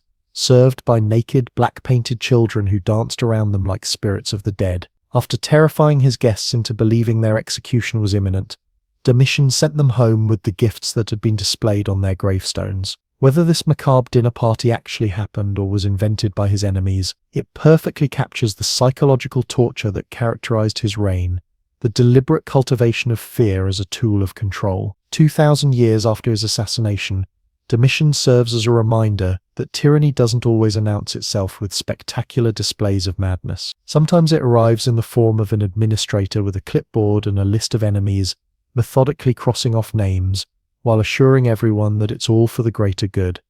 In the end, Domitian's legacy is not the buildings he constructed or the borders he secured, but the climate of fear he created, and the lesson that even the most vigilant paranoid can't watch his back forever. In the grand theatre of awful leadership, few performers deserve a standing ovation quite like Emperor Nero. This Roman disaster in a toga took the imperial stage in 54 CE and proceeded to put on what can only be described as history's most catastrophic one-man show. Picture this: Rome, the ancient world's greatest superpower, handed over to a teenager with the emotional regulation of a toddler and the artistic aspirations of a rejected theatre kid. What could possibly go wrong? As it turns out, absolutely everything. Nero started his reign promisingly enough. At just 16 years old, he became emperor with the help of his mother Agrippina, who basically ran a masterclass in helicopter parenting. For the first 5 years, under the guidance of his tutor Seneca and the Praetorian prefect Burrus, Nero actually seemed decent. He reduced taxes, gave slaves the right to complain against unjust masters, and banned capital punishment. It's like finding out that Voldemort had a brief phase of volunteering at animal shelters. But like many child stars, Nero's early promise quickly devolved into a spectacular train wreck. His first order of business: murder his own mother. Agrippina had become too controlling for his taste, and rather than attend family therapy like a normal person, Nero decided matricide was the answer. First, he tried an elaborate collapsing boat scheme, which failed when Mum turned out to be an excellent swimmer. Eventually, he just sent assassins. Mother-son relationships in ancient Rome were complicated, to say the least. With Mommy Dearest out of the picture, Nero's terrible decision-making accelerated faster than a chariot with no brakes. He kicked his first wife Octavia to the curb, then literally kicked her to death. He married his mistress Poppaea, who later died when Nero, in a fit of rage, kicked her while she was pregnant. Detecting a pattern here, the man had serious anger management issues and a disturbing fondness for kicking. But Nero's true passion wasn't violence, it was the arts, and not in a wholesome painting as a hobby kind of way. Nero considered himself the greatest artist of his age, a regular ancient Roman Kanye West minus the talent. He competed in the Olympic Games, and mysteriously won every event he entered, imagine that. Wrote poetry that made everyone cringe, and performed marathon concerts where audience members allegedly faked death to escape. People would literally pretend to die, rather than listen to another one of his lyre solos. That's not just bad reviews, that's audience members choosing fake mortality over his music. The emperor converted part of the palace into a private theatre, where he could force Rome's elite to endure his performances. Guards were stationed at the exits to prevent escape, and audience members were required to show their appreciation or face consequences. It was basically an imperial version of an open mic night, except you might get executed for checking your sundial too, obviously. Then came the most notorious moment of Nero's reign, the Great Fire of Rome in 64 CE. While Rome burned for 6 days, destroying 10 of 14 districts, Rumors spread that Nero was playing his lyre and singing about the destruction of Troy. The emperor as a disaster tourist, composing his soundtrack to the apocalypse. While historians debate whether Nero actually fiddled while Rome burned, especially since fiddles didn't exist yet, the image stuck because it perfectly captured his self-absorbed nature. In the fire's aftermath, Nero did implement impressive urban planning reforms with wider streets and fire-resistant building materials, but he also seized prime real estate to build his outrageous Golden House Palace complex, complete with a 120-foot statue of himself. It's like rebuilding after a hurricane and deciding what the community really needs is a giant golden statue of you. Needing a scapegoat for the fire, Nero chose Rome's small Christian community. What followed was the first systematic persecution of Christians by Roman authorities. Believers were covered in animal skins and torn apart by dogs, crucified, or set on fire as human torches to illuminate Nero's gardens at night. Even by ancient standards of cruelty, this was extreme. As Rome's economy tanked under the weight of Nero's extravagant spending, public opinion soured. Senators, soldiers, and citizens grew increasingly fed up with their emperor's theatrical antics and brutal governance. Provincial governors began revolting, and the Senate finally declared Nero a public enemy. In his final hours, as troops closed in, Nero famously lamented, "What an artist dies in me." Still obsessed with his performer's legacy rather than his catastrophic rule. Unable to face execution, he forced his secretary to help him commit suicide. His dying words perfectly captured his delusional ego. He wasn't concerned about the thousands he'd killed or the empire he'd mismanaged, but about the world losing his artistic genius. Nero's death at age 30 ended the Julio-Claudian dynasty and plunged Rome into the chaotic year of 4 emperors. His legacy was so toxic that subsequent emperors used Nero as shorthand for how not to govern. The Senate ordered his statues destroyed, his name scratched from monuments and his memory condemned, the Roman equivalent of being cancelled. What makes Nero truly fascinating isn't just his cartoonish villainy, but how his reign represents the perfect storm of absolute power, artistic delusion, and zero accountability. He embodied the dangers of unchecked narcissism in leadership centuries before psychology had terms for it. Essentially, Nero was that theater kid who never faced rejection, given unlimited power and zero criticism. Looking back, Nero seems almost like a cautionary satire, a living warning about entrusting power to someone who values applause over governance. He treated Rome as his personal talent show venue while the actual empire burned,